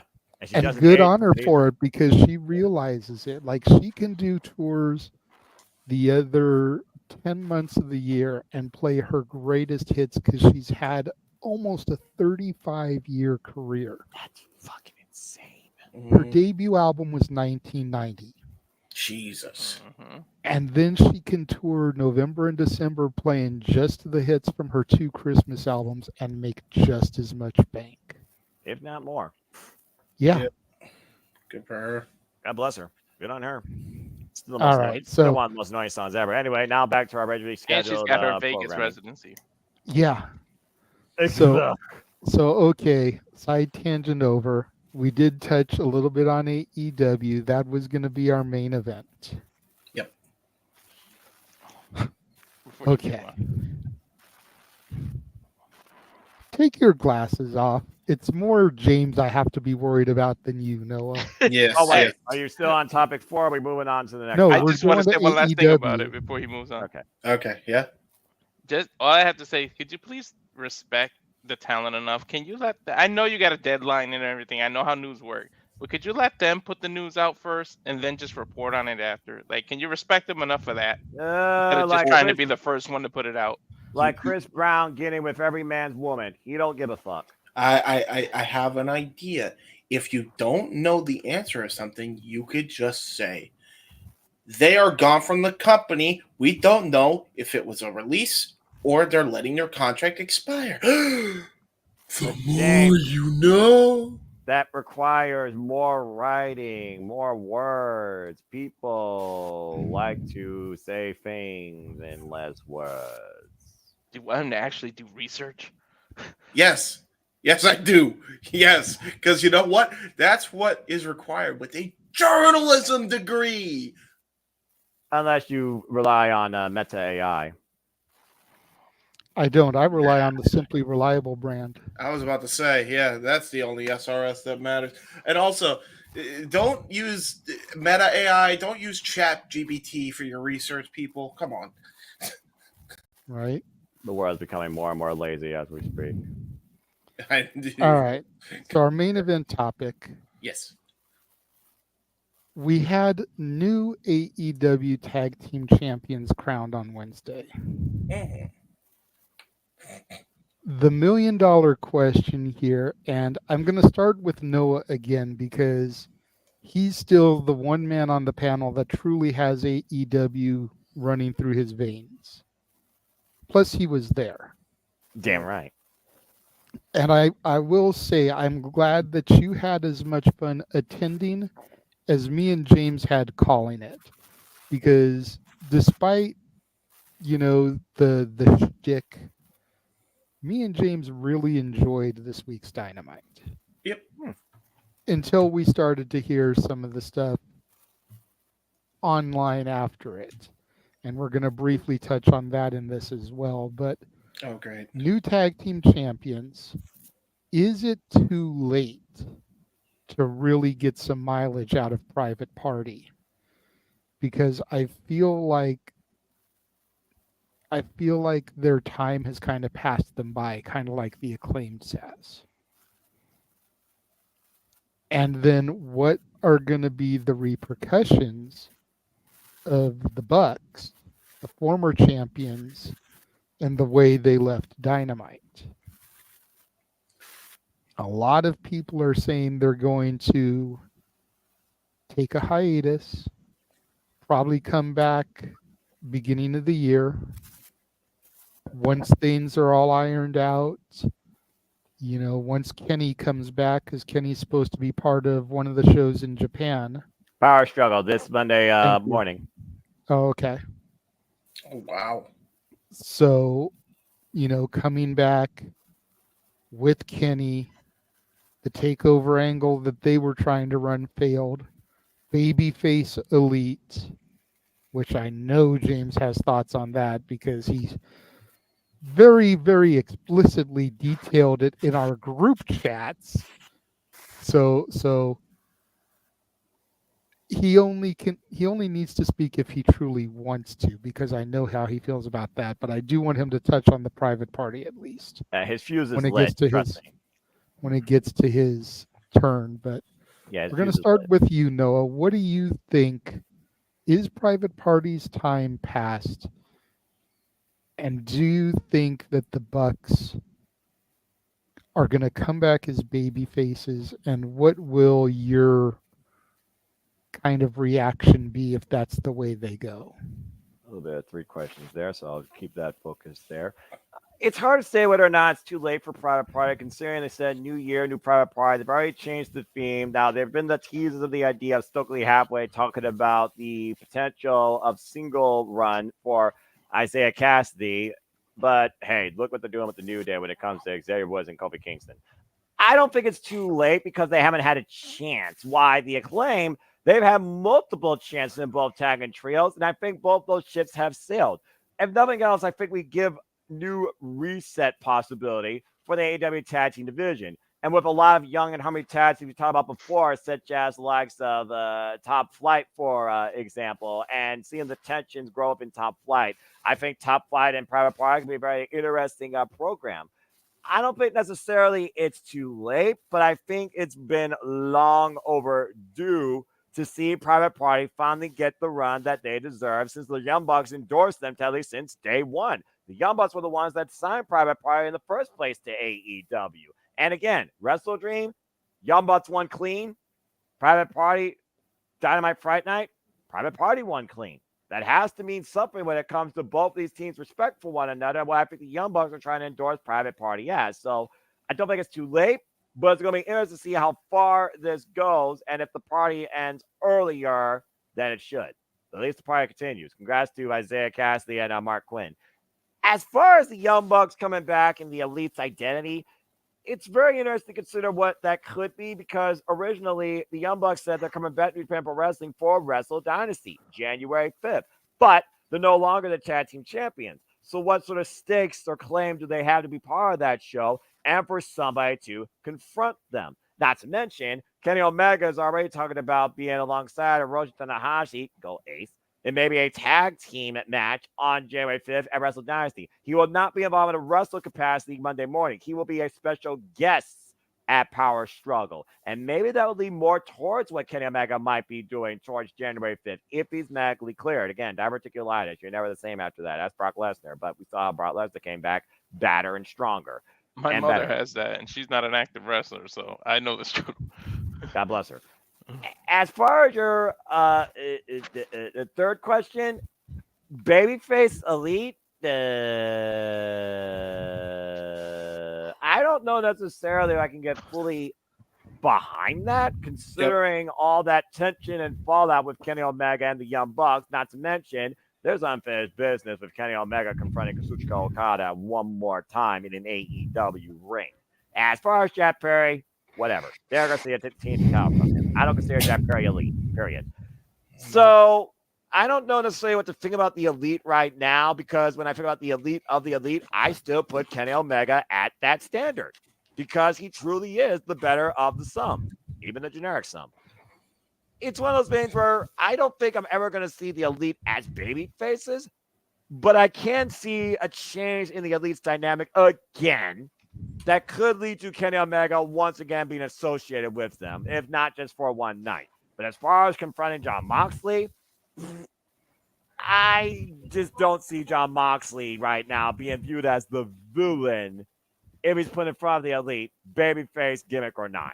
So we'll see. But with the Continental Classic that's going to hold up the end of the year after AEW Full Gear all the way to World's End like before, and Jon Moxley in hold of the position and possession, not even wearing the AEW World Championship, JJ, I'm holding out that this might be something that Tony Khan lets cook, and maybe we get a new AEW original leading with the AEW World Championship. Now, whether or not it's Darby Allin or somebody else we're completely not expecting, I have no damn clue. But right now, this is the best thing AEW has going for them in potential for a positive change. Let's hope it follows through. Everything that I'm reading, and believe half of what you see and none of what you hear. Right. But everything that I'm reading says that Orange Cassidy is going to be the guy at the end of the day. Probably won't be at Full Gear because that's going to be the start of the story. Can't give it to him in the first match. No. But I think they're going to try to make Orange Cassidy the guy. We've all clamored for an evolution in Orange's character. And this may be the way we get it. Yep. Because he's going to be the guy trying to assemble everybody to fight the invaders. To fight the threat, to fight the poison. Mm-hmm. To be the vaccine, if you will. Yep. I understand your idea of assembly, but Orange Cassidy already said that he's going to do this on his own because every time other people come around, they get hurt. Jon Moxley said he eliminated distractions from Orange Cassidy, taking out Chuck Taylor. I think Orange Cassidy is going to go through this battle on his own, but I don't see him recruiting people. I see people backing him up, similar to what happened with Darby Allin and everybody that came out to fend off Jon Moxley and crew Wednesday night on Friday night when chaos ensued. So I get what you're saying, but if it's not Orange Cassidy or Darby Allin that becomes the AEW World Champion at the end of this Moxley saga, I'll be really surprised because I don't know who else you put right now in that spot. Yeah. Walter, I want you to go last, James, because I know how you're gonna get Walter. Well, first let me say congratulations to them. It is about effing time that they had that. I'm glad to see him as a champ. Now, is it too late? I mean, you can debate it, but I feel like it should have been a long time ago. But no, because I feel like they're getting momentum now, and it's like a renewed push. Like sometimes we wondered how many times can somebody be like repackaged before they get something that clicks. Yep. And we've seen it work and we've seen it not work. So I feel like they got a renewed push. They got momentum behind them. And believe it or not that I want to give the young fuck some credit. They put somebody over. They did it clean. So maybe now they're like, you get to run it. Let's see what you do. So we'll see. And then what was the second part of the question?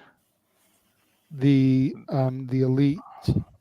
Oh, yeah. I'll never see the elite as a face. It just, even in the name itself, the elite, it's heelish in nature. I'm the elite. It's almost like saying we're the 1%. We're the billionaires. You guys are the poor ones. There'll never be that gap. You can't say continuously call yourself the elite and then say you're faces. Like, it just doesn't make sense. And God knows that Hebert is gonna go on a tangent, but I don't see him. Only one of the elite, and he shouldn't be. It's Kenny Omega. He shouldn't even be considered elite anymore. He should just be his own thing, separate from that, and do what he's got to do, and continue to be cheered for. Him and Kota Ibushi both get him far away from it as possible. Yeah. At this point, James, you're just waiting for Golden Lovers to reunite. Yep. Rather than this.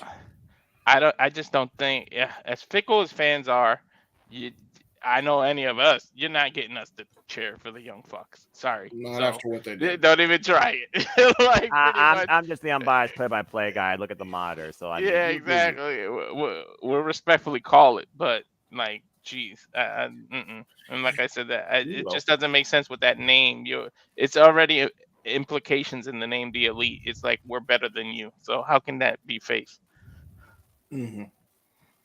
That's a fair concept, and yeah, like me and James tried to do the shtick, and then James's computer fucked up. I was so pissed. Yeah, I was so fucking mad. Okay, so you know how James usually does the whole nope and goes off screen during Young Bucks matches? Yeah. I was gonna do it to him to force him to call a Young Bucks match. Yeah. And then his computer started fucking up, so I had to come back on to carry the match. Well, part of it was because I forgot to ask you to renew your sling before you left for the show, so that was my fault. But anyway, for those who are going to try and spin my stuff out of context, they're forcing you to do it. It was my idea for him to do that, so don't twist that, okay? All right, cool.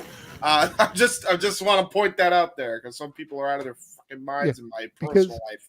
Because I told him, I was like, you can't do the shtick when you're the lead play-by-play. And I agreed. You can do it when you're color.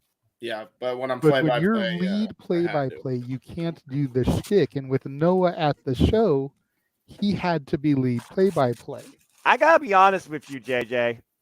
I absolutely am humbled and adore calling All Things Wrestling with you guys. But being there live, it truly is a different atmosphere to remind myself why I love this so much and encourage why I love calling this stuff with you guys. Again, TNA and AEW live experience have been my favorite live experience this year of wrestling. And I went to SummerSlam, for Pete's sake. I had so much freaking fun. You saw Gunther win the World Heavyweight Championship, and it still didn't measure to the two shows you saw this past week. It was a moment versus a show, and you're combining two shows. And to be fair, TNA Babagoy was a pay-per-view. AEW Fright Night Dime, I felt like a pay-per-view. I've seen moments. And you saw the Hardys and Private Party become champions within less than a week. Yeah, two teams that used to run with each other. Yeah, think about that. And then they posted a picture of the four of them meeting up to celebrate Private Party's title win. There you go. In the span of literally less than 2 weeks, I have seen an incredible conglomeration of professional wrestling, damn it, from two of my most favorite companies ever. It was so much freaking awesomeness. And we were glad that you were able to, bro. You Felt know, weird. I'm not trying to get you hyped up any more than you already are, but we tell you all the time, bro, you deserve to go to these shows. Yeah. I know you're a frugal, simple man. You like to save. You don't like to be frivolous. You don't like to throw your money away. Or travel. But as much as you have the passion for pro wrestling, you deserve to take a night off from calling the action every once in a while and go to these shows. And as much as you're the backbone and the heartbeat of the multiverse of media, the Simply Reliable Studios, whatever the name has been for these things, we've now grown and expanded so much that any one of the three of us, any two of the three of us can team up. Yep. And it'd be just as good as when you're there. I'm proud of y'all too, and I love that. Me and James had a blast doing Dynamite. Yeah. You know, and I know him and Walter had a blast doing the shit over the weekend when I was gone doing TNA. Except for the main event, because y'all know my thoughts on Hardy. Jeff Hardy. But, yeah. But still, like, and then to see that freaking Frankie Kazarian dressed up as you know who this week for Halloween. That's true. And I will say this about the main event, because this is actually a quote from Ricky Starks, so I'll utilize it here for the main event of Bound for Glory. The ring mat smells like paint thinner and ass. Shout out Ricky Starks. Okay, then. There's a lot of paint in the ring, so yeah. There you go. And Emmanuel, Aaron did enjoy TNA, and you can go check out me and him literally reviewing our TNA live experience on NoDQ.com. So go check out that live feed in the archives on YouTube channel. Say yeah, NoDQ. Yeah. Anyway. And then he did a simple take with Datilla for Halloween Havoc. There you go. Pretty good. I have to ask Noah, because the whole idea of the karaoke night that night was to have extra money in your pocket. Did you utilize any of that extra dough? Did you get you a Joe Hendry T-shirt? Don't play the song just because I said his name. It's No. We don't overkill gimmicks like the old era of WWE. To answer your question again, I am very frugal. I also rarely ever wear a T-shirt, guys. And between my hostel, my transportation, my food with Aaron and Kate and Riff, and my ticket, well, the ticket actually was covered by Paul, but I still had to pay him back for the team, and I was not able to go to. So between the hostel, the transportation, and the food, no, I did not get a Joe Hendry shirt. And honestly, I was not going to have time to. Again, like I said, that freaking thing had not even enough seats for everybody. There were people standing alongside the entire outer wall. That's how packed that place was. Did it at least help with those expenses that you mentioned, though? It did. You guys literally paid for the hostel and the bus ticket coming back. So, but thank you. There you go. There you go. So Yeah. again, thank you to all of our viewers for helping fund Noah's vacation, his well-deserved trip to live in his passion. Amen to that. Yeah, y'all nice. You know, he always says priorities over passions, to the point where all of us have kind of echoed that sentiment. But every now and again, it's okay to put your passion over your priority. No. Every now and again. I wouldn't say do it often, because then you end up in debt. You end up in a deep hole that it's hard to get out of. But every now and again, you've got to reward yourself with your passion over your priority, because otherwise, why are you living this life? Yep. Every now and then, make your passion your priority. Yes. I'm trying, guys, and I appreciate that. I'm trying. Now we'll see if Noah takes a bus to Indianapolis for the Royal Rumble. That's a hot take. That's. I want to go to Rumble so bad with those damn ticket prices. Yeah. Exactly. Yeah. Yeah. Crazy. To be determined. Simply put, to be determined. Fair enough. Well, we've got quite a few. We've got at least 3 karaoke shows between now and then to help raise some money for you. I need money too, y'all. I'm moving this summer. And this is how Noah realizes, maybe singing isn't so bad. It did actually help me get back home. As much as I hate to agree with James for once in this freaking shenanigan history, he's not wrong, quite literally, but still, I rather just listen versus sing. So man doesn't do singing, he just does commentary. But then again, the Dominguez is, and my freaking AEW family have changed that dynamic. Yes, they did. Speaking Right. of fun, Shout out to Keen if he ever pops in and watches this. He may be lurking in the chat room. Speaking of fun, shout Shout out out to Keen. if you guys can to donate. There's a GoFundMe for Chris Bay after suffering that horrific injury. So if anybody can do that, donate to that too. Absolutely. Unfortunately, because it was at the tapings, I don't even know if they're going to air the match. They may scrap it completely, considering once the injury happened, they cut the show. So I don't know if we'll ever be able to see exactly what happened, which is why it wasn't on the docket to discuss. But yes, get better, Chris Bay. Hopefully this won't be a career-ending injury. The nest again soon, like Soraya and Adam Copeland have proven that they have been able to. But we still haven't seen the return of Big E. Yeah. That's So true as that's something It's to coming. think about. Maybe if he goes to AEW, he'll get cleared. Just like they did. Jesus. Why you do this? Copy what I'm telling. He's not wrong. He's not wrong. He could always return in a non-wrestling capacity, but then it Dude. just tease us and make us want him in the wrestling capacity. Dude, Soraya has literally finagled herself into another world championship, and then after her world title run, which lasted about a month, she had Harley Cameron do all the workhorse shit. Like, come on. And now Harley Cameron is a singles act, and I'm loving it. I need more Harley Cameron. I'll say it once, I'll say it again. I dig Crazy Chicks, The Bunny, Allie, AJ Lee, Harley Cameron, Chelsea Green. Those are the premier individuals of the wrestling. Who did you just say there? What? The I said Who was the last name you named off? AJ Lee? No. Chelsea. No. No. I did it enough today. I did it during Crown Jewel. I'm just going to address her normal, like a normal person should, outside of watching her in wrestling. All right? Do it. Do it. No. Do it. Peer pressure. No. If you guys want Noah to say Chelsea's name the correct way, send him a donation to PayPal. Los Dominguez is in the chat. I know you have it saved. N Foster 707. Do it. Shut up. Anyway. Anyway, back to the topic on hand as we get back from the left turn to Albuquerque. I forget who was left for the whole the AEW. It's James that's left. Oh, yeah, Okay. that feud.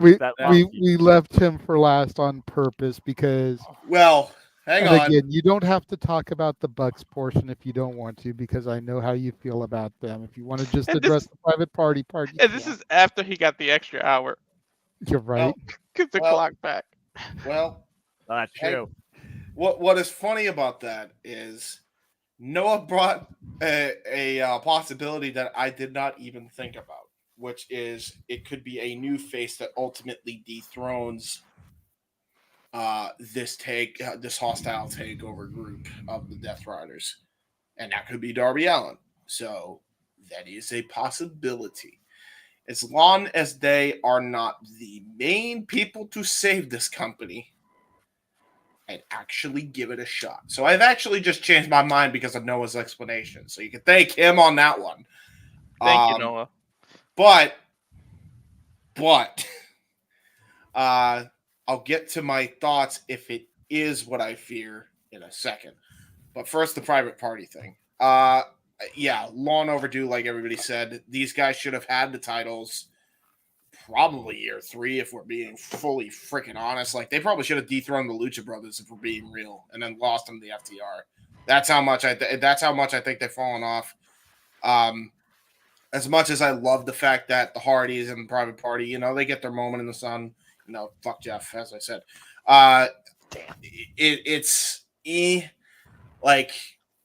The whole Hardy family office thing really cooled them down, and I don't blame that on Hardy or anything. I definitely blame that on Tony, because that was just creative blunder.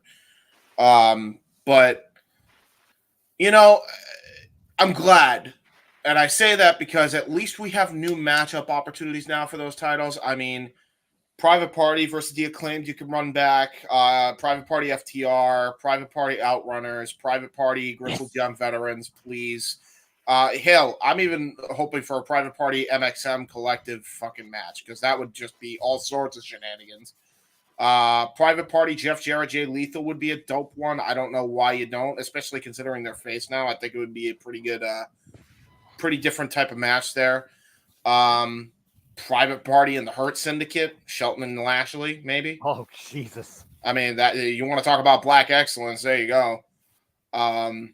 Hell, Private Party and Swerve Strickland having a 6-man with the Hurt Syndicate. You know, you can have Leo Rush. Leo Rush is teasing joining back with his buddy Lashley in the Hurt Syndicate with MVP and Shelton. Could be a hell of a freaking trio there. I didn't think about that trios dynamic, but I like that. And yes, folks, I was swerving when Prince Nana did come out. Of course you did. We always got it. There's plenty of it helped. I didn't even think about it too. The Kingdom, Top Flight. I'd love to see them run it back with Top Flight. House of Black. Yeah, House of Black. I'd love to see them, even though it was a one-time thing. Private Party, even if it's on Collision, Private Party versus Hologram and Mystica was like, that's an underrated team, by the way. There's a shitload of teams in AEW. Damn. I listen. Yeah, welcome to the company that has the biggest tag team division. A lot of people gave crap to the tag team division because the booking was all about you know who. But now it's not no more. Hell, exactly. We're not even thinking about this. I mean, they're gonna have to rush through a lot of those matches. It's not gonna happen overnight. They probably won't all happen at once because there's also Claudio Castagnoli and Wheeler Yuta could also dethrone these guys as well because of the whole idea of the hostile takeover. Maybe it's not even them. I could see them recruiting more people. Grizzled Young Veterans would be a hell of a team to join up with the Death Riders. Literally in the catchphrase, grit your teeth. You can't get more Blackpool Combat Club than Zach Gibson and James Drake. I'm just saying, you know. The point is the possibilities are more with Private Party as champions than the Bucks fucking holding the belts hostage because they wanted to prove everybody wrong that this could work and us exposing the whole Punk thing was a good thing. It wasn't, by the way, spoiler, as we have seen, and that's why they dropped the belts. Thank Christ. So that's good. And I'm glad that Private Party got their moment in the sun. I'm happy about that. Now, on to my condition. JJ said at one point in this broadcasting, however, whether it was open mic night, Saturday, Shenanigans, what have you, when is the breaking point? Well, I found mine. There's two, really. If the higher power is Tony Khan for the Death Riders, I'm done. Very much like Jeff. If the Young Bucks are the only saviors, even if it's with Kenny, to save AEW from the Death Riders, I'm out. I will not be covering their product going forward. That's my breaking point. Because I'm sorry, you are never, ever going to convince me that the Young Bucks can ever be babyfaces again on television. You have kicked yourselves in the ass. You got to learn to live with the fact that you can never be the main characters on the TV anymore. Period. That's just the bottom fucking line. You made yourselves lose that privilege. Deal with it. You don't get to have a retry after you chased two of your baby faces. Now we know because Cody slipped up from his NDA agreement, by the way, on the Andrew Schultz podcast. Whoops. Now we know you've chased two fucking people away from the people, from like two of your top stars. One being the Heart and Soul is now their Universal Champion.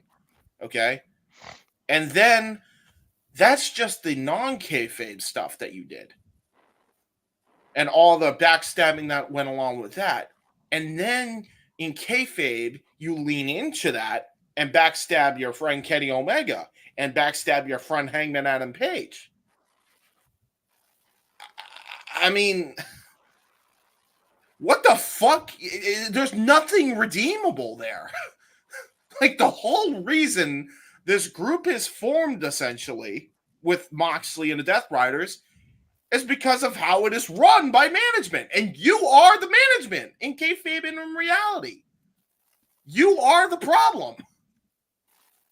If anything, that makes Moxley the hero in this situation. Yes, he is the anti-hero. The Death Riders are the anti-heroes. That's what they are.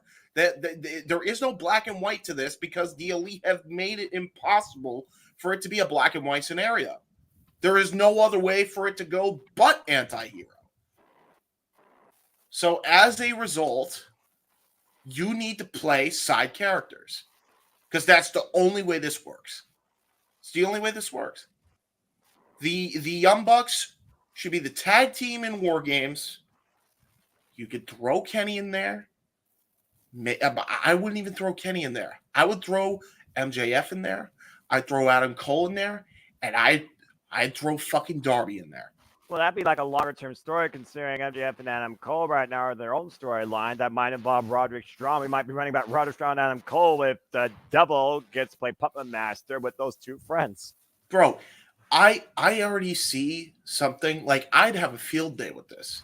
Like, if it's me, I'm booking the War Games, or I'm booking something where it's a 5-on-5 of some kind. Hell, Anarchy in the Arena, I'd book. And I'd have Hangman join with Team Elite at first. And I would have the Elite there. Just for one match. But I'd have them lose. And I'd have Hangman turn on the Bucks. And give his reasoning of, they fucked me over. They made me be a part of the reason why I chased the biggest star of the damn company away. You really want to shoot Cowboy and actually make it mean something? That whole storyline? That's the only way that works.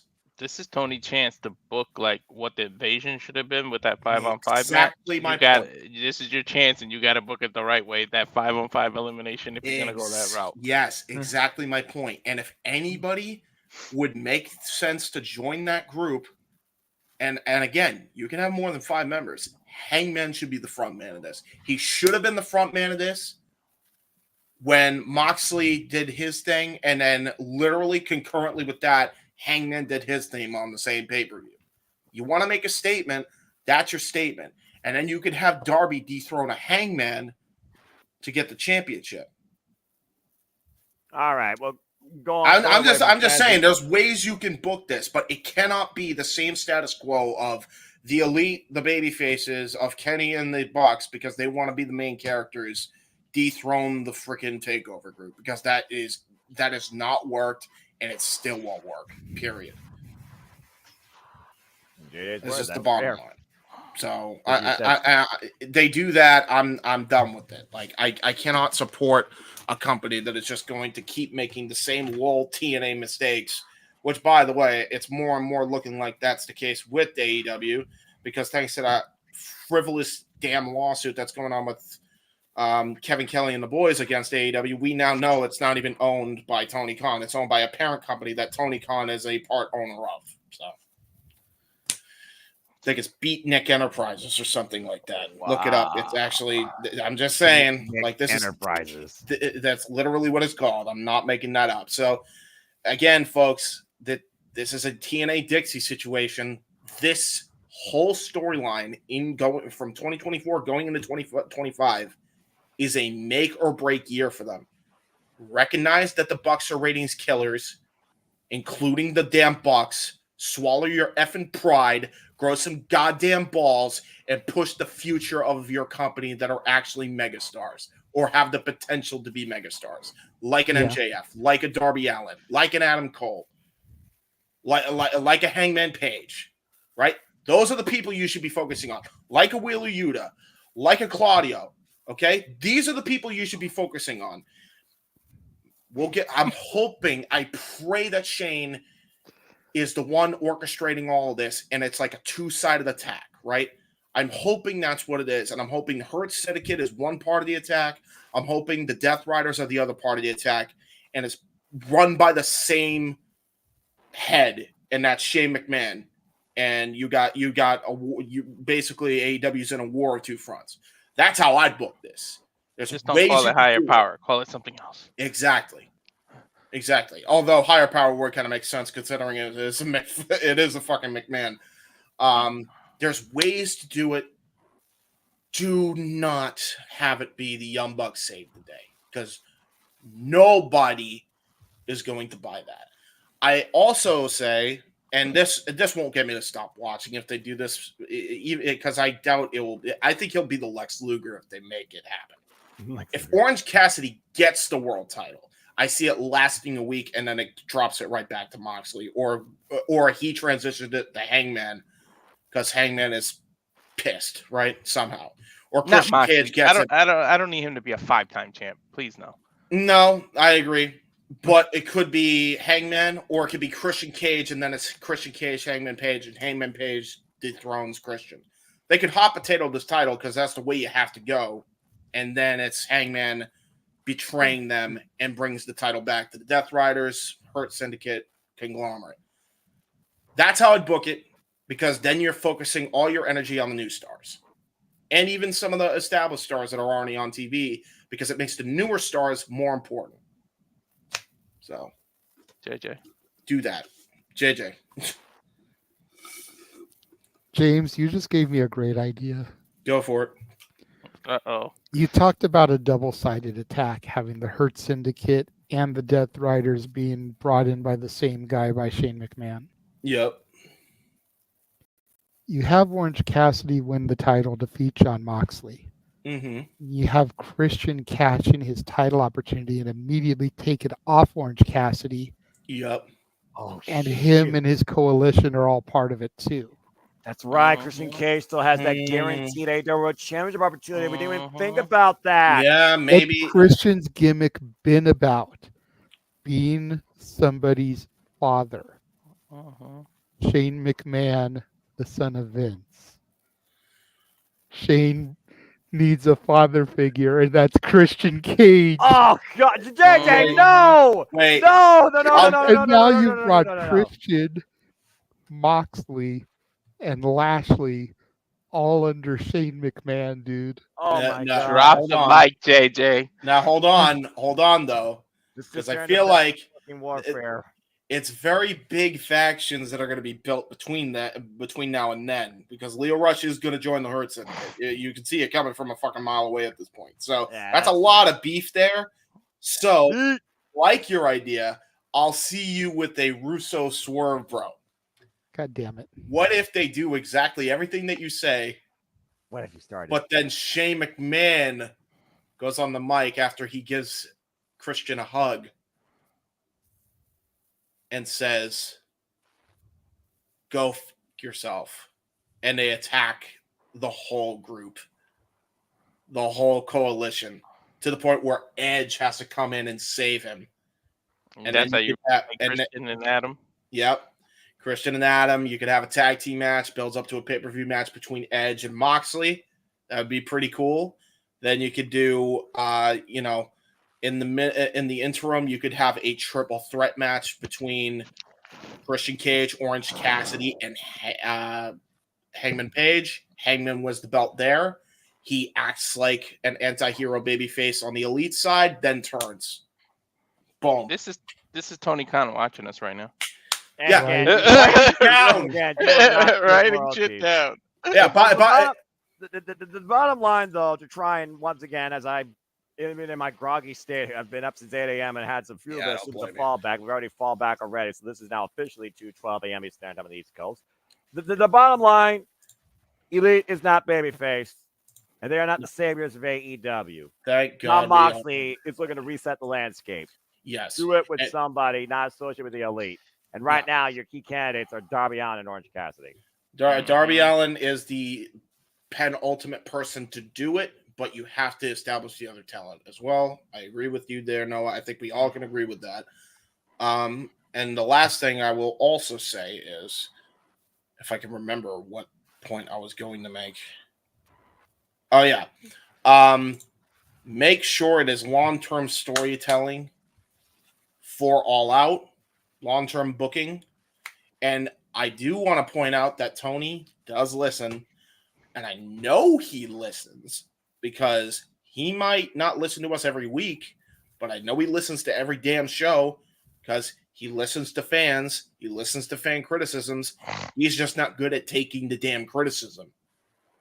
I hope you change that because you fucking need to. Fix it. Like JD from New York said, fix it. This is how you can actually do it. Here's constructive criticism. We're not attacking you, but you need to stop getting offended over every little thing that somebody says that is negative about your company. Until you can do that, Tony, and I know we've said that and it sounds like a broken record, until you can do that, I am very unhopeful that this shit will change and it will go in a good direction.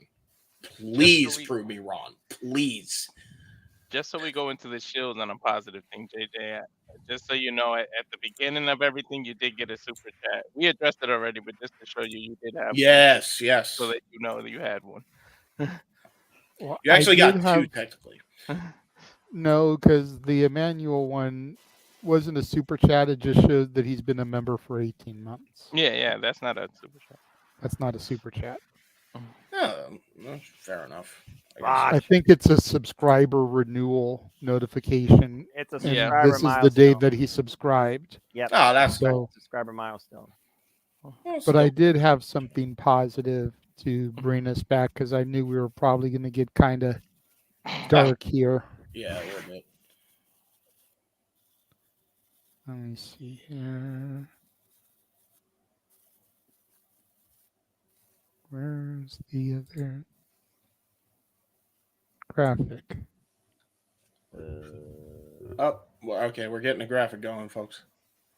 Yeah, give me 1 second. No worries. Hey, you guys want to talk about video games There again? it is. No, you hush it. That could be a podcast in itself. I already created the background for it. Nice. I like that. We might have to do the top 10 video game thing with us three on it. I It would was the love top that. 10 thing Yeah. I do. Yeah. The top 10 video games of the 80s. Ooh. That's what I thought you were going. I was about to say congratulations, but something told me. So that was- something told me you were going to put that up. Yes, that's the first one. So Cool Hand Angelo Parker and Ruby Soho gave birth to their baby on Halloween. That's no less. Yeah. Go figure. Evie is her name. Evie? Yes. Welcome to the world, Evie. The tweet says the perfect hashtag Halloween. Welcome to the world, Evie. P.S. Your mom at Real Ruby Soho is a total badass. Accurate. Bro, this kid's gonna have the most lit birthdays ever, bro. He's gonna have feel candy and cake. I feel like she didn't push her out any earlier on purpose to make that happen. Yeah, dude, that's so dope. Oh, that's sick. That's crazy. I love that. And then that's People Magazine posted today. Mandy Rose got married finally. Oh, Congratulations. to Tito Sabatelli. I forgot he existed and he had a banging theme in NXT. Mandy became. I a remember that Mrs. gimmick. Go ahead, Mandy. She became a Mrs. Yes. So for her. congratulations to them. You got everybody that subscribed to our OnlyFans and Fantasy pages. Be sad. Oh, grow the fuck up. And it's funny because before I even saw this post, I was seeing Indy Hartwell, Roxanne Perez posting, celebrating them because they were at the wedding. They were guests. So Awesome. Did but Gigi then I go- saw these professional photos from People Magazine. That's awesome. Damn it. And I was like, that's cool. So definitely had to bring those in to wrap things up. Was the rest of Toxic Attraction there? Her I former don't running know. buddies. That's just what I saw. How the hell would JJ know? I don't know. Again, I would curious. assume Quite curious. I would assume that they were, and I would assume that at some point we'll get a picture of the three of them together from the wedding. But I just spoke on what I saw in the pictures that I saw. That's gonna spark a enough whole said. return debate. She should. Right? Nah, let's Toxic attraction. Please come. I back think to she our deserves another chance. You know, Yes. It's like what she is doing. First of all, it's her body. If she wants to make money that way, that's on her. Yep, their choice. Amen. She isn't going out there and posting sex videos with him. Yeah. Yeah. Like, when you there's so many OF creators that do that. Yeah. She ain't doing that. She's at least keeping her stuff tasteful. She may show a little something every now and again. Yeah. So what? Look at her freaking body. Yeah. She has worked hard on it. The age-old saying, if you got it, flaunt it. She's got it, and she's only going to have that body for so long. I don't care how long she works out, how fit she stays. You know, as you get older, things start to sag. Just, you're not going to be that good looking forever. Yeah. So while she's that young, let her have fun with it. It's just a circle of life. That is true. It just occurred to me, really, that her WWE career ended over a fucking nip slip. That's actually really dumb. Like, dude, seriously, how many times does that happen to the Bellas on TV accidentally? They never got fired.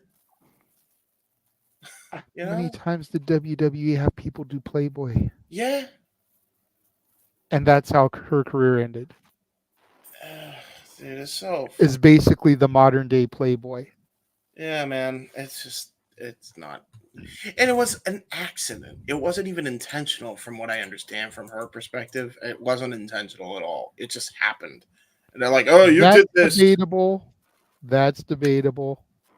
But still. Whatever. It's not the worst thing in the world. Like, people need Triple to... H has brought a lot of people back, so we'll see. Yep. Yes. Who All fired right. her again? The Vince McMahon regime? Yeah. Yes. Yeah. Okay. Yeah, that makes sense then. Yep. Okay. Carry on. So that is going to just about wrap things up. We will go ahead and go to the shills now so Noah can go to sleep before church. Thank you. Yes. You can follow me on Instagram, the Renegade JJ Williams, YouTube, Casa D18 Studios, Twitter, ROWJJ Williams. You can find Jeff motherfucking Meacham, who I hear was here for a little bit, on Facebook and YouTube at Jeff Meacham, on Instagram and Twitter at _Jeff Meacham. Noah. Follow me if you choose on the Twitter and on YouTube at Imposter9016 for all things wrestling. Again, I host City Predicting. I'm always happy to be part of the fun with the live watch-alongs. And, of course, the shenanigans, even if I fell backwards for an hour and still wish I was asleep. But, again, I'm only here to continue to encourage you to just stay alive and enjoy wrestling, too. It's truly as simple as that. James. Yeah, guys, can find me on the YouTube, Instagram, and X at JHebert95 and on Facebook at James He-Man Hebert. I'm really cool and jump things On the internet.